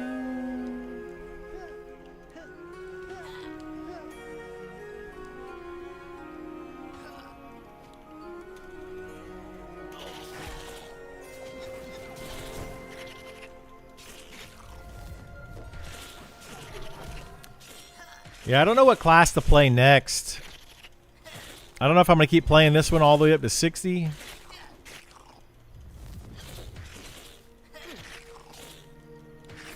Or if we'll try to mix and match some classes. I don't know what I want to do.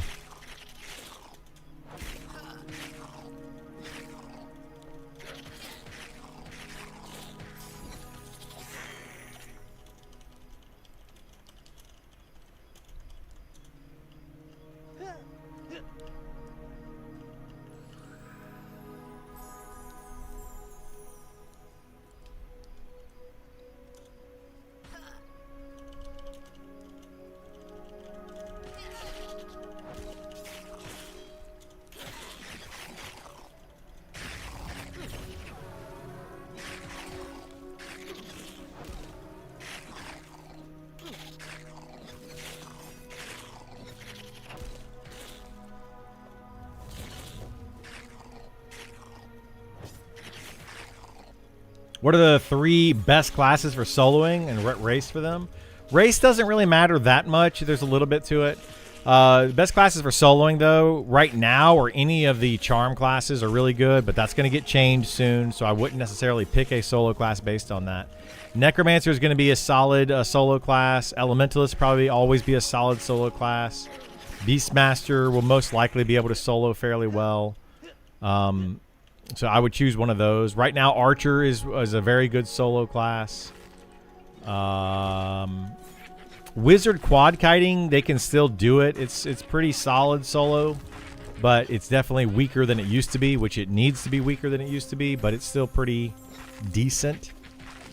Yeah, those I would say are the best. The best solo classes at the moment.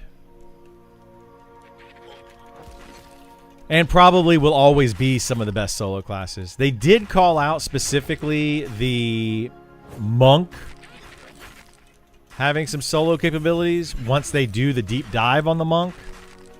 But we haven't seen that yet, so we don't know what it'll end up being. But they did say it's going to be a soloing, have the ability to solo. So we'll see. I don't know what they're going to do to it to make it a solo class.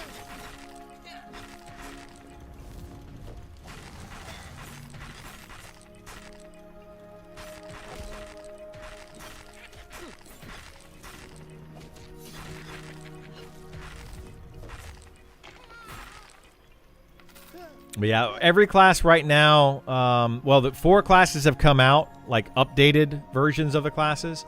The other 14 are supposed to be coming out soon. We don't know when.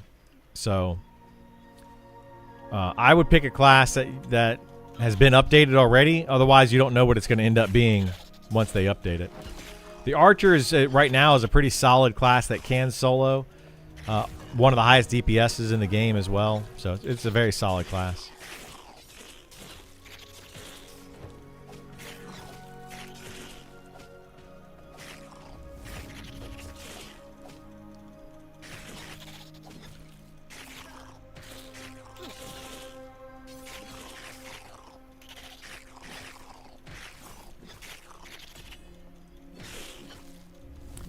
What classes receive the update? Right now it's Spellblade, Archer, Druid, and Wizard have had their updates so far. Next up is going to be Beastmaster.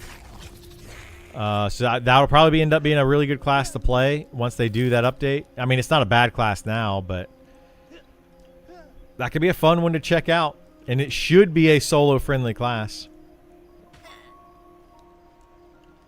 because it's got a pet. Most pet classes are solo friendly.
I'm playing Take on Mars. It's now $1.99 from the creators of Days and Arma.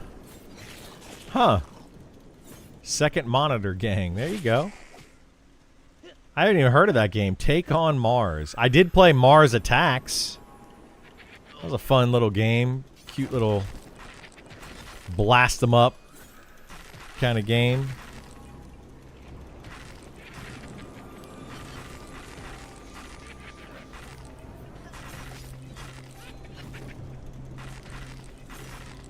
Nice, realistic. Mars Rovers, Chapter 2, manned version, or Mission to Mars.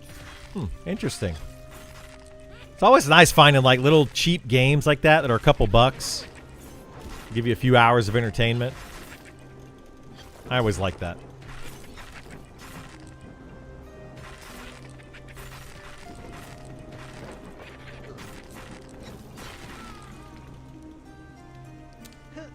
You hear of Ancient Kingdom, like 16-bit overhead EQ-ish. It's single player, but can co-op. $12 on Steam. I have not heard of that, no.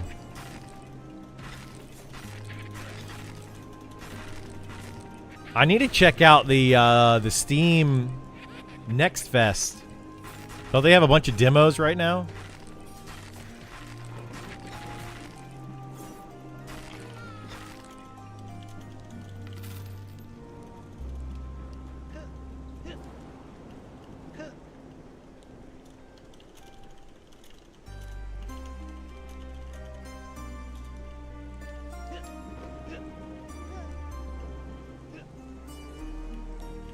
It's great. Also try the Secrets of Weeping Stone demo. Black and white old D&D. That's interesting.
You should play Pantheon for a few days. The Druid Mastery was released today. Nah, I'm good.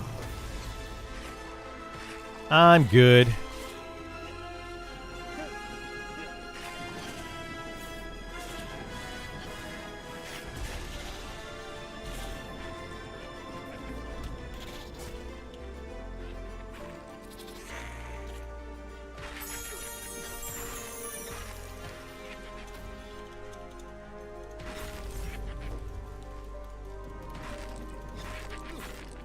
A few days of some good opinions. I mean, is anybody even playing it? I'm sure you're getting some opinions out there, right? Chapters 1, Explore Mars, takes at least 2 weeks play. And the manned mission, 4 hours. You can also play realistic, real time. So that's like years. Wow, that's cool.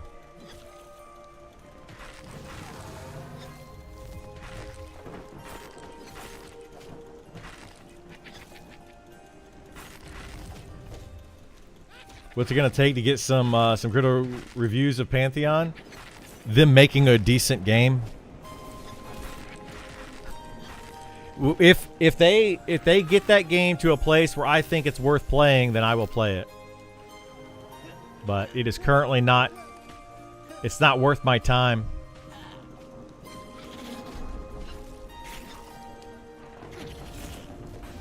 And I honestly don't think it will ever be worth my time again. I mean, I'm just being honest with it. It's they're not doing that game any favors.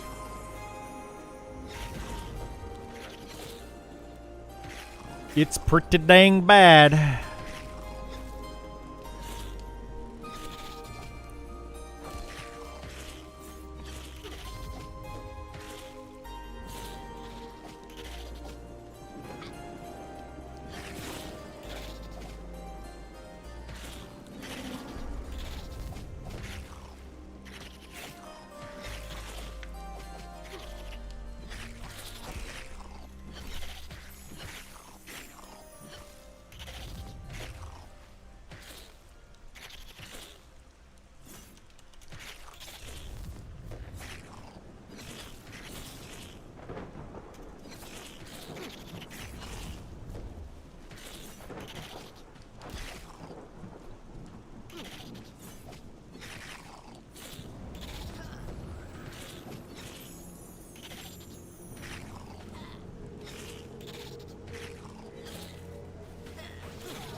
There's also a game created by NASA, free to play, Moonbase Alpha, realistic simulator on the moon.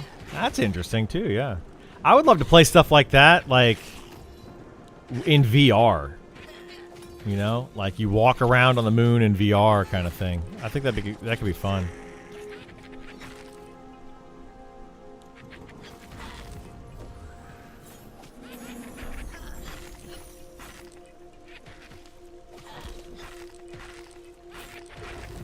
Wish it wasn't banned on their Discord. I really enjoy the animosity.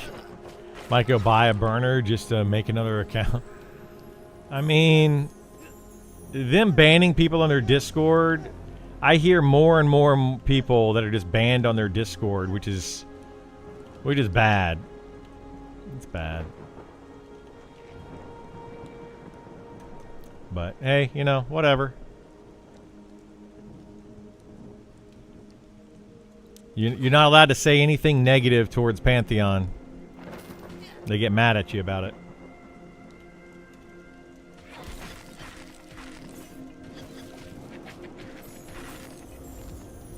So how I look at it is, since they don't want you saying anything negative about it, just don't say anything at all. Which, honestly, is going to end up being worse for them. Because if nobody's talking about it, nobody's going to know about the game. Nobody's going to play it. It's just going to slowly disappear.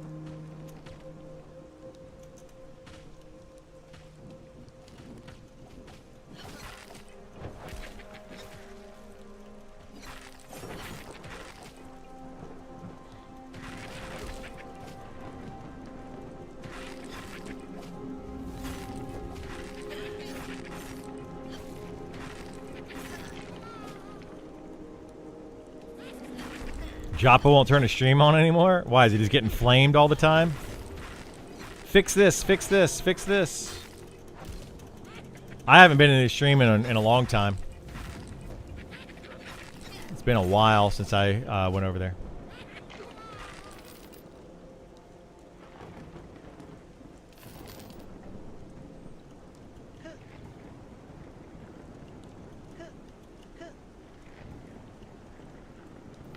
Imagine making so many terrible decisions you hide in your basement. Well, that's just mean. I don't think he's hiding in his basement. Like, I like Joppa. I think he's a nice guy. I'm not a game developer.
It's not his fault alone, I'm sure. No, it's not. It's not his fault alone.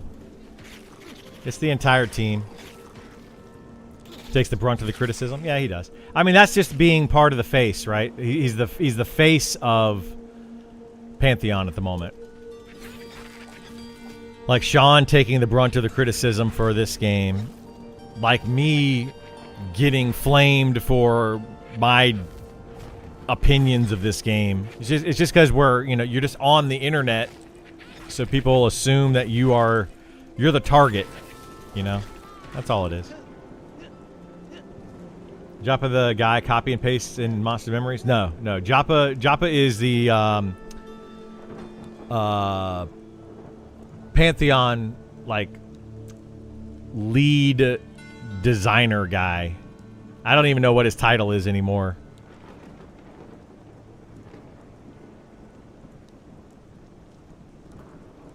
But yeah, he's just not a game developer. That's just all there is to it. It's unfortunate, but he's not a game developer.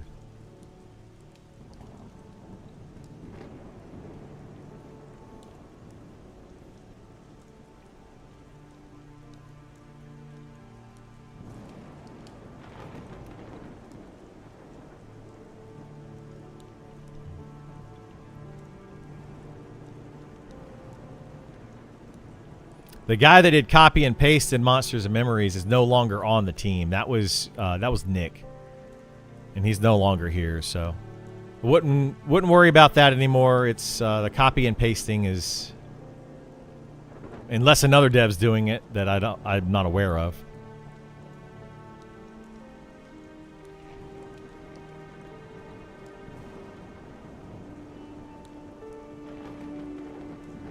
Copy and paste? Yeah, well, that's the way that he did a lot of his development. So he would go, it was literally, I mean, I don't really know how to explain it, but he would go find something in the game design or whatever. He would literally Control C, take it into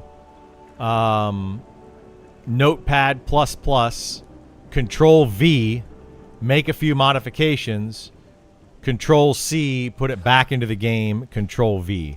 That was how he did a lot of the development of this game. And it I don't know, it just kind of felt bad. It was a really weird way of doing it. I mean, it wasn't necessarily a bad way to do some of the stuff that he was doing. It was just like literally everything he did. So anyway, last video from Joppa was 6 months ago on YouTube. He streamed since then. I don't know when the last time. You heard he was kicked from the team and don't know the details? Yeah, nobody knows the details, whether he was kicked, whether he wasn't kicked. That's all speculation. Whether he left on his own accord, whether he, you know, who knows. I can't blame Nick, though. On Reddit, all devs say coding is copy-pasting, Google search, GitHub. You don't need to know anything. You don't. Yeah, I mean, it's... The copy and pasting thing is partly just how devs do things. Like, once you created something, there's no reason to create it again. You know, like, why would you not copy and paste it? But the problem was it felt like copy and paste from EverQuest into Monsters and Memories. So he just like oftentimes would take an ability or something from EverQuest and then just, okay, well, that's what we're going to do with Monsters and Memories. So just created it that way. Like, and it just felt bad. A lot of what he did. I didn't agree with a lot of his game design. But, yeah, that's just what happened. You don't stream 12 hours of a picture of a crushed can if you didn't get fired. That's a whole other thing. But I mean,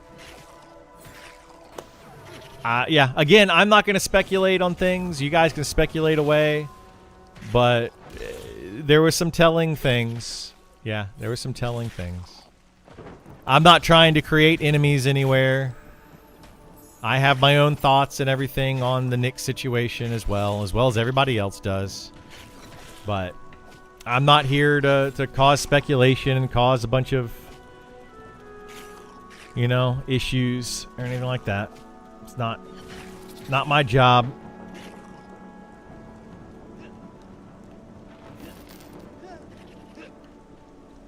But I don't disagree with you, Buff. I don't disagree. It was definitely an odd choice.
Wish this rain would go away so we can actually get rested XP bonus. I'm about to run out of my rested XP.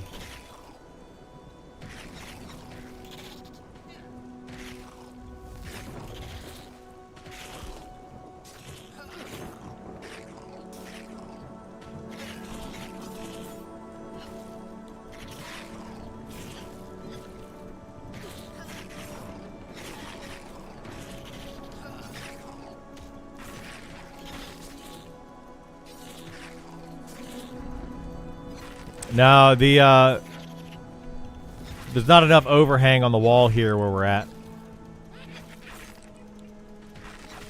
2 big bugs back to back, 2 of the named. Nice. Get anything good? It's got a good pair of shoulders. And I think a good wrist.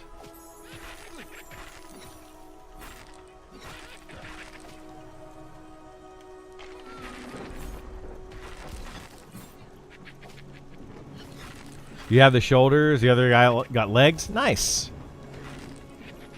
Very, very awesome.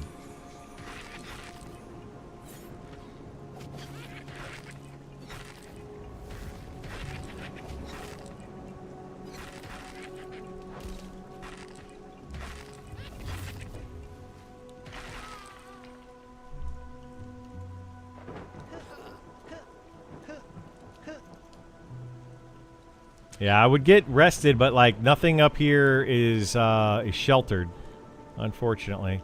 I could go over here and get sheltered right there underneath this bone.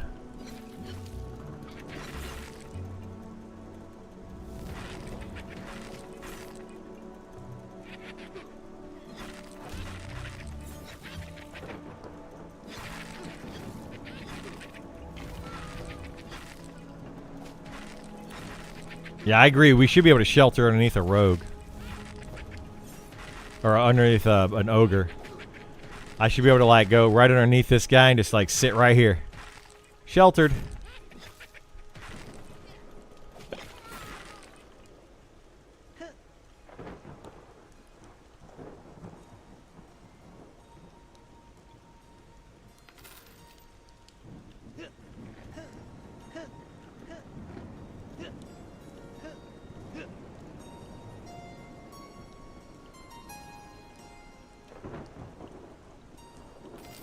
Would also get taint stretch debuff, though.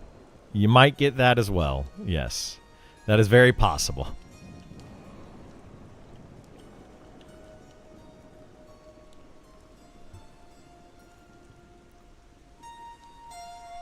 I need to find out if we heard from the AC person.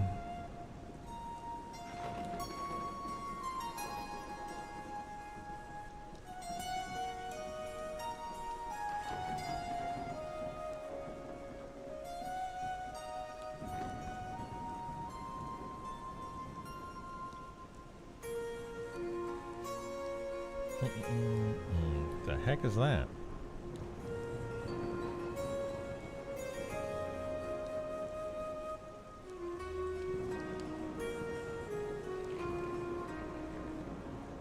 Do do do do do do do.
Let's see.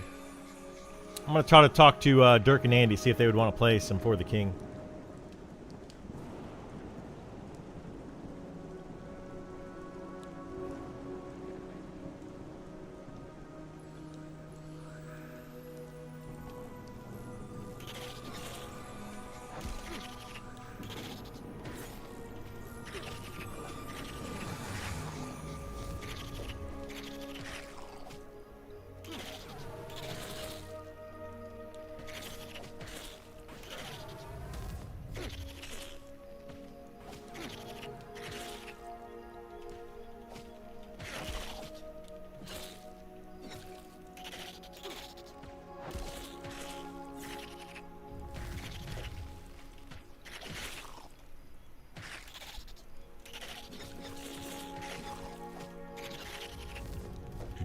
Are the shoulders considered good? They seem good for SK and Inquisitor. Yeah, they're good for tanks. They're not great, but they're good for tanks. I used them for a while. I also like the way they look.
They kicked from the team? Who? Nick?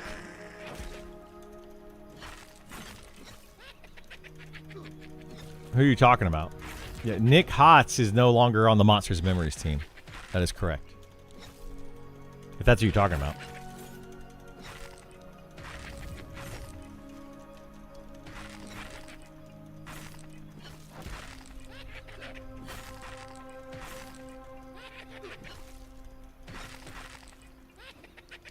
Joppa? Joppa's not on the team anymore? You serious?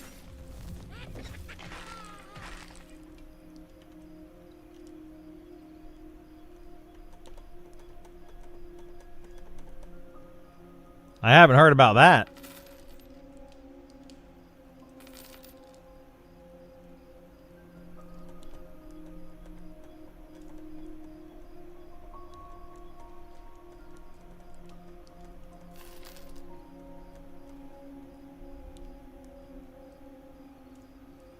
That would be surprising since they didn't kick some other people from the team that they probably should have fired a long time ago.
Man, that kind of opens up a lot of speculation there, but I'm not going to do it.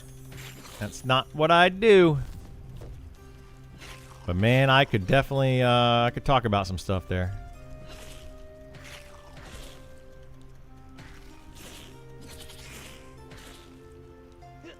Some coincidences. If Joppa was actually, if he was actually removed from the team, let's assume for a second, right? This is not speculation on my side. I'm just saying let's assume for a second. If Joppa was removed and Nick was removed, and they were both kind of removed, it's kind of weird because they were both kind of the face of their games. Neither one of them, in my opinion, were doing the game any justice. They were both developing the game very poorly, but both of them were streaming quite often and getting lots of money through their stream that wasn't going to the actual game. It was going directly into their pocket. None of that speculation. That's just very coincidental, right? Is it not?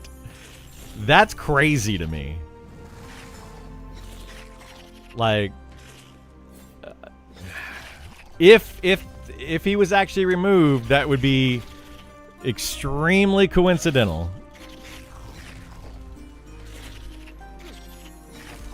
I mean, you shouldn't, in my opinion, you should not be streaming. If you are a game developer, you should not be streaming the game on your own personal Twitch account or YouTube or whatever you want to stream on and taking in personal money in those situations. You shouldn't be doing it at all. I always found it very shady and a terrible thing that was happening. I didn't agree when I didn't agree when Nick did it, and I didn't agree when Joppa did it. I think it's just bad. So it's kind of odd if he's no longer on the team.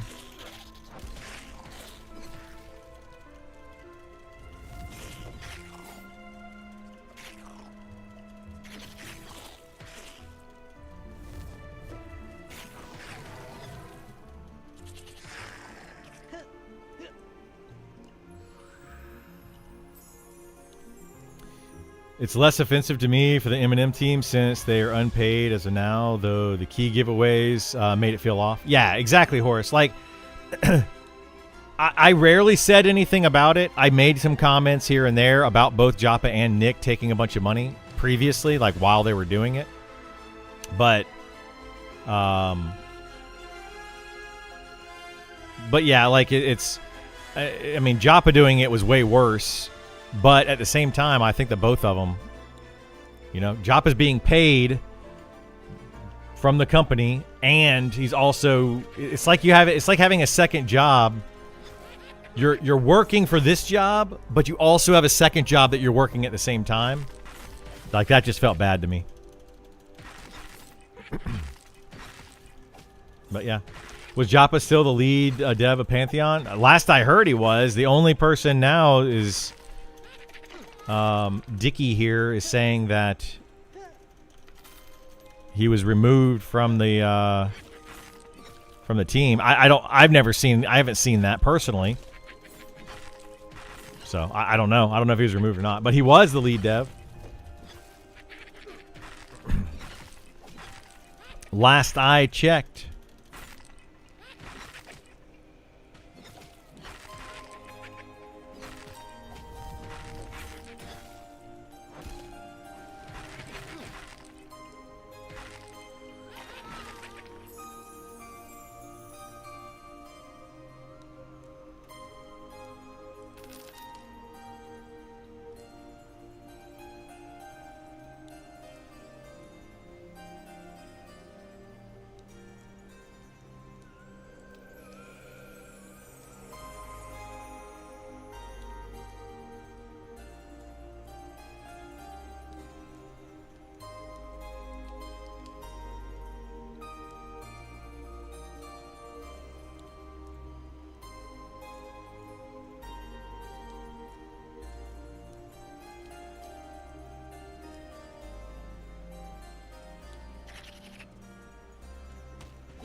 Yeah, I can't tell by his Twitch anymore.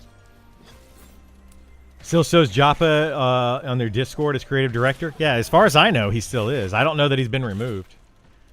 He's been MIA a while. Yeah, I mean, maybe that's what it is. The 40th stat revamp was the last straw. I don't know.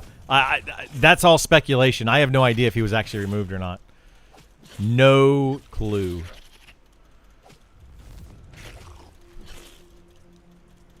But yeah, I will say that it always had a bad taste in my mouth about the money situation.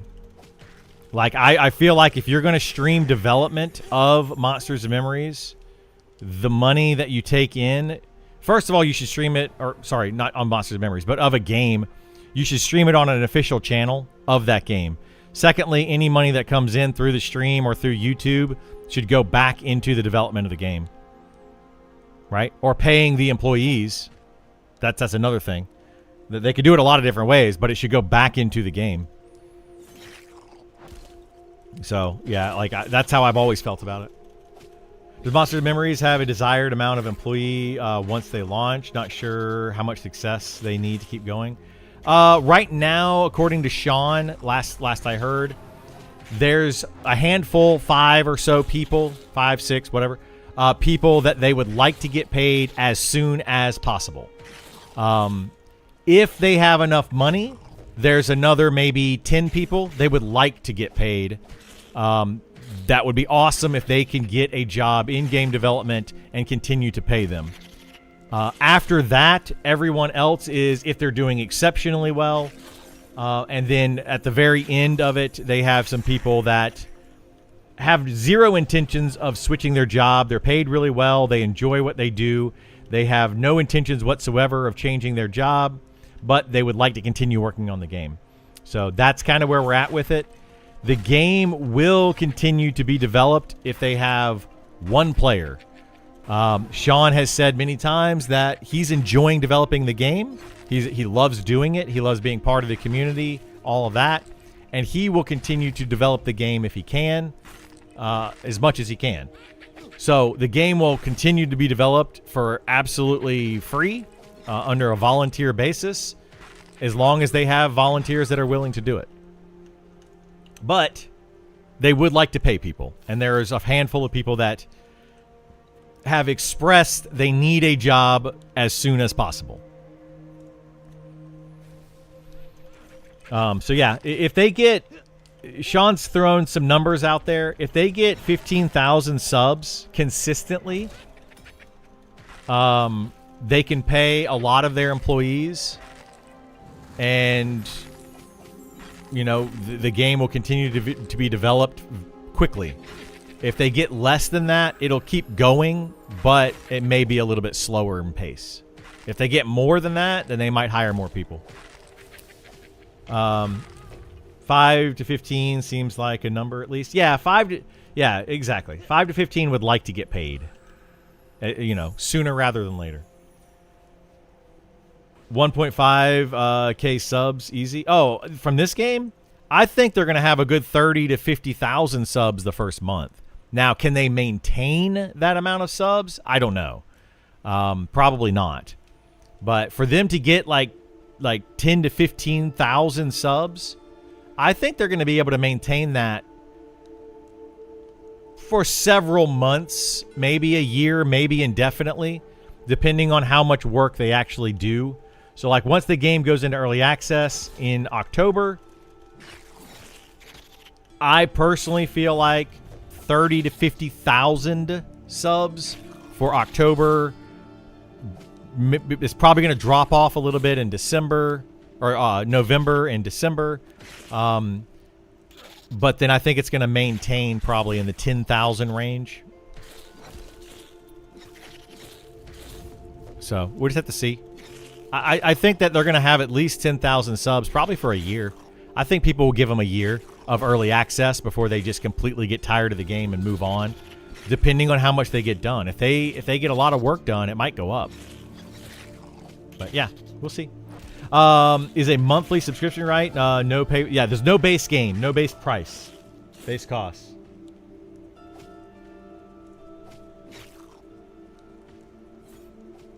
Hang on one second.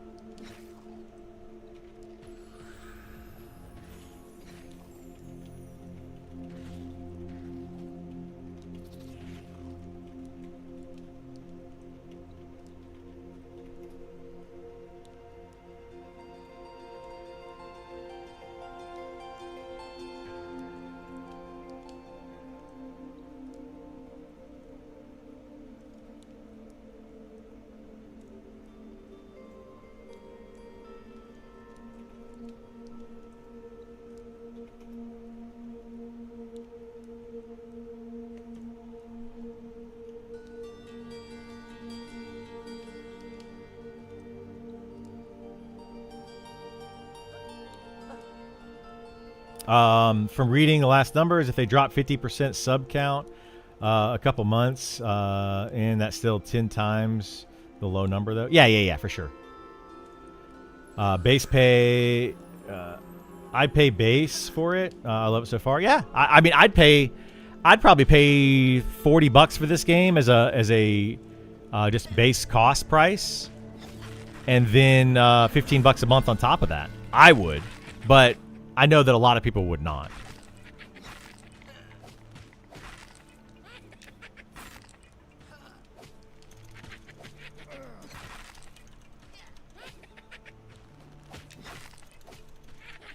That's interesting projections. Do you think they should introduce servers with like a hardcore mode or harsh penalty mode?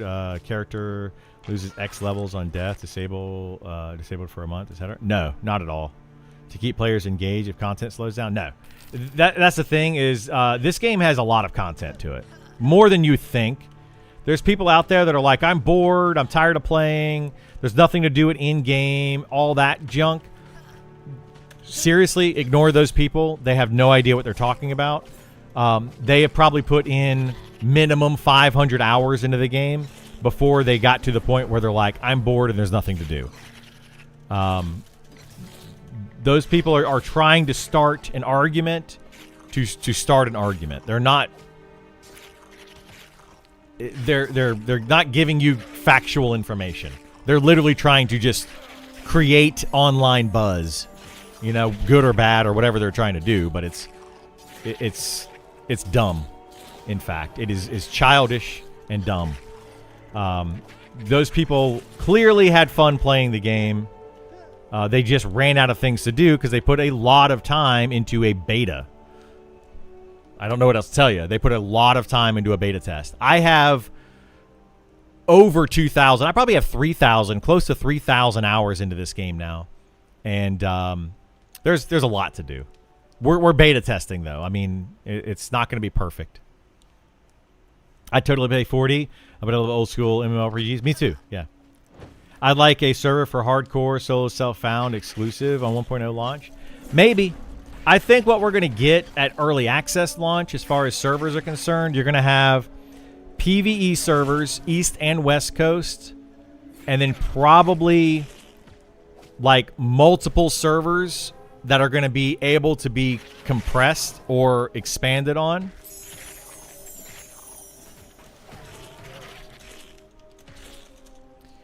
So like what they're going to do are server clusters. So you're going to have like West Coast PvE West Coast PvE server 1, 2, and 3.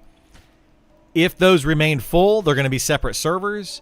If one of them or two of them starts to lose population, then they're going to, you know, merge those into another server is the idea.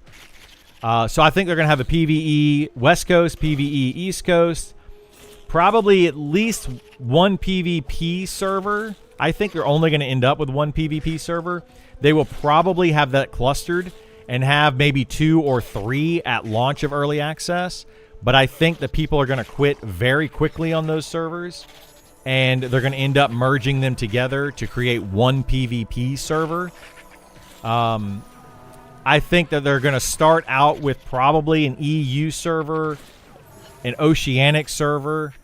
They'll probably start with those with the idea of merging those. EU will merge into PvE East, and Oceanic will merge into PvE West. That's probably what will happen if they don't have enough numbers for those servers. I think they will try to start with a roleplay server. I don't know how well that's going to go. I think it'll probably die out pretty quickly, but I think there will be enough people to play a roleplay server for a little while. And then they're going to also, on top of that, they're going to try to do boxing servers.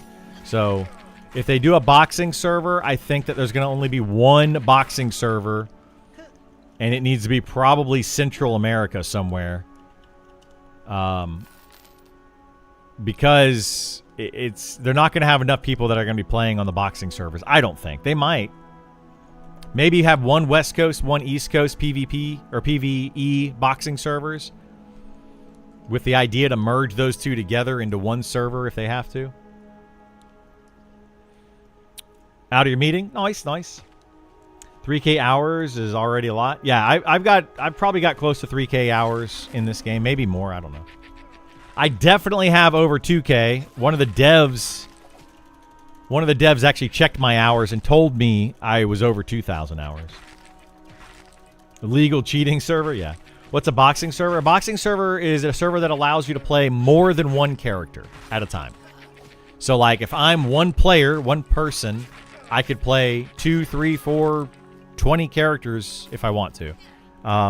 Whether it's all on one computer, multiple computers, doesn't matter.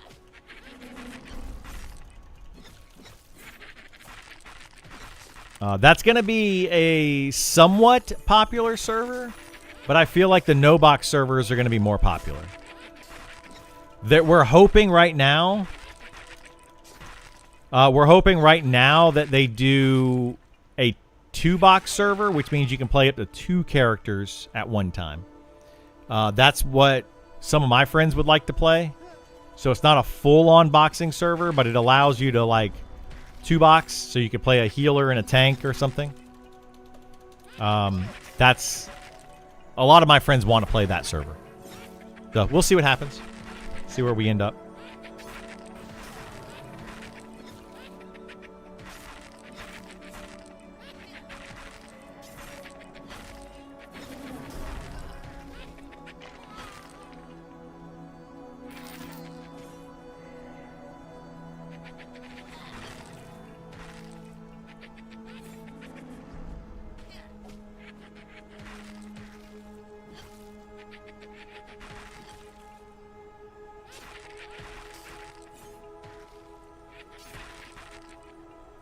Hang on. Somebody was saying that they were here.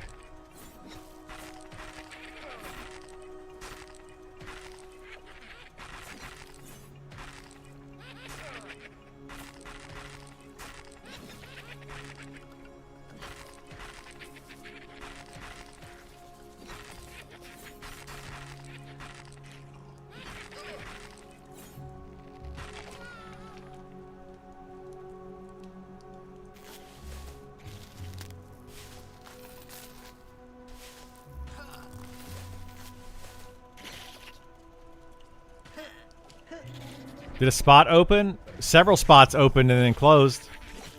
I don't think we have a spot at the moment.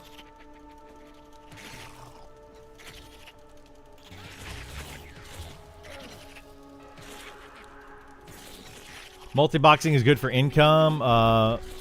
If prepared WoW players, at least 40 to 80 accounts. I mean, it could be great for them, sure, but yeah.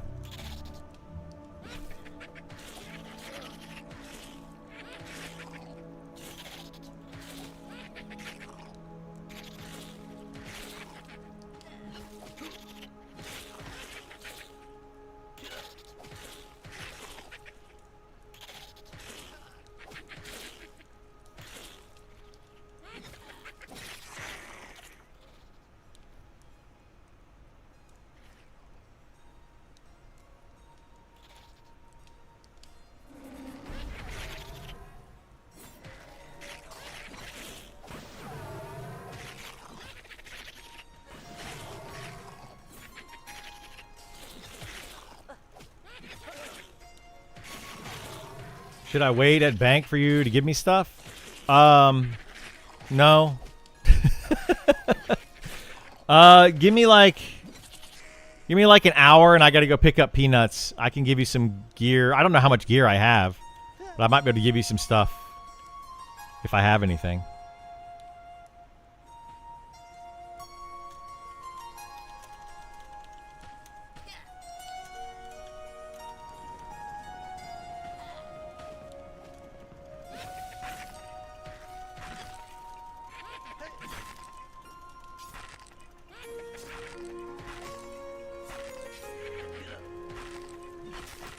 Don't really see the appeal of boxing. Kind of ruins a fantasy for me. Yeah, I mean, so I can give you the appeal of it. I prefer to be on a no-box server. Okay? So I'm right there with you. I prefer to play one character, and that's it. However, if you want to be competitive, or if you don't like to look for groups, then having multiple accounts and being able to play multiple characters is very beneficial. That's one reason. So, for example, when I play my fighter, I can't do anything on my fighter without being in a group. Anything worth doing, right? I can't fight mobs that are equal level to me. I just can't do a lot. So I could log in a healer, and now I'm able to go do something by myself. I don't need other people to get involved in that. So that's the benefit to it. The other benefit, the reason that my group wants to do it, is because let's say I'm playing, and let's say 3 of my friends are playing a bunch, and we have 3 other friends that are part of our static group, but those 3 guys can only play like half the amount of time that the other 3 of us can. Well, we don't want them to fall behind XP wise, so we can log them in and have their character at least in the group, play them a little bit, and make sure that they continue to get XP, so that we're all leveling up together. So that's the idea there, is that you can help keep your friends caught up when they have less playtime than you, and you don't want to be like, well, I've got more playtime, so what am I going to do? Just twiddle my thumb and not play? You can actually continue to play with your friend and keep them caught up so that they can play. So there's some benefits to it there, but I totally get it. You know, some people are going to like it, some people aren't going to like it.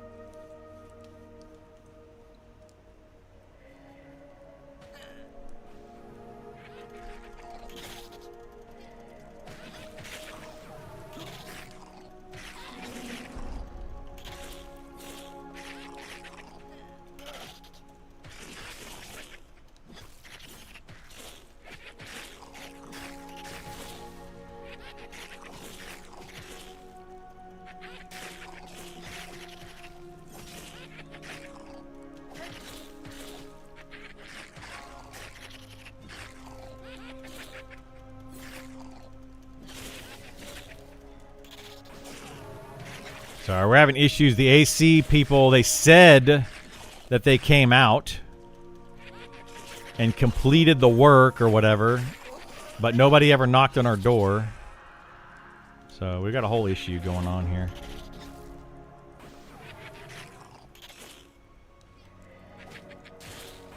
Why can't I use my bandages?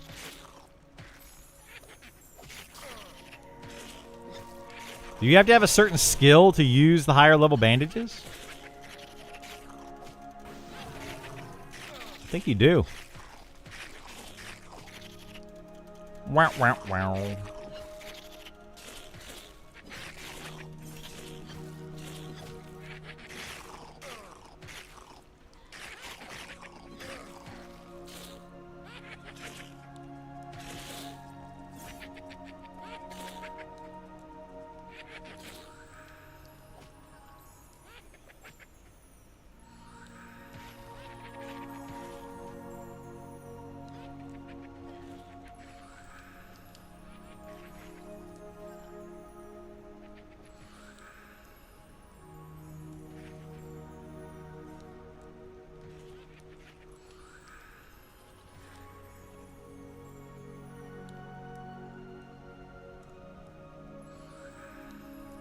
Yeah, I don't think Joppa was removed from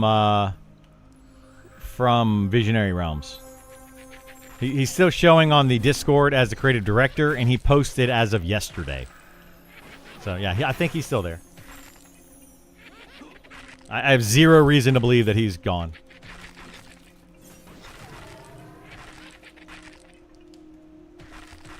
Is this game live? Not yet. It's in beta. Currently in beta.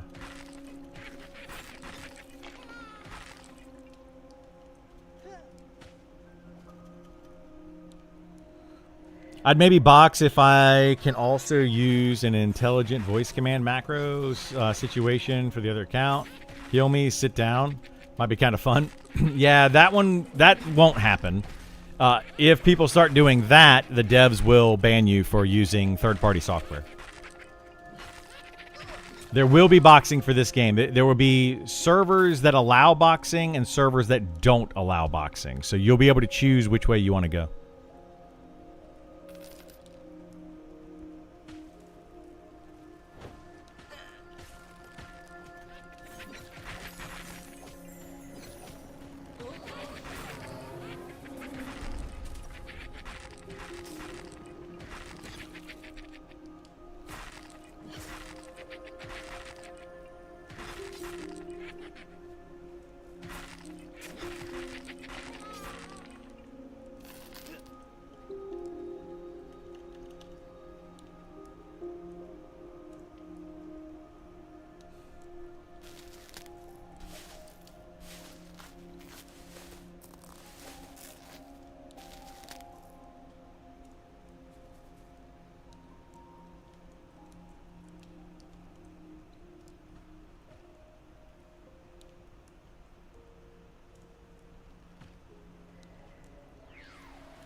How much is For the King right now?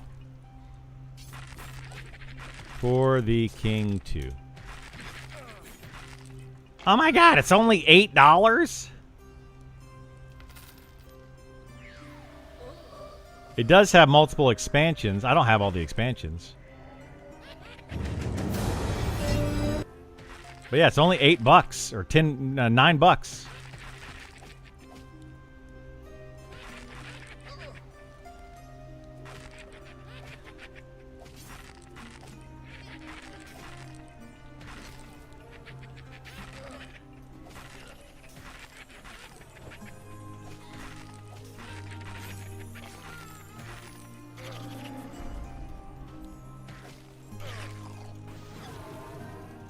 I'm going to try to convince people to get it.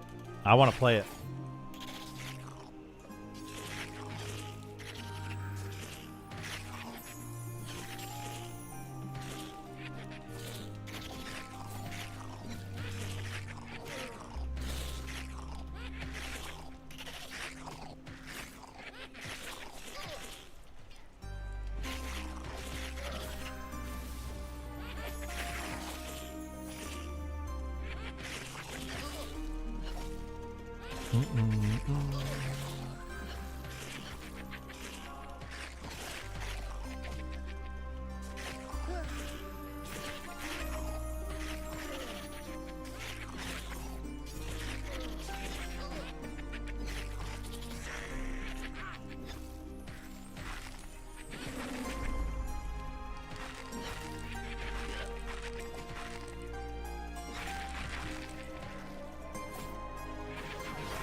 Oh boy, that's a lot of skeletons. Choo choo.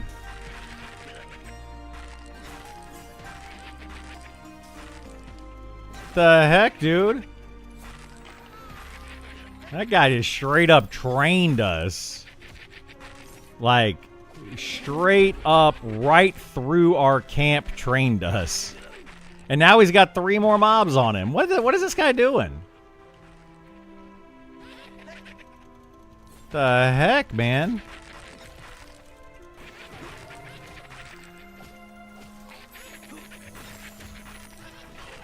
My group is practically 5 DPS and a healer. I mean, that works at this level. Unfortunately, you don't need a tank in this game until late game. Tanks are actually quite pointless. I mean, that's what we have right now is 5 DPS and a healer. We got Necro, Ranger, Archer, Monk, and me.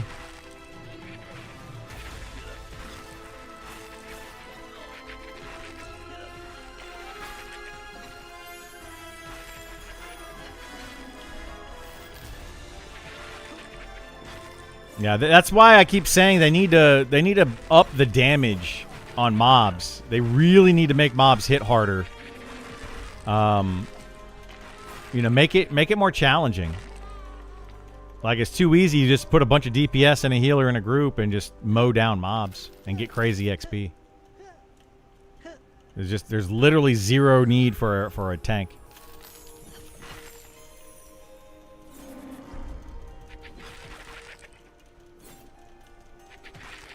But at higher levels, tanks are nice to have.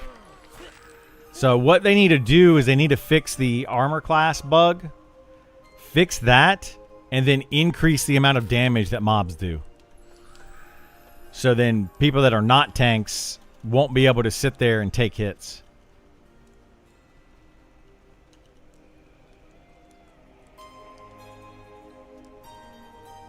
This guy here to apologize. I'm sorry. I'm sorry for training you all.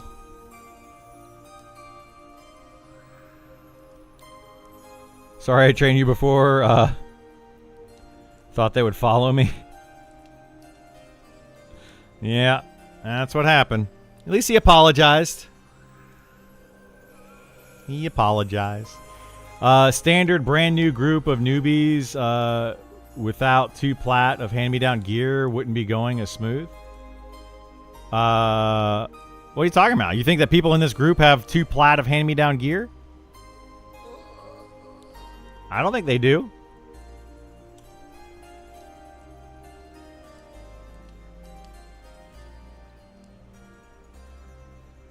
I mean, they have some gear, but not much. I mean, so, you know, a few items here and there. These can both be found in Ancient Crypt. So, like, this guy's weapons. Let's check the monk. The monk, these are all, yeah, rusty steel hammer. This is all just garbage gear. Like, not garbage gear, but it's gear for that level.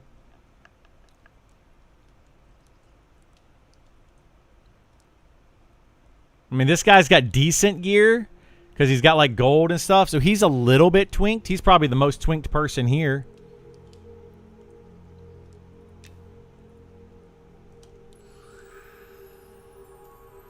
This guy's got copper rings. That's not twinked at all. He's got platinum earrings and a steel earring, but he's not twinked. Yeah, this isn't a twinked group.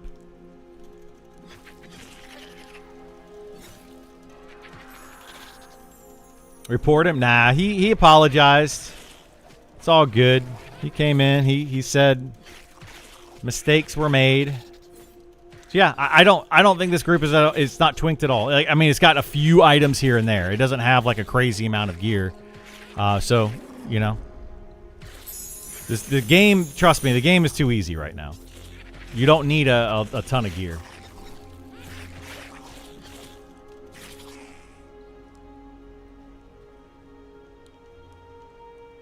They're working on that, though. They are working on it.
How can you make tanks more valuable without making them impossible to solo for most classes?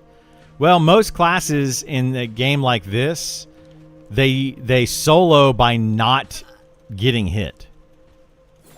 Like, kiting is the most common way to solo in a game like this. Necromancers fear kite, druids snare kite,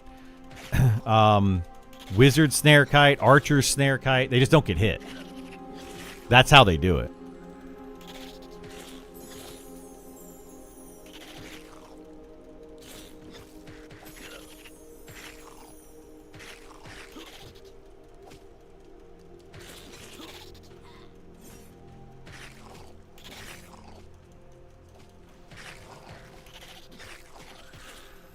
Where does one process fish into a fillet?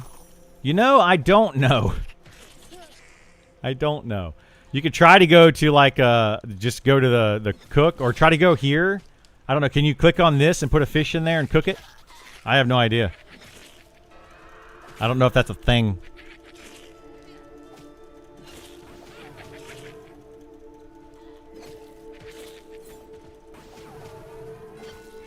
I tried that on the stove. Yeah, I don't know. I've never been able to do a fish fillet. Where'd you get the fish from? And is it called a fish? Like, did you go fishing?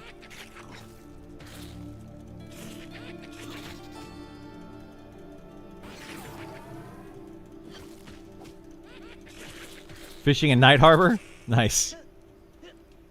So did you get a fish? Because if you did, grouper, white... Okay, so there's like an alchemy recipe that requires 5 fish. And some other stuff. But I tried to put grouper in there. I tried to put the whitefish. I tried to put all that stuff in there and it didn't work.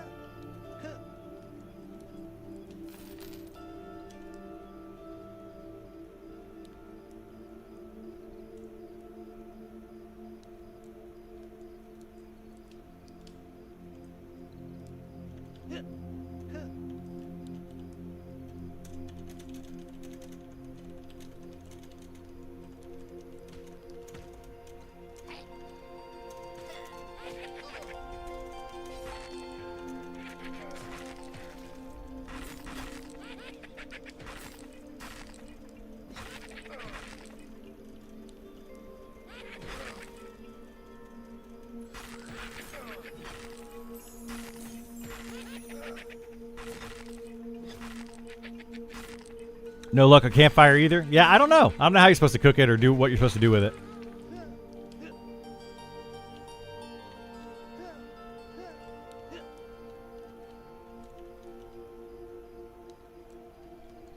Cleaver? No, cleaver won't work. I honestly, I just don't think that it's in the game yet. I don't think it's, like, available yet. I think that's the issue.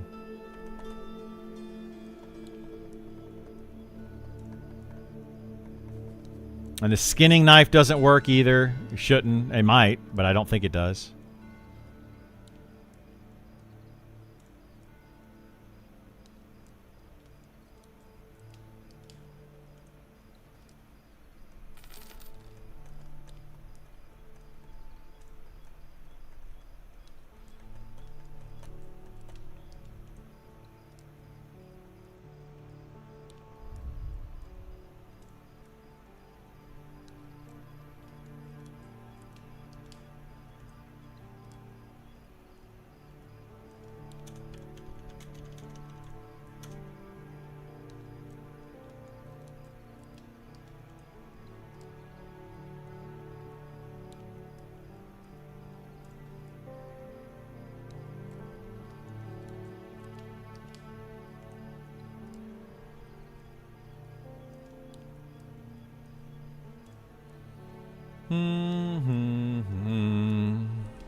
Hey, Burl, did you want to replace me when I have to leave for this group?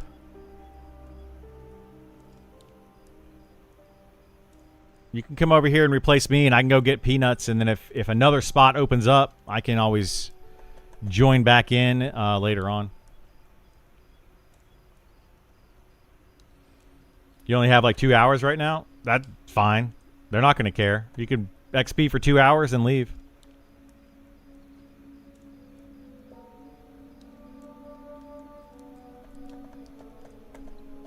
But it's up to you if you want to. I told them I got to go in about 30 minutes to go pick up peanuts.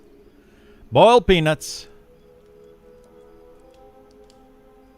This group is a ragtag mix. It absolutely is. It's just a ragtag mix of people together.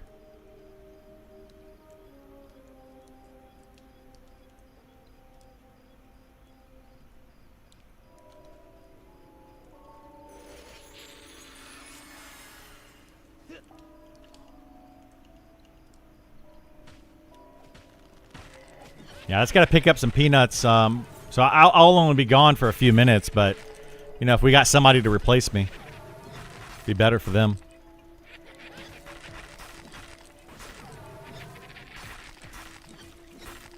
Yeah, it's been a solid group. I've been enjoying this group. Like, we've got, I want to say only Grace Monk and Bo Diggity are the only two people that were here the whole time since I joined.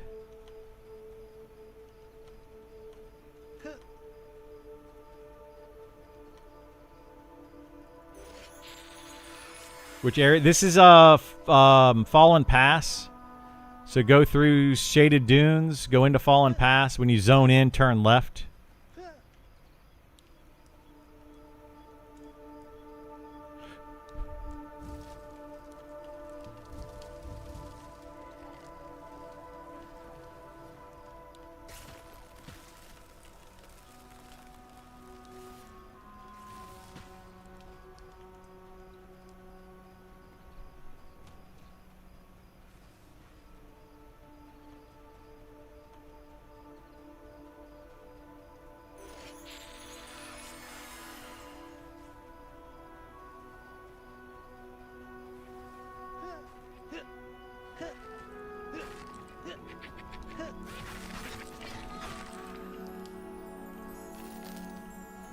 On your way? All right.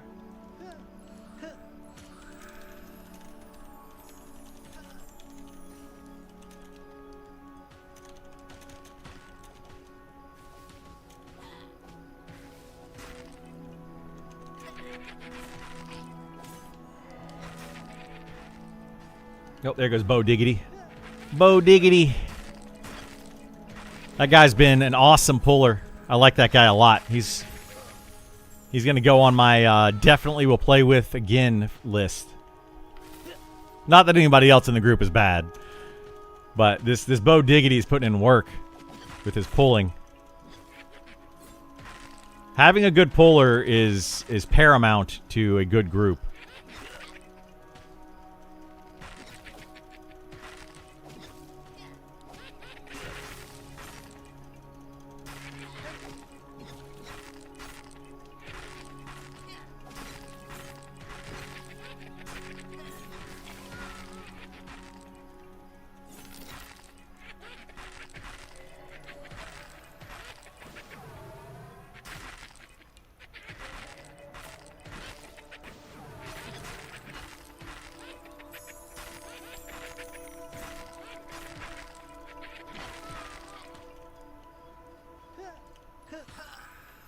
Can't you summon weapons?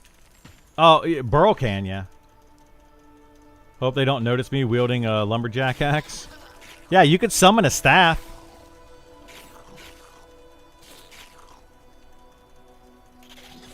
They won't care, though. Nobody's going to care in this group. Send in your pet. That's really all that matters. Put out a... in this group, put out an air pet. And you're already doing more DPS than anybody in the group. Put out an air pet and tell your pet to attack. And you have literally just... That's all you got to do. Because this group is mostly melee damage. With the monk, archer, ranger, necromancer pet. Yeah, you'll be solid.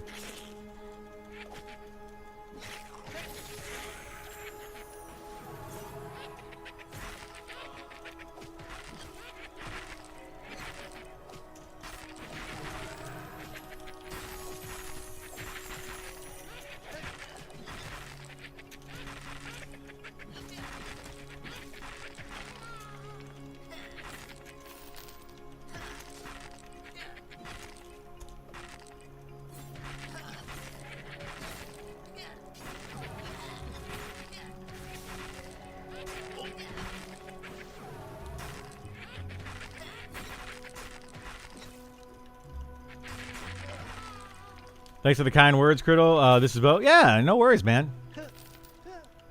Yeah, you've been a solid puller for the group. Really have. 34 degrees Celsius, 93 degrees Fahrenheit inside at your desk right now. Only a ventilator, hand frozen bottles. What? You have no AC culture here? They're too expensive in electricity? Wow, 93 degrees inside? Yikes. Hey, what's going on, old druid? How you doing, bud? Yeah, that's rough, man. That's rough.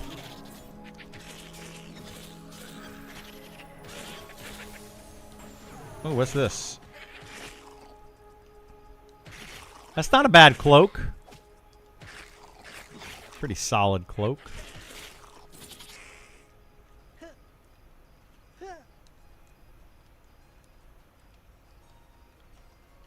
All right, I guess I'll pull for a second. Bo Diggity's got to go Bo Diggity something. I don't know what he's doing. He's doing something, though.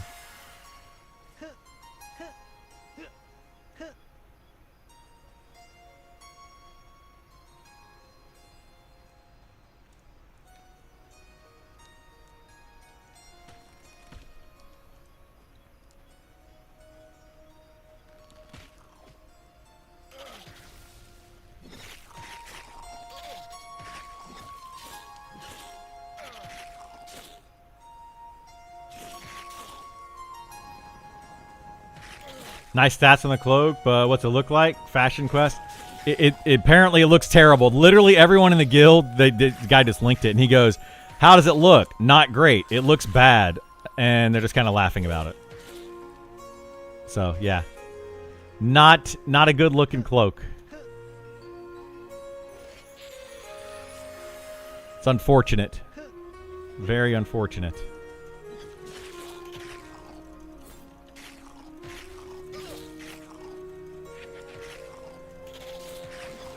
It's one of those cropped cloaks. Like, it doesn't actually hang down. It just kind of like... It's like somebody just ripped it off from the back.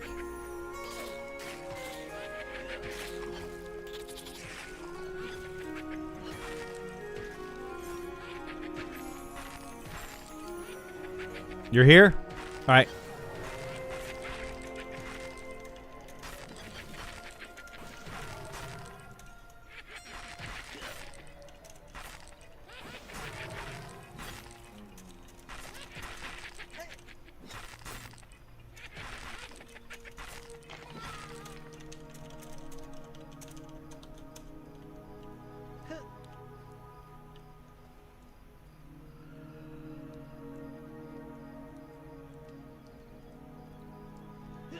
All right, there gets you, Burl. And then for everybody else in chat, I'm going to go ahead and probably just end the stream here for today. I don't think I'm going to stream anymore today. I might, but I doubt it. I will be back on here tomorrow morning around 9 a.m. Eastern. But I'm going to go pick up some boiled peanuts for myself and the lady. And maybe munch on those a little bit, relax for a bit, and then I'll be playing this game some more, though. So if you have any questions in game, if you have access to the closed server and I'm not streaming, feel free to ask me in game. If I can answer, I will. I'll try. I don't always look at my tells, so don't get upset with me if I don't respond. But yeah, definitely let me know. But I appreciate you all being here today. It's been fun. It's been an awesome day, and I hopefully will see you all next time. Take care. Bye.